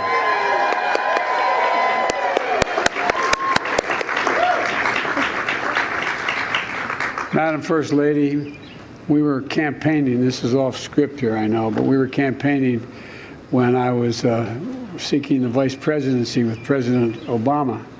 And we were in eastern Colorado. And we were about to walk out, and we were at a beautiful renovated railroad station, and a railroad that no longer functioned as an interstate railroad. But it was magnificent. And he kept telling me, he said, "No, look, Joe, there's a couple thousand people across the track." And he said, "They're Latinos, so you got to be respectful." I'm like, "I'm not going to be respectful." And I said, he said, "And you don't understand about prejudice. You don't get it." And I listened to him and listened, and finally he pointed out, he said, "Look, my family's been here 400 years." And I said, "Well, mine's not been here that long. I don't think it's anywhere." Anyway, so we talked a little bit longer, and he kept talking about, be careful. Remember this? And this beautifully renovated station. I mean, it's gorgeous. And it was about the size of, I don't know, it's from here to the far hedge and about halfway into the crowd, about 30, 40 feet wide. And there was nothing in there except there was linen wallpaper, and there were these brass plaques about every 6 or 8 feet around the entirety of the reception room. And I said, I generally understand. He said, "No," I said, I turned, I said, "Take a look what they say." It says, "No Irish allowed." No Irish allowed. Because it was renovated exactly what it was in 1869. So I don't really know, but anyway, I just want to remind you. But Ken, you're one of the best ambassadors I think we have anywhere in the world. You know, along with all the mayors, how many mayors are here today? American mayors. Wow. All right. And how many diplomats are here from various parts of the world? You can raise your hand. It's okay. You don't want to be seen. It's like, I don't know. Not sure he wants to, And how many advocates and community leaders are here? All right. Teachers, I sleep with the teacher every night. Same one. The same one. If I didn't like teachers, I'd be sleeping alone. I'd be in a different place. As Jill said, Cinco de Mayo is a day to celebrate freedom and resilience. And, it's also a day to celebrate friendship. And President Lopez Obrador, when he was kind enough to come up and see me here in the Oval and the White House in November, and he pointed to a portrait over the mantle of in the White House in the Oval Office, and it's a big portrait of Franklin Delano Roosevelt hanging on the wall, and he told me that he liked Roosevelt because he was the president who initiated the good neighbor policy between our two nations. We talked about that for a while. I told him that today the United States and Mexico are more than good neighbors. We're genuine, true friends, partners. There's an unshakable bond strengthened by mutual respect and our shared commitment to the prosperity and security of both our nations. It's not our backyard, it's our front yard. Thank you very much, Madam President. Those bonds are further strengthened by our shared history and heritage, culture, pride, countless contributions of Mexican Americans, and the heritage and culture of an essential part of the American culture. It's just part of American culture.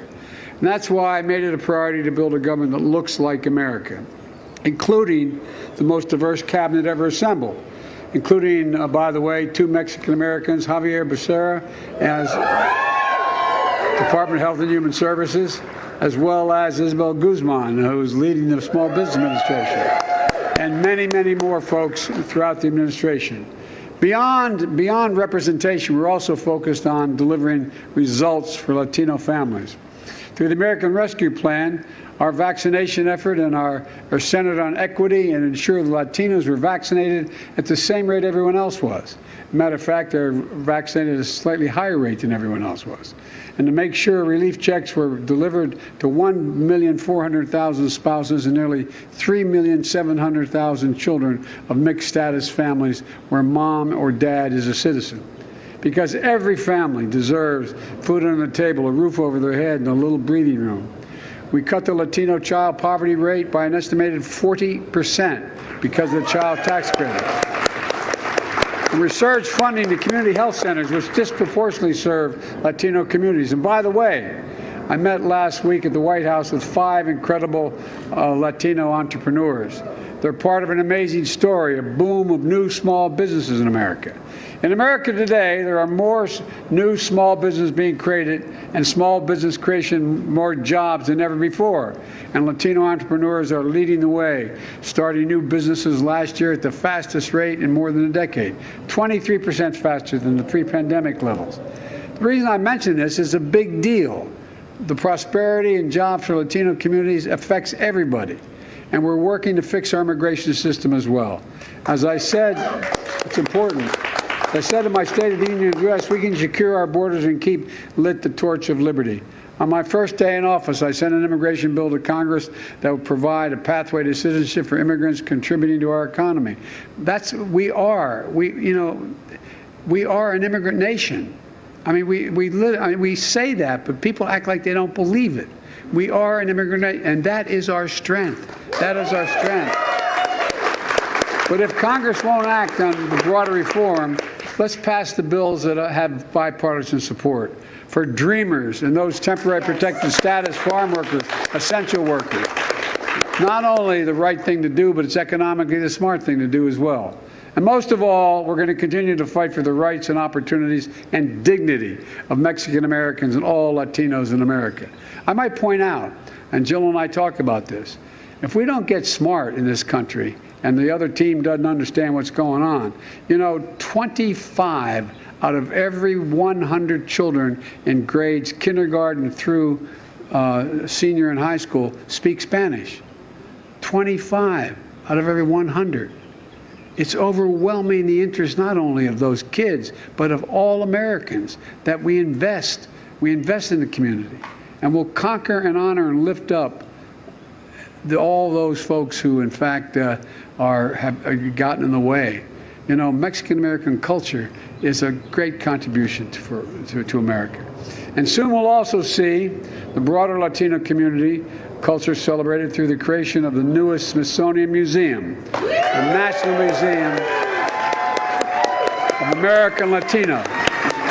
It's a big deal. And I look forward to seeing it take its rightful place here in Washington to help share the remarkable stories and incredible contributions our Latinos have contributed to this nation, the entire Latino community. And for now, though, let's celebrate today. Let's celebrate today. And I just want you to know, I can't tell you how much we're looking forward to this day. I'm glad it held off. Thank you, God. But I hope you all have a good time today. And again, Madam First Lady, you're welcome here. And I want to take in and show you my office, too, if you'll come. Okay? I'll show you Franklin Roosevelt. And that was the Bidens there celebrating Cinco de Mayo at the White House. You're watching Live Now from Fox, everybody. We will take a quick 2-minute break and then get the very latest on a border security hearing that took place on Capitol Hill earlier today.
Welcome back, everyone, here to Live Now from Fox. We appreciate you joining us here. We're going to listen into a little bit of the Senate hearing on border security.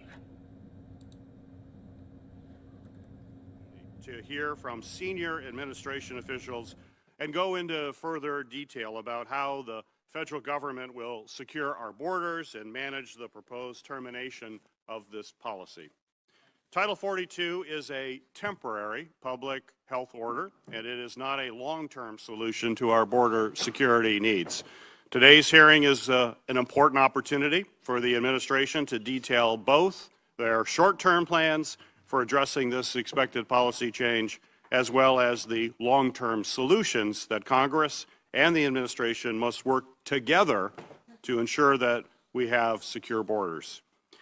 In fact, Title 42 was initiated to prevent the spread of COVID-19 in March of 2020. It has severely restricted the use of proven enforcement mechanisms that prevent illegal border crossings, and in turn has contributed to an increase in repeat illegal crossings. Soon after this policy was implemented, the number of single adults trying to illegally cross the southern border doubled. And now repeated attempts by individuals to unlawfully enter the United States has reached a nearly 15-year high, and that certainly is unsustainable and places significant burdens on the border security professionals. I look forward to discussing the administration's plans to reinstate proven border security enforcement methods, such as escalating consequences for repeat offenders that have been shown significantly to reduce illegal crossings between ports of entry and ensure Border Patrol agents can stay focused on their border security mission. Reinstating these kinds of consequences will hold individuals who break the law accountable, while ensuring that children, families, and other migrants fleeing persecution are able to present themselves at ports of entry for a timely review of their asylum claims.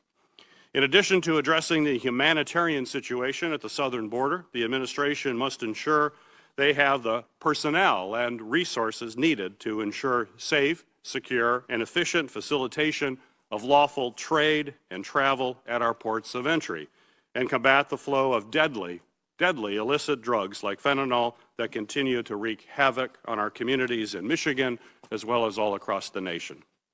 I have long pressed for robust resources to ensure we have enough personnel as well as technology like non-intrusive screening equipment that improves Customs and Border Protection officers' ability to examine vehicles and large amounts of cargo efficiently and stop illegal drugs from being smuggled across our borders.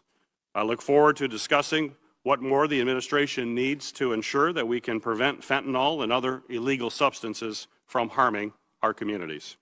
And finally, this hearing is an opportunity to discuss the policies that Congress and the administration must work together on to address the long-term challenges at our borders, and especially the southern border. Over the past decade, we have seen a surge in the number of migrants arriving at the southern border nearly every year, and under both Republican and Democratic administrations. It's clear that without bipartisan action to pass comprehensive immigration reform and reforms to our asylum system, these challenges will persist for years and for decades to come. I look forward to hearing from today's panel about what long-term solutions the administration is proposing to address the root causes of migration, increased regional cooperation with our partners in South and Central America, and ensure migrants receive humane treatment while streamlining the asylum process. Challenges at our southern border are not new, but they are significant. And today's discussion will provide this committee with the opportunity to ensure our nation has sufficient tools, sufficient resources, and personnel to take these issues head on. Ranking Member Portman, you are recognized for your opening comments. Great. Thank you, Mr. Chairman. I appreciate your holding this hearing on the southwest border, which clearly is in a crisis situation now, and I think everybody agrees with that. It's hard not to when you look at the facts. We discussed this issue at length yesterday with Secretary Mayorkas, and today we're going to discuss it further with our witnesses, who I appreciate coming from Homeland Security, State, Health and Human Services. I appreciate your service to each of you, and thank you for, even though you're at a distance, I can see you, and we look forward to having you. I will say that I requested for the committee today to hear from the Commissioner of Customs and Border Protection, as well as the Chief of Border Patrol. We have not heard from these individuals in the 117th Congress, and I think that's wrong. I think we have an oversight responsibility. So with all due respect to our witnesses here, we like having you, but we hope that your bosses would have come, at least some of your bosses, to be able to ensure that we are getting the administration's view on what's happening on the border and how it's going to be fixed. Last year, about 1 million people came to the border unlawfully and were allowed into the United States. So let me repeat that. About 1 million people came to the border unlawfully and were admitted into the United States. As you know, we are talking a lot about whether these numbers are 10-year high, 15-year high, or whatever they are. This year, so far, 2022, it's unprecedented. So it's not a 15-year high, it's an historic high. We'll see what happens this summer, because typically we would expect more people to come. Also, because of Title 42 possibly ending, we are expecting a lot more people to come. And that's one of the big issues we talked about yesterday. I mentioned that about 1 million people come to the border unlawfully are allowed into the United States. Most of those are asylees, are applicants for asylum. About 85% of them from Mexico or Central America. We don't have good numbers for the other countries, are eventually turned down for that asylum. But only a very small number, as we heard yesterday, are ever deported. So that's that part. But with regard to Title 42, another roughly 1 million people were turned away at the border under Title 42, meaning they were processed, about 40 hours of processing, and then they were sent back to their home country if they came from other than Mexico, or sent back to Mexico. And so that's 2 million, when you think about it, unlawfully coming to the border, 1 million coming in, being released, 1 million being turned away. If Title 42 no longer applies, math will tell you it looks like that number may double in terms of those admitted into the country, even though they came to the border without proper documentation. Some say it'll be more because traffickers all over the world are already telling people when Title 42 is gone, just come on in because it'll be relatively easy as long as you say you have credible fear. You can then come in under our asylum system. And so that's our challenge we've got. On top of that, of course, we allow in about 750,000 people a year under our legal immigration system, people who wait in line patiently, go through the right channels. I strongly support legal immigration. In fact, I believe we could actually increase legal immigration to be able to address our workforce challenges in this country and the need for us to have people who come to the United States legally with skills. But that makes us, in America, at least for our legal immigration system, probably the most generous country in the world, the 750,000 people who come in to the legal system. On top of that, we have people who evade the Border Patrol at the border. So we don't know how many that is. And we're going to talk today about the Border Patrol about this number. But what Rodney Scott says, who's the former chief of the Border Patrol, who I know is well known by many of us, is that he thinks that's about 400,000 people a year who evade the Border Patrol, evade being apprehended, and are added to the 1 million people who show up without papers and are allowed into the country, typically under asylum. On top of that, around 400,000 people a year. So we'll get some better numbers on that.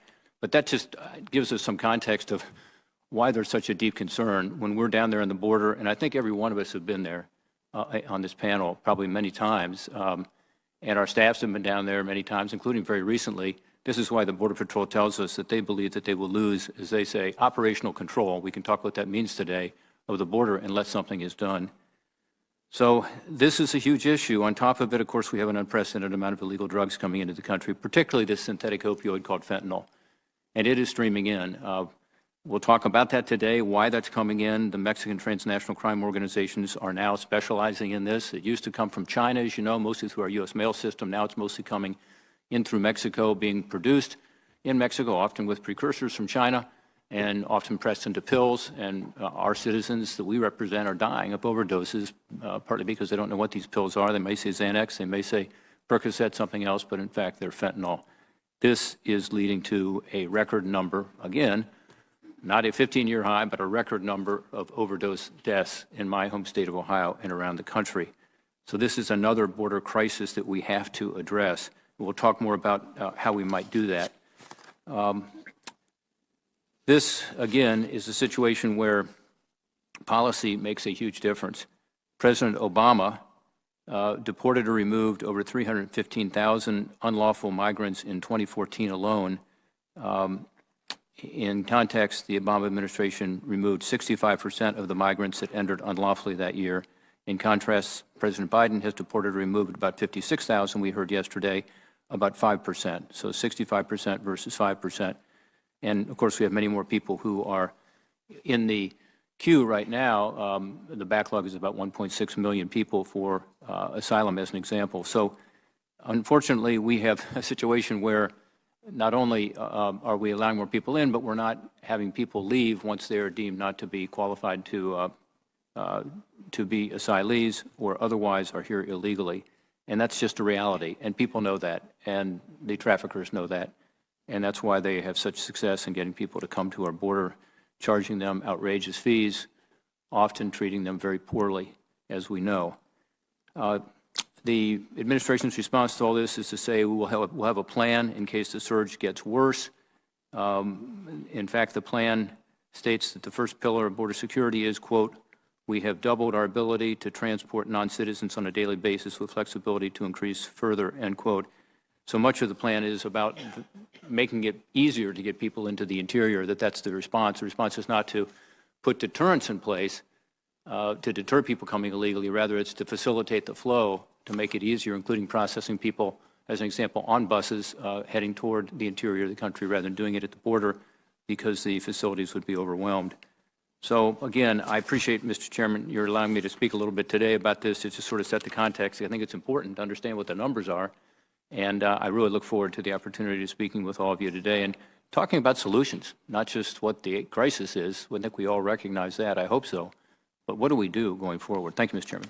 Well, thank you, Ranking Member Portman.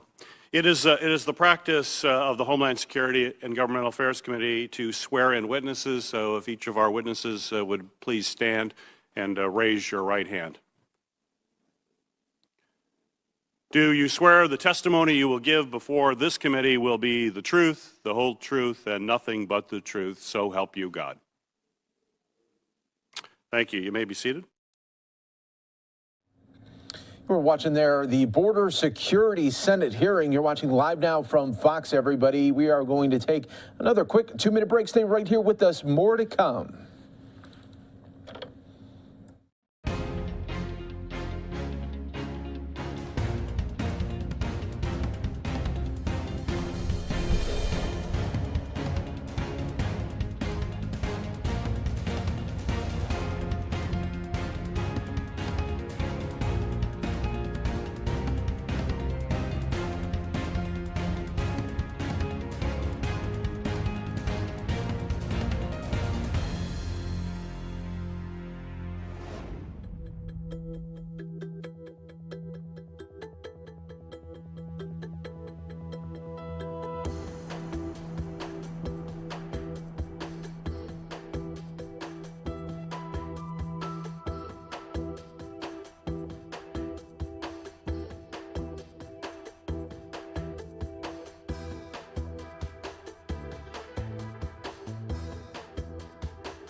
Welcome back, everyone, here to Live Now from Fox. We are going to listen to Senate Democrats speak on abortion rights. Let's listen.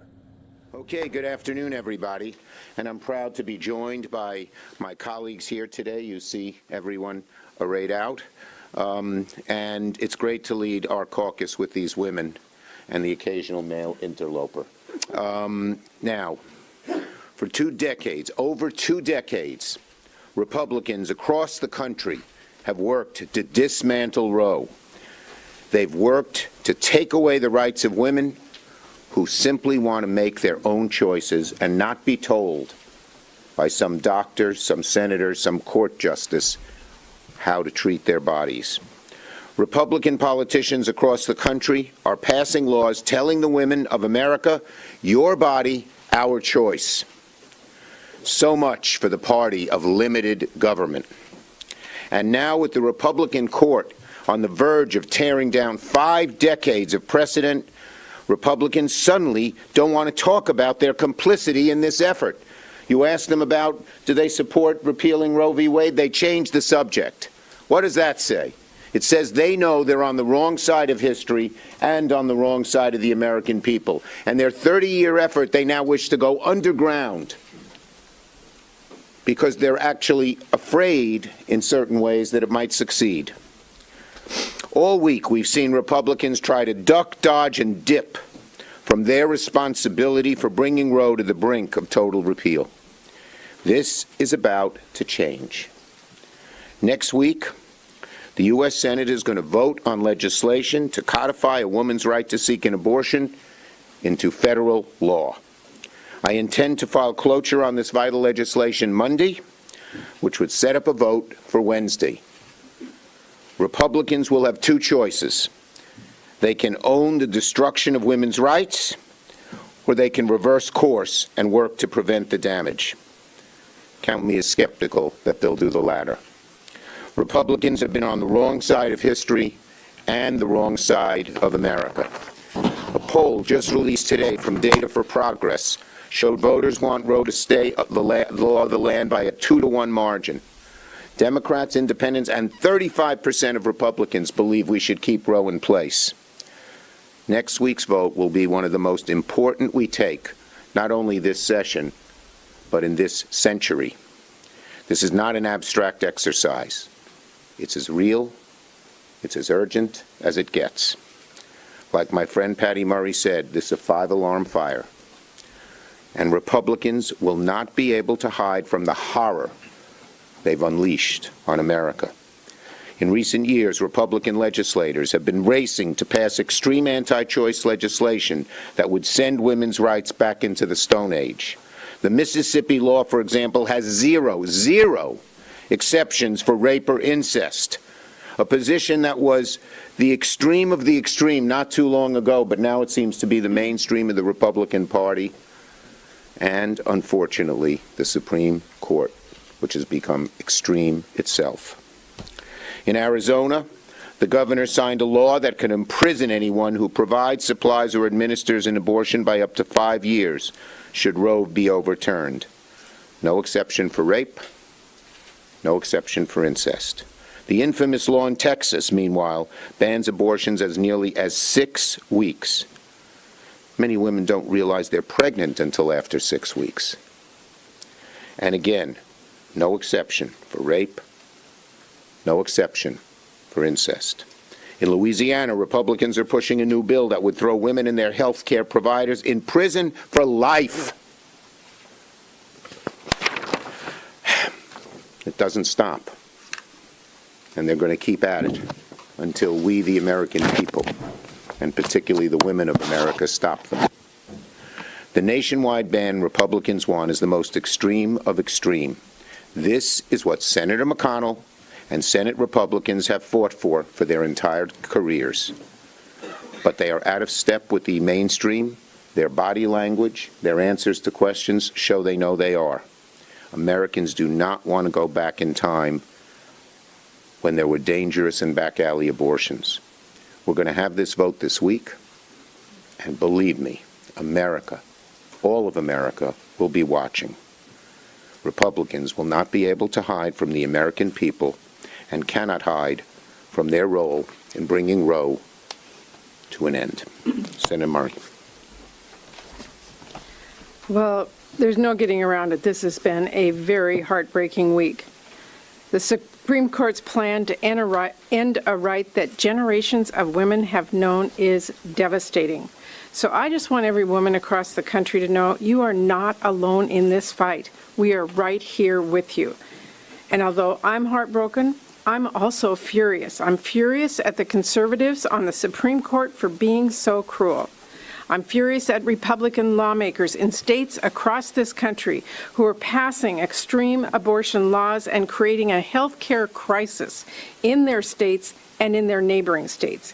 And I'm furious at the fact that my Republican colleagues here in the Senate have filled our courts with extreme anti-abortion judges and taken every opportunity to attack the right to abortion and even the birth control and family planning services that patients across this country rely on. They are finally getting what they've been working around the clock to do for decades. And despite all that, It's been crickets from Republicans here this week. They have spent the last few days trying to distract everyone from the consequences of their unrelenting attack on the right to abortion. Well, we're here to say we are not going to let them. We may very soon live in a country without Roe, a country where women are forced to remain pregnant and give birth when they don't want to, no matter their personal circumstance. And we all know who is going to be hurt the most when this happens. It is not the rich women who can catch a plane and get the time off and find the money to get an abortion somewhere else. It is the women who are already facing huge challenges and barriers getting health care. We're talking about long-standing inequities in our health care system, things like racism and sexism and ableism. The women who will bear the brunt of the Republicans' cruelty are women with the tightest budgets, Black women, Indigenous women, women of color, women with disabilities, women in rural areas, immigrant women, and the LGBT community, and of course many others. This is cruel and unacceptable. Democrats are fighting back.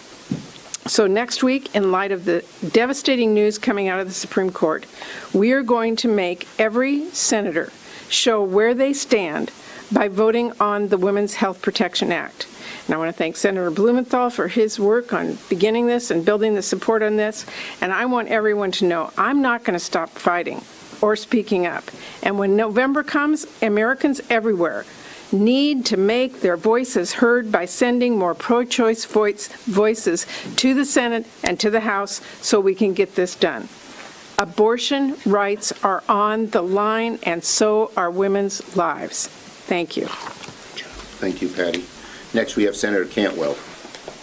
We're doing it in order certain people have certain. Thank you. Thank you. This week was a political earthquake when it came to the Supreme Court. Now, the American people deserve to hear and understand where every member of the United States Senate is on this issue. Women are not second-class citizens, and we are not criminals. We want to understand whether our colleagues agree with that statement or not. We know that as employers, I was an employer in the private sector, and guess what? Anybody who you wanted to attract to come work for you wanted to know what your health plan was, and their spouse wanted to know what your health plan was. They wanted to know whether you covered IVF. Are now we going to say that those are the kinds of things that aren't going to get covered in the future? What are we going to do as employers here in the United States Senate? What are we going to do about federal agencies? Do you think people are going to want to go and work in NASA in Florida or Texas if that state precludes a woman's right to choose? Are we going to have extra money in the budget so people can travel to a state so they can get their health care rights? Or are we going to have a brain drain because people aren't going to want to work for federal agencies located in a state that doesn't protect a woman's right to choose? This is ludicrous. Americans need to call their member of the United States Senate starting now. You need to call and ask people to stand up for a woman's right to her reproductive health care choices and to protect privacy in the Constitution of America. These privacy rights denied in this case could be denied in other cases. It is time for every member of the United States Senate to be accounted on this issue. Call now. Ask your member of the United States Senate to stand up and be accounted for on our privacy rights. Thank you, Maria. Senator Baldwin.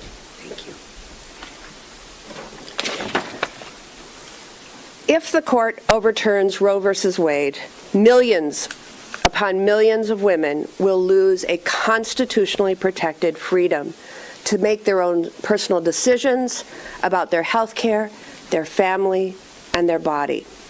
In my home state of Wisconsin, if Roe is overturned, a 19th century state law would go back into effect that bans Wisconsin doctors from performing abortions. Wisconsin lawmakers passed that law in 1849. Yes, more than 170 years ago, and just 1 year after Wisconsin became a state. If the state's abortion law went back into effect, women's health care would be criminalized and doctors could be charged with felonies for performing abortions and face up to 6 years in prison and $10,000 in fines. That is precisely the problem with overturning Roe and returning this issue to the states. Politicians can interfere with women's access to health care. And I don't want to take women in Wisconsin back to 1849. I don't want to take away the rights of victims of rape and incest. I want women to have the same freedom that they have had for the last 50 years since Roe became the law of the land. This is in such stark contrast from my Senate Republican colleagues who want to strip away the constitutional rights and freedoms of women in Wisconsin and nationwide. If the Supreme Court is going to legislate from the bench and turn back the clock by 50 years on Roe, then the Senate needs to pass our Women's Health Protection Act. The House passed the Women's Health Protection Act last year, and now the Senate has an urgent need to pass our legislation to protect the provider-patient relationship, to protect the healthcare professionals that provide care, and protect the freedom and constitutional right of a woman to access this care. I am so glad, Majority Leader Schumer, that you will be bringing this legislation to the floor for a vote, and that every senator will have a choice.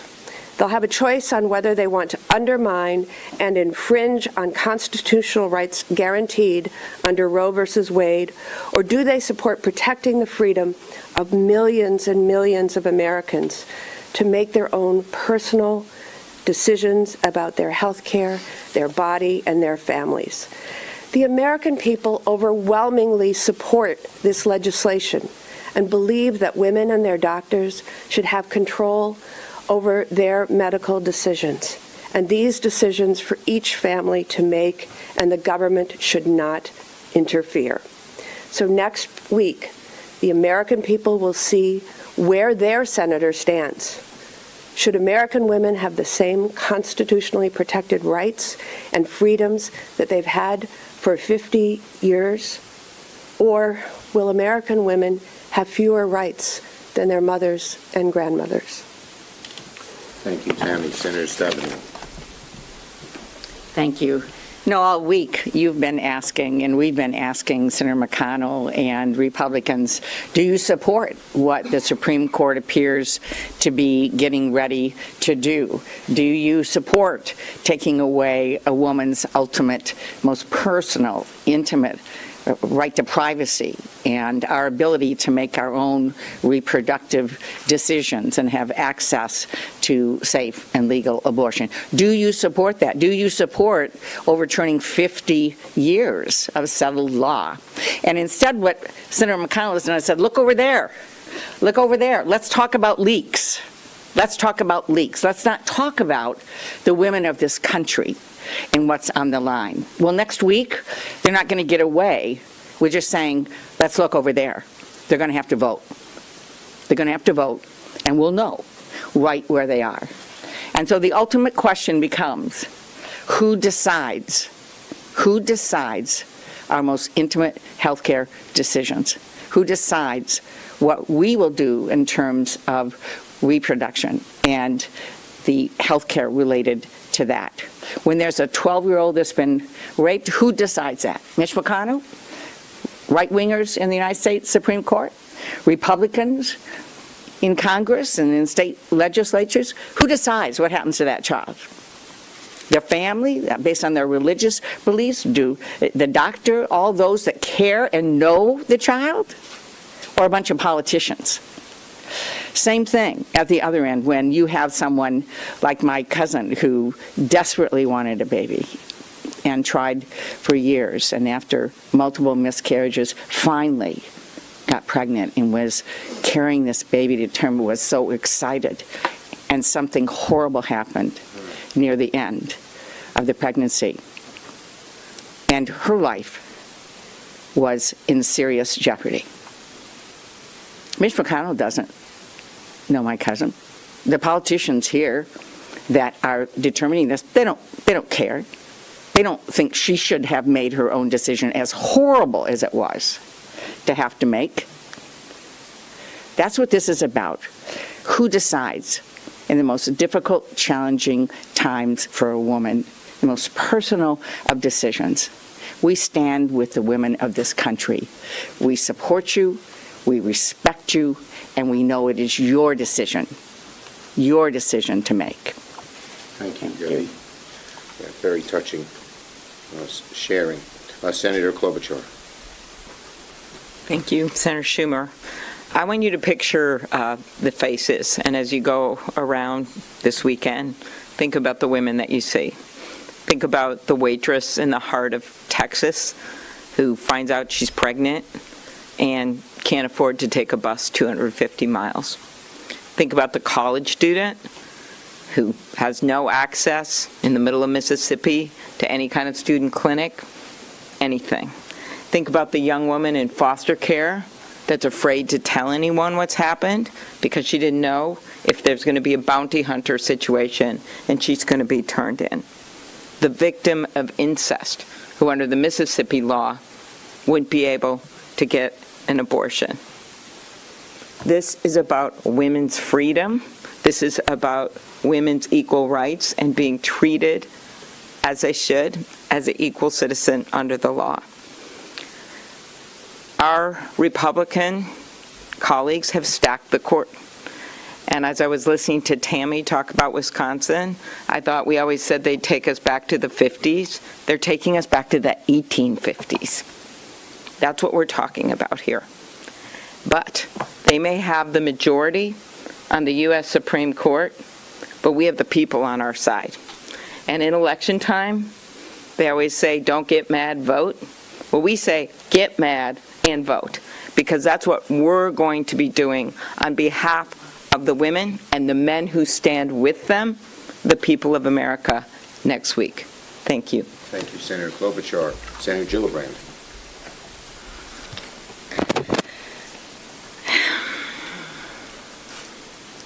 This is an issue that is defining for this country today.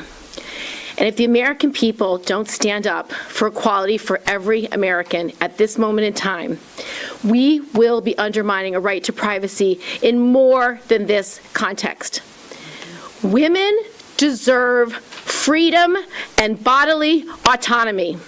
We deserve to be able to make decisions about when we are having children, under what circumstances we are having children, how many children we are having, and at what time we are having children. I would like to speak to America's men for 1 minute. Imagine you do not have authority over your own body for 10 months.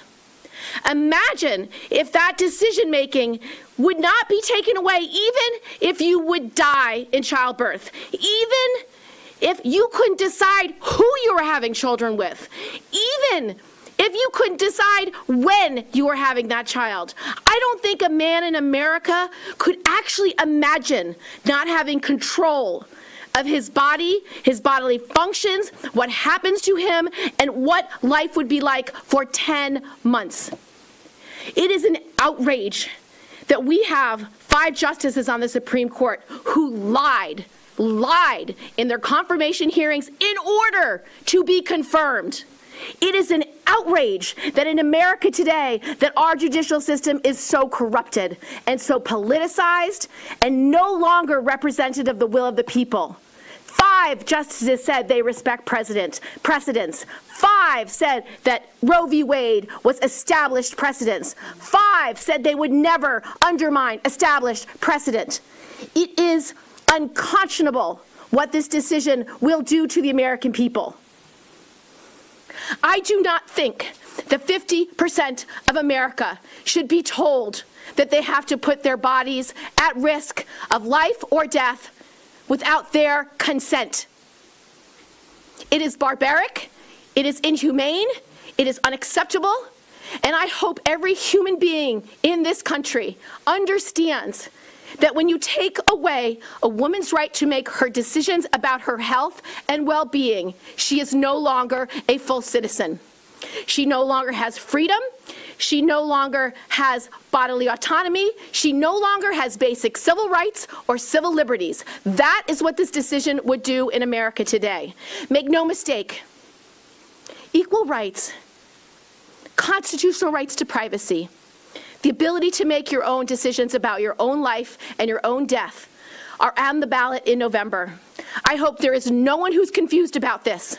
It may happen to your daughter, it may happen to your wife, it may happen to your mother, it may happen to your transgender friend. It may happen to anyone, and it is not acceptable. This is a life or death moment, and we need to fight like it is. Thank you, Senator Gillibrand. Senator Hirono.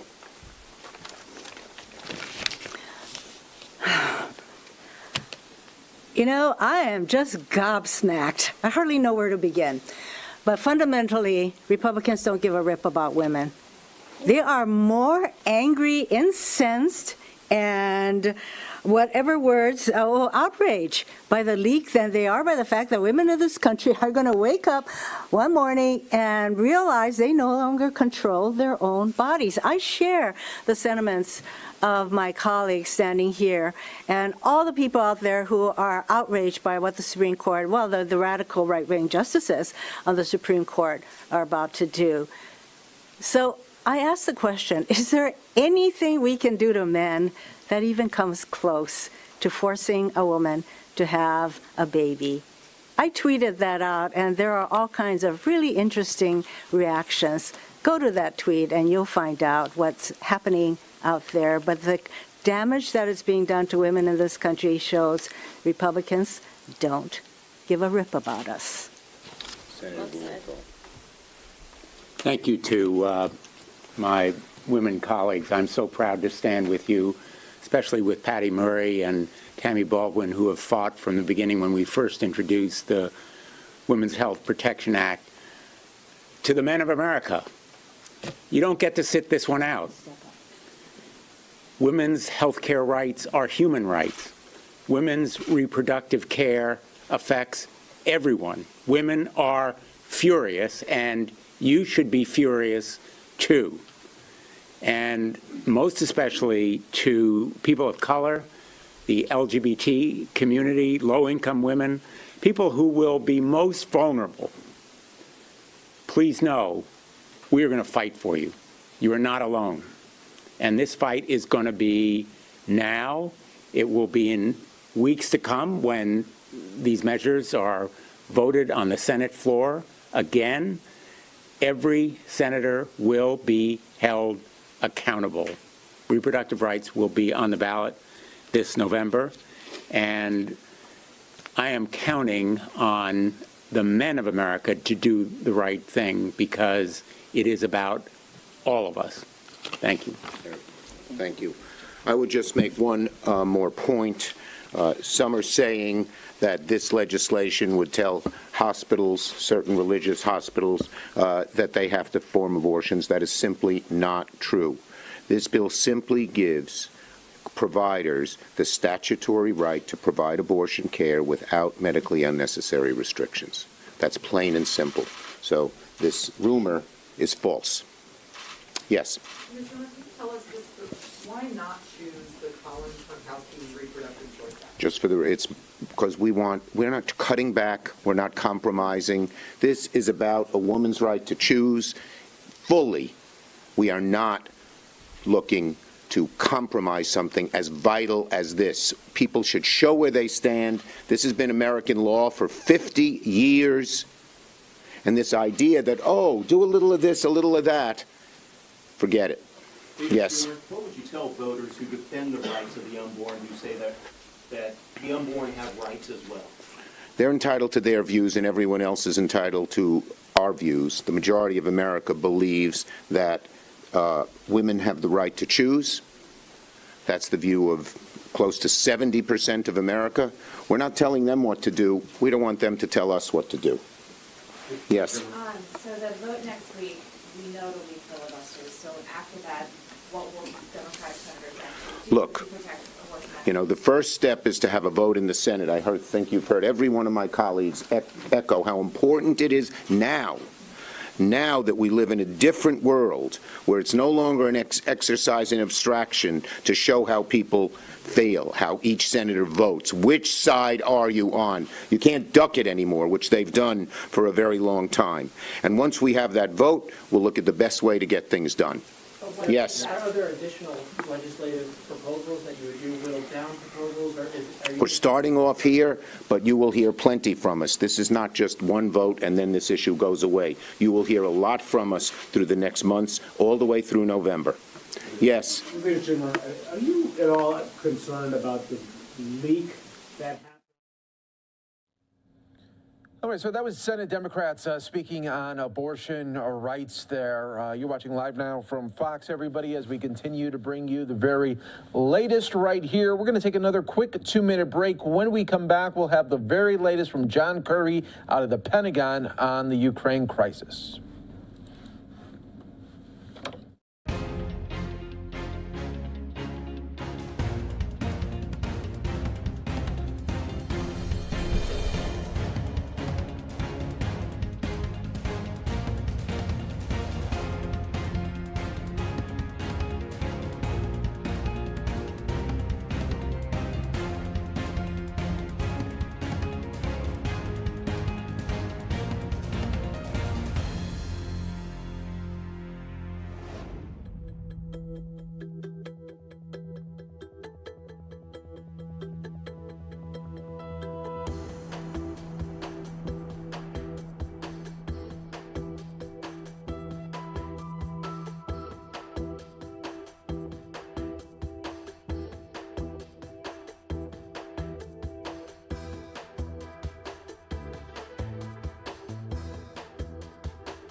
Welcome back, everyone, here to Live Now from Fox. It is a new hour here, 11 o'clock on the East Coast, 8 o'clock on the West Coast, taking you out to John Kirby with the Pentagon briefing.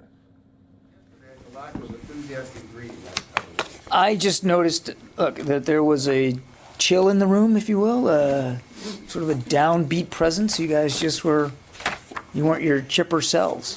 And then, I can feel the energy up here. It bothered me. Is it? You have a jacket on. You're wearing a mask. You look snug to me. All right. Should we get you a blanket? Would that make you feel better? Leave it back. So today you gave us some extra time to warm up. Yeah. All right. So let's get to it. I know I'm late. Been one of those days.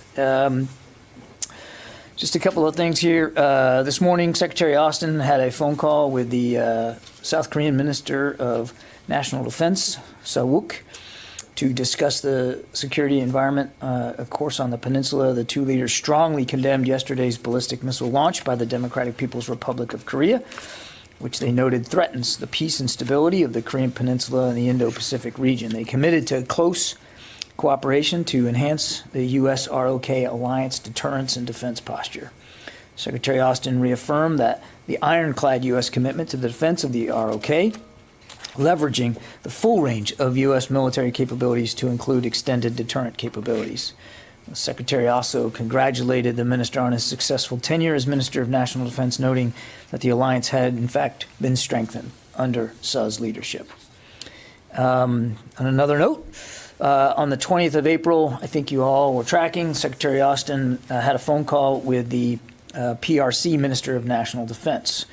We've received a few inquiries, and I would just like to address a little bit of some inaccuracies out there in the information space. Specifically, the PRC Ministry of National Defense published a readout of their own, which erroneously claimed that the United States adheres to the One China principle. The Secretary did not say this. Rather, Secretary Austin made clear that the United States remains committed to our One China policy, as enumerated in the Taiwan Relations Act, the 3 joint communiques, and the 6 assurances. And then lastly, if I could, just to address an issue which I know is on everyone's mind today, and this is the issue of intelligence sharing with Ukraine. I just want to stress a couple of things.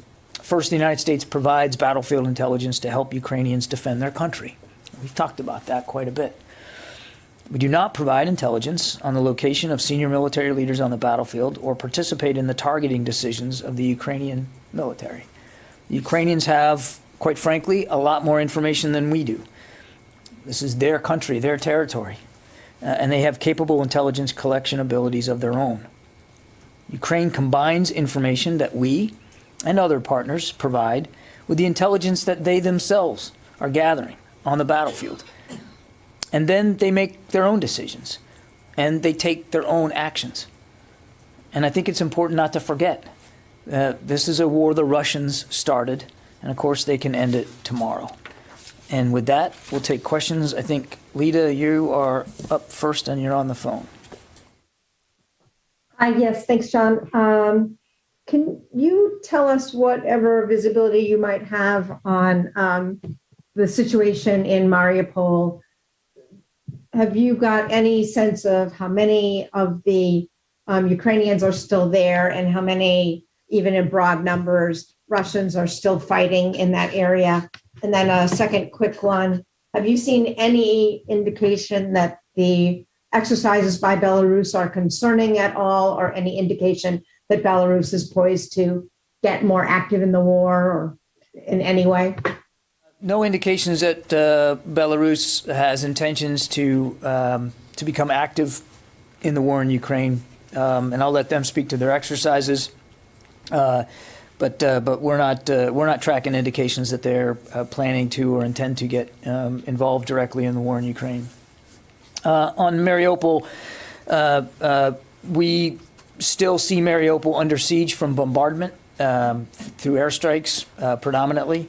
We still assess that Ukrainian soldiers are still at that plant. They've said it themselves, and are still resisting. We again see the violence that's being visited on Mariupol and the destruction that's being caused there as a continued bombardment by Russian airstrikes in Mariupol. I don't know if that answers your question or not. Do you have any sense of how many Russian troops, even in very broad terms, might still be around Mariupol? We have been told by others about Russian troops leaving that area. I was wondering if you had any sense how many remain. I want to be careful a little bit here, and because our knowledge of Russian force dispositions, it isn't perfect, Lita. I think in general we would assess that the majority of Russian forces, ground forces that were dedicated to Mariupol, have left and have moved to the north, the north away from Mariupol, and that a small number, roughly the equivalent of a couple of battalion tactical groups, are still in and around Mariupol at this time. Predominantly, the activity is largely through airstrikes in and around Mariupol, and certainly at the Azovstal plant. That's about the best I can do, Lita. Given that we don't have perfect visibility into every Russian unit. Idris. Just two quick questions. Firstly, the Russians have claimed for a couple of days that they have hit Western and NATO weapons inside Ukraine. Any targeting you've seen or any impact on the flow of weapons? And second question, ahead of the May 9th Victory Day in Russia, are you seeing any change in tactics on the ground by the Russians? Are they being more aggressive, or is that not really something that's having an impact on the tactical situation by the Russians? So on the second question, we've seen no, let me back it up, Idris. In the Donbass region, we would still assess that the Ukrainians are putting up a very stiff resistance and that the Russians have not made the progress that we believe they expected to make by this point. That's not to say they haven't made any progress. I think we would continue to assess it as incremental and uneven, but not non-existent. And again, we think that that's partly, a big part of it is the Ukrainian resistance, but also partly through their own uneven efforts to fix the challenges that they had north around Kyiv. I can't say that looking at what we can see, that we can say definitively that there's a change in behavior or aggressiveness or momentum based on the coming day of May 9th.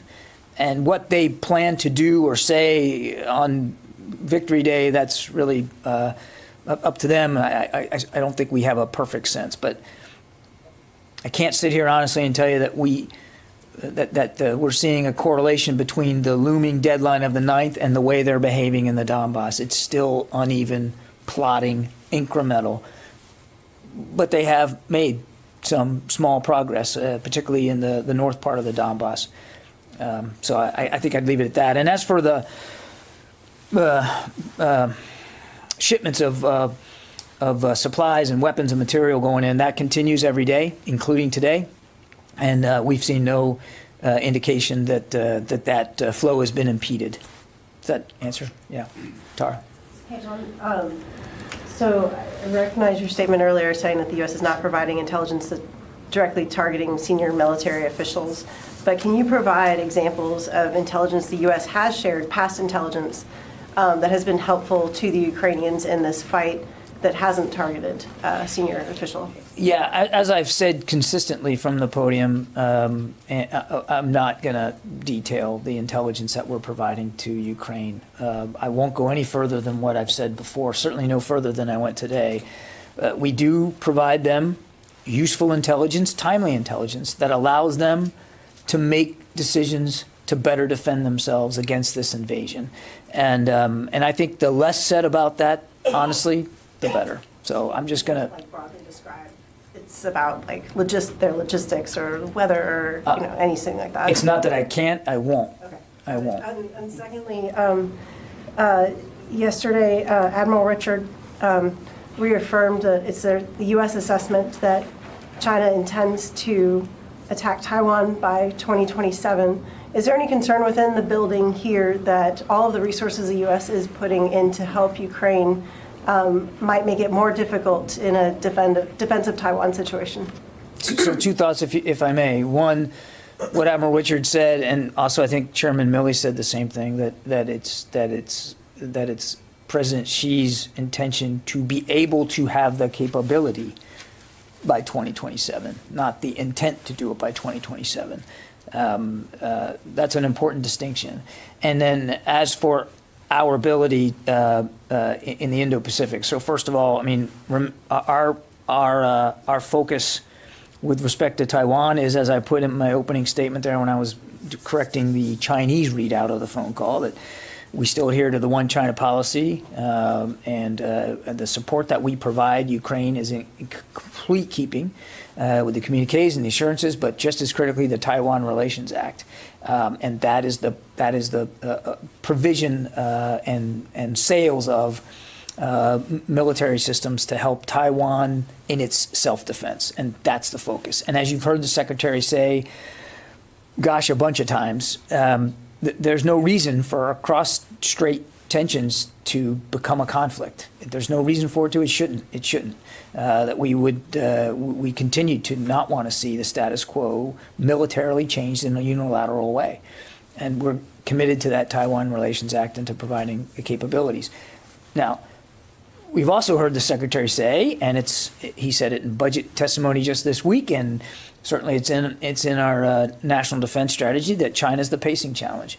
And if you look at our budget, which is a big one, $773 billion, a record number of dollars dedicated to research and development of new kinds of capabilities that get at what the Secretary calls integrated deterrence, which gets at our ability to defend our security interest in the Indo-Pacific specifically, not just in the Indo-Pacific, but certainly as we're talking about China right now, related to that. We have 5 of our 7 treaty alliances are in that part of the world, and we take those commitments very, very seriously. So there's an awful lot, if you just unpack that budget, to see that we are investing not only in capabilities, but in operational concepts to help us deter conflict with any adversary, and certainly we would consider the PRC a challenge in that regard, in a way that would I think, be robust enough going forward. I guess to ask the question in a better way, you know, you have I didn't think there was anything wrong with the way you asked the question. Thank you.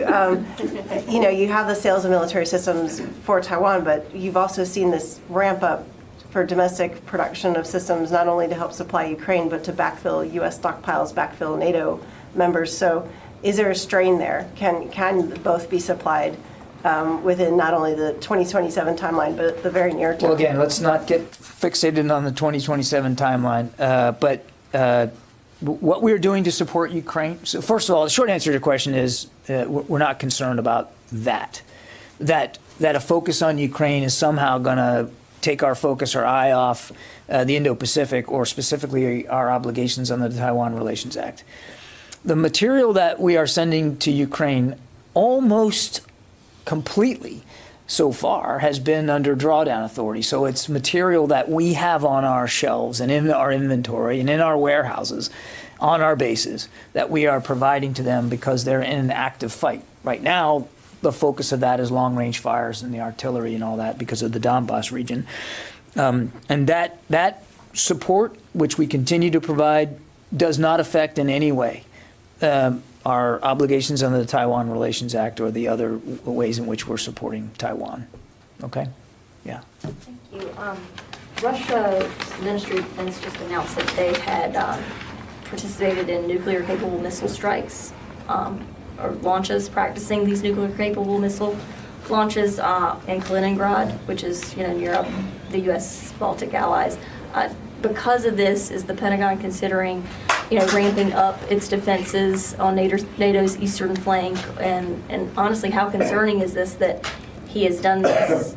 He's had these actions. He's done previous actions with nuclear-capable launches, and Putin is failing or has been delayed in Ukraine. Well, again, look, we've decried the escalation in rhetoric by the Russians now numerous times when it comes to nuclear weapons, and it's not the behavior of a responsible nuclear power to engage in that kind of rhetoric. And I would just tell you that, as I said many times before, we monitor this every single day. We're comfortable and confident that our strategic deterrent posture is well placed and robust enough to defend the homeland as well as our allies and partners. But it is uniformly unhelpful and irresponsible for the Russians to regard and speak to, boast about their nuclear weaponry. There's no reason to bring it to that level. I think we can all agree that the specter of a nuclear conflict between the United States and Russia is good for no one. Certainly not good for Russia, it's not good for us, and it's not good for Ukraine or the region. Has that exercise or has this rhetoric resulted in us changing the footprint on NATO's eastern flank? No. We are still at just over 100,000 U.S. troops in Europe. The additional 20,000 that we've put in place since February is rotational. And they are still there on those rotational orders. I don't have any updates or changes to that, but there's been no change to footprint, not just on the eastern flank, but anywhere in Europe as a result of these comments or these exercises. Okay, thank you. But if I may, you keep saying rhetoric. It's not just rhetoric. They are actually and I said, doing stuff. I said, in addition to these exercises, we've made no changes. Okay, but how concerning is it? I thought I answered that before. It's obviously concerning. I mean, as I said, this is not the behavior of a responsible nuclear power, particularly given what's going on in Ukraine right now and the focus of the international community on what's going on in Ukraine right now. Yeah. So just to go back to the intel providing question for a second, the New York Times story states that the United States has focused on providing the location and other details about the Russian military's mobile headquarters, which relocate frequently. Are you saying that that is false? I am not going to talk about intelligence sharing from this podium. I think you can understand why I'm not going to do that. We share relevant and timely information and intelligence with the Ukrainians that allow them to make decisions to defend themselves. As I said in my opening statement, it's not just the United States either. Other partners share information and intelligence with them, and they have robust intelligence collection capabilities of their own. I'm not going to talk about intelligence sharing with any more detail than that. Well, you did say we do not provide intelligence on the locations of senior leaders on the battlefield. I stand by my opening statement, but I'm not going to get into the eaches of every little bit of information sharing that we do. Just one other on Taiwan. Can you just clear up a little bit of the, I guess, confusion out there about what artillery systems are being delivered or were offered to Taiwan? There was some reporting that an artillery system would be delayed because of a crowded production line. So what artillery systems has the U.S. offered to Taiwan? I think that's a better question put to our State Department colleagues who handle the foreign military sales program. That's not something that is for the Defense Department to speak to. Yeah, Tom. Thanks, John. Two questions. One to follow on Taiwan. In regards to just the date of 2027, which was used twice this week, when you talk about the pacing challenge of China, does the Pentagon look at certain markers in its own way to keep up with the pacing of China? In other words, hearing China talk about 2027, whether they can achieve their goal or not, I'm not asking that.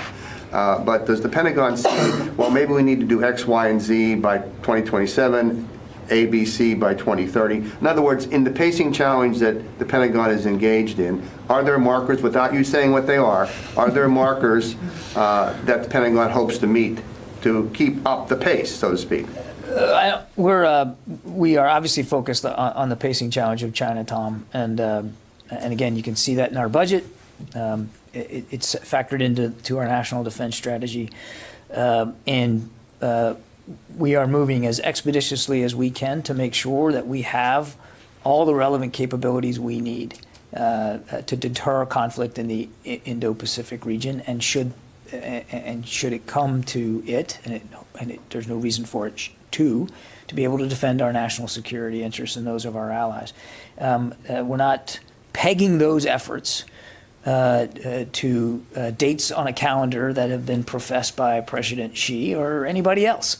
We're pegging those efforts to our own knowledge and understanding of the threat, and our own knowledge and understanding of our capabilities to address those threats. Mindful, Tom, that those threats change over time, so we also have to change our capabilities over time. And again, I think our budget that recently submitted really, I think, hammers that home very well. You can look, there's lots of things in that budget that get right at this, including the defense of Guam, the Pacific Deterrence Initiative, the investments in 5G, microelectronics, AI, unmanned. I mean, it's all in there, and there's no question that the pacing challenge of China was certainly informed the kinds of capabilities that we put in that budget. My other question is on Sweden.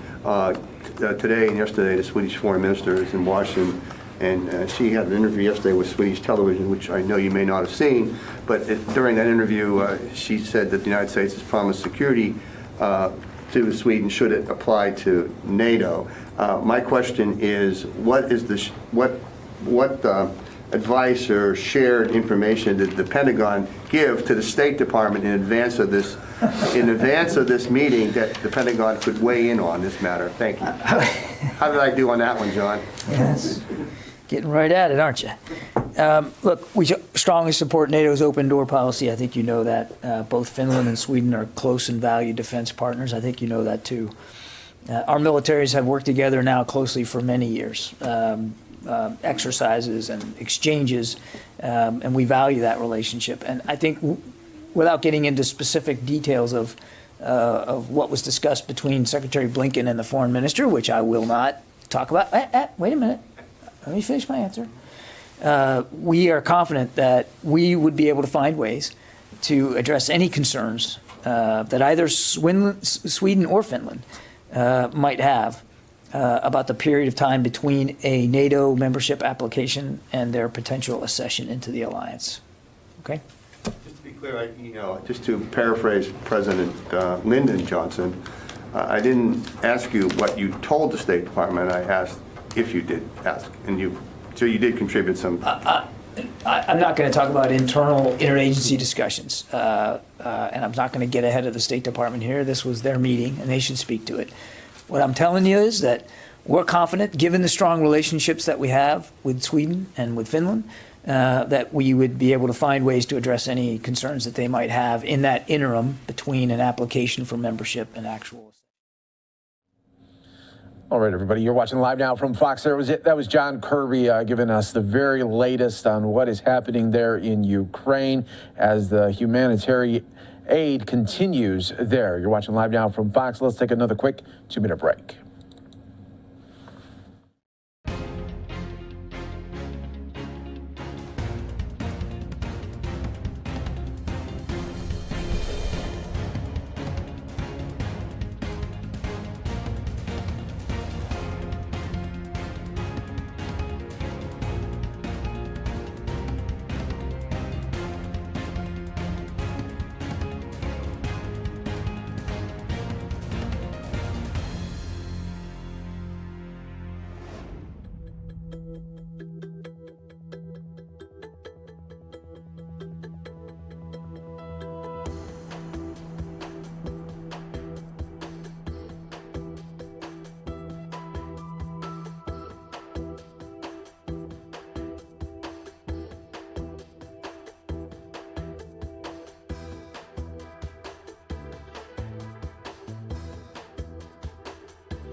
Welcome back, everyone, here to Live Now from Fox, as we are taking a listen right now to the UN Security Council meeting there on Russia-Ukraine. 以及世界范围内挑起阵容、阵营对抗、制造紧张局势，这样的做法既损人也不利己。中方对此坚决反对。世界不需要新冷战，世界承受不起更大的动荡和分裂。中方郑重倡导。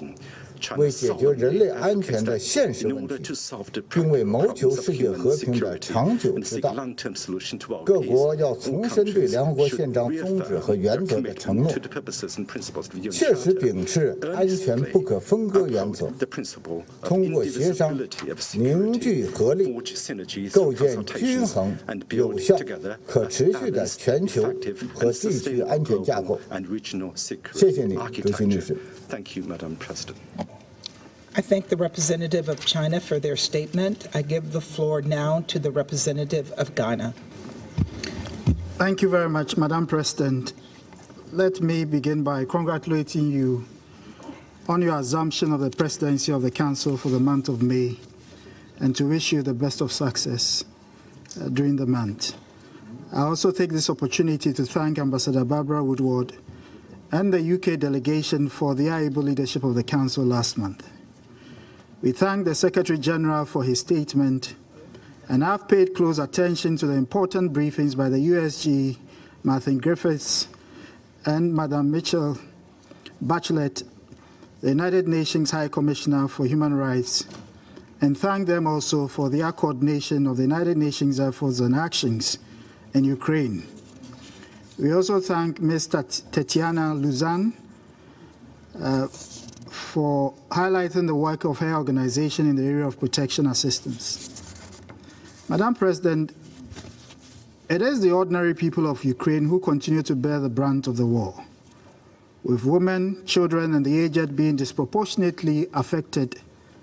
Urgent action is therefore imperative to stem the rising humanitarian crisis and restore the hope of peace, which has so far eluded the people of Ukraine. We therefore welcome the important undertakings of the Secretary General during his recent visit to Moscow and Kyiv, where he held discussions with President Putin and President Zelensky, personally assessed the impact of the war, and helped to mobilize humanitarian evacuations in Mariupol. We encourage the continued deployment of the good offices of the Secretary General in the international endeavor to bring an end to the war and facilitate a diplomatic solution to the ongoing security and humanitarian crisis in Ukraine. We commend the facilitative role played by the United Nations and the International Red Cross in the coordinated evacuation of civilians from the Azovstal steel plant on 3rd May 2022.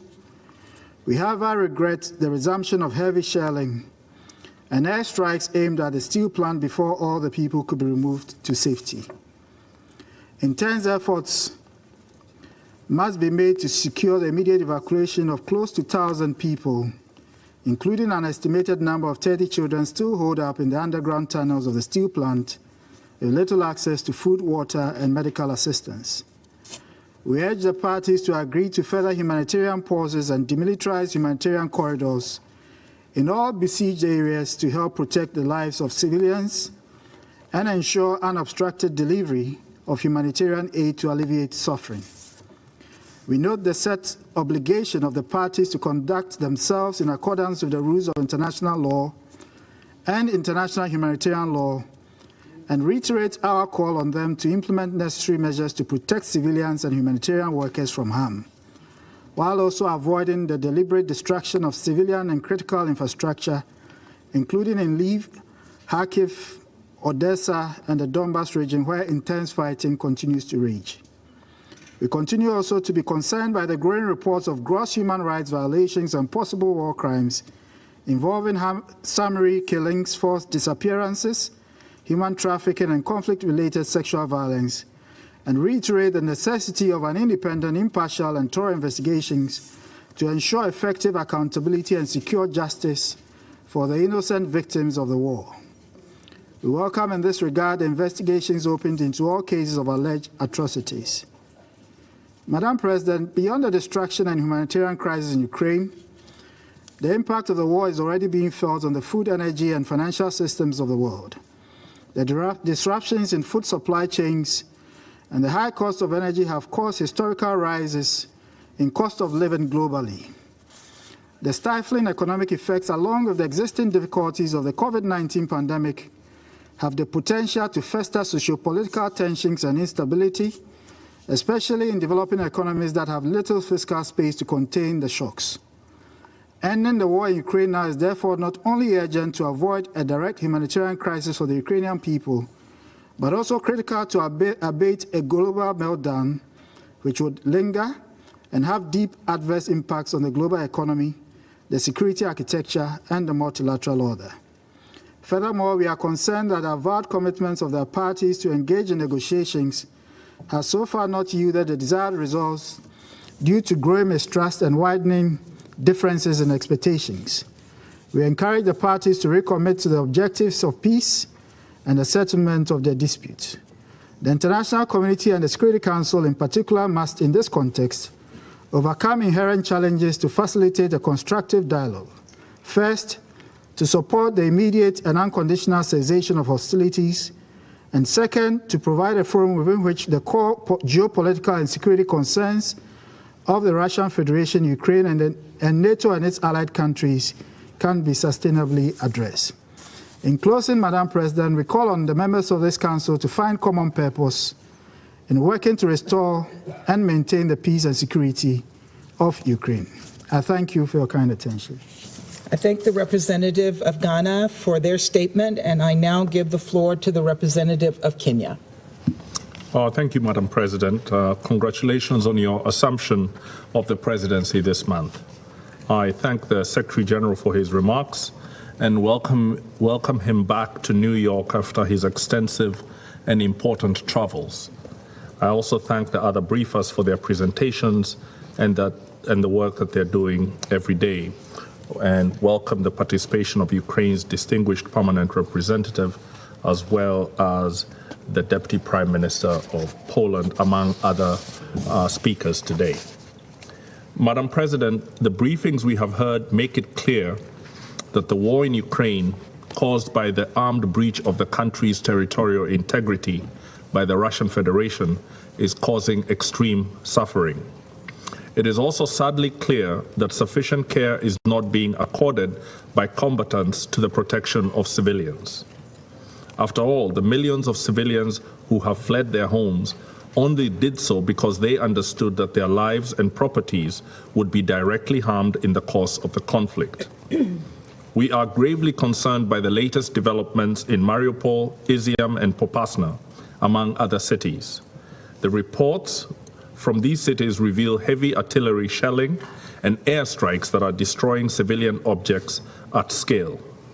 These acts constitute a violation of the UN Charter, international law, and international humanitarian law. Kenya condemns the disproportionate use of force, the use of human shields, and the exploitation of civilian suffering as a tactic of war. As important as it is for the Security Council to be clear in its condemnation of those violating our shared values and rules, it is more urgent to stop the present cycle of escalation. Public statements by the combatants and their allies suggest that there is little respite from violence that civilians in Ukraine can look forward to. Instead, weapons and soldiers are being deployed in ever greater numbers. The war itself and its aims are being communicated as existential. There are even repeated mentions of the possible use of nuclear weapons being made in the media. The increased battlefield engagements, combined with their propaganda counterpart in the shaping of domestic and international public opinion, plus the apocalyptic tone, may lead to a far more dangerous escalation than is presently the case, with the result being even more Ukrainians being harmed.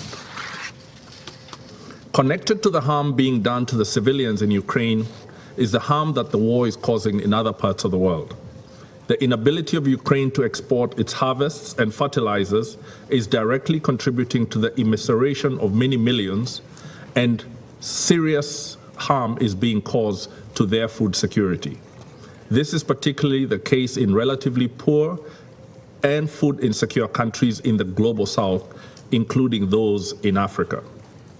The unprecedented sanctions in response to the war are also reshaping global development, food security, and even political stability. With every new mention of nuclear weapons as part of the conflict continuum, or promises of unceasing war until one side is permanently disabled, global equity and debt markets will exit riskier emerging market economies, and investors will delay or cancel the investments that we all need to deliver sufficient jobs to our young people.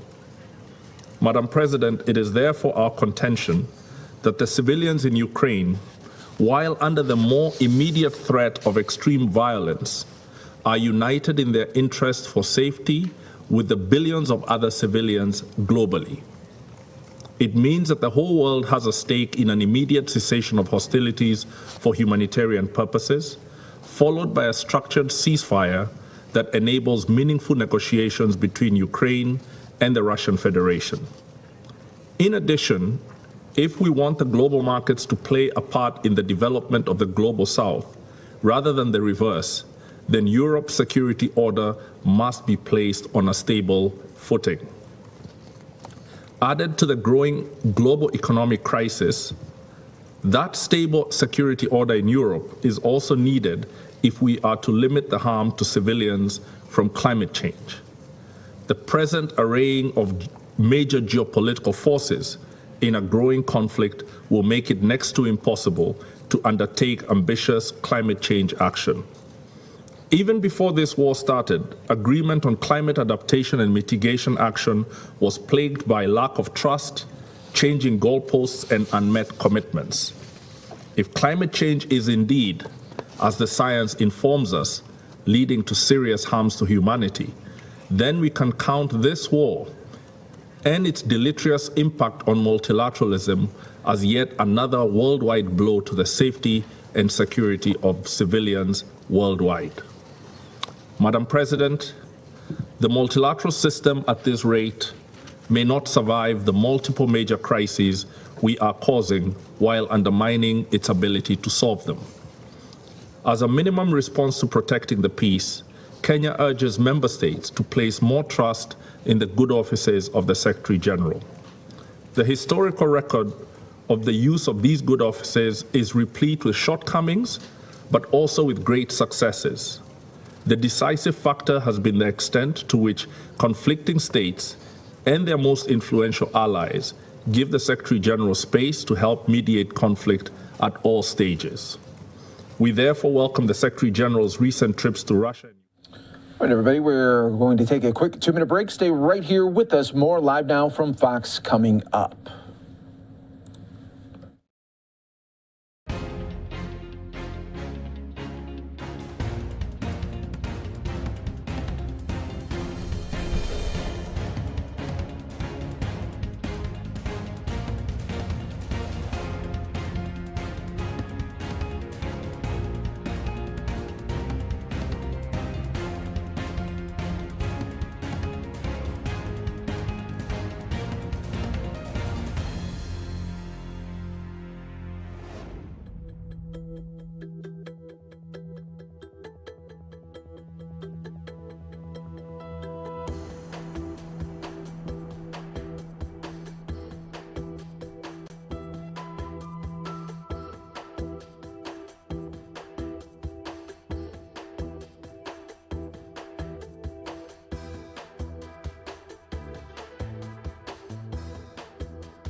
Of the United States. In some cases, they are members of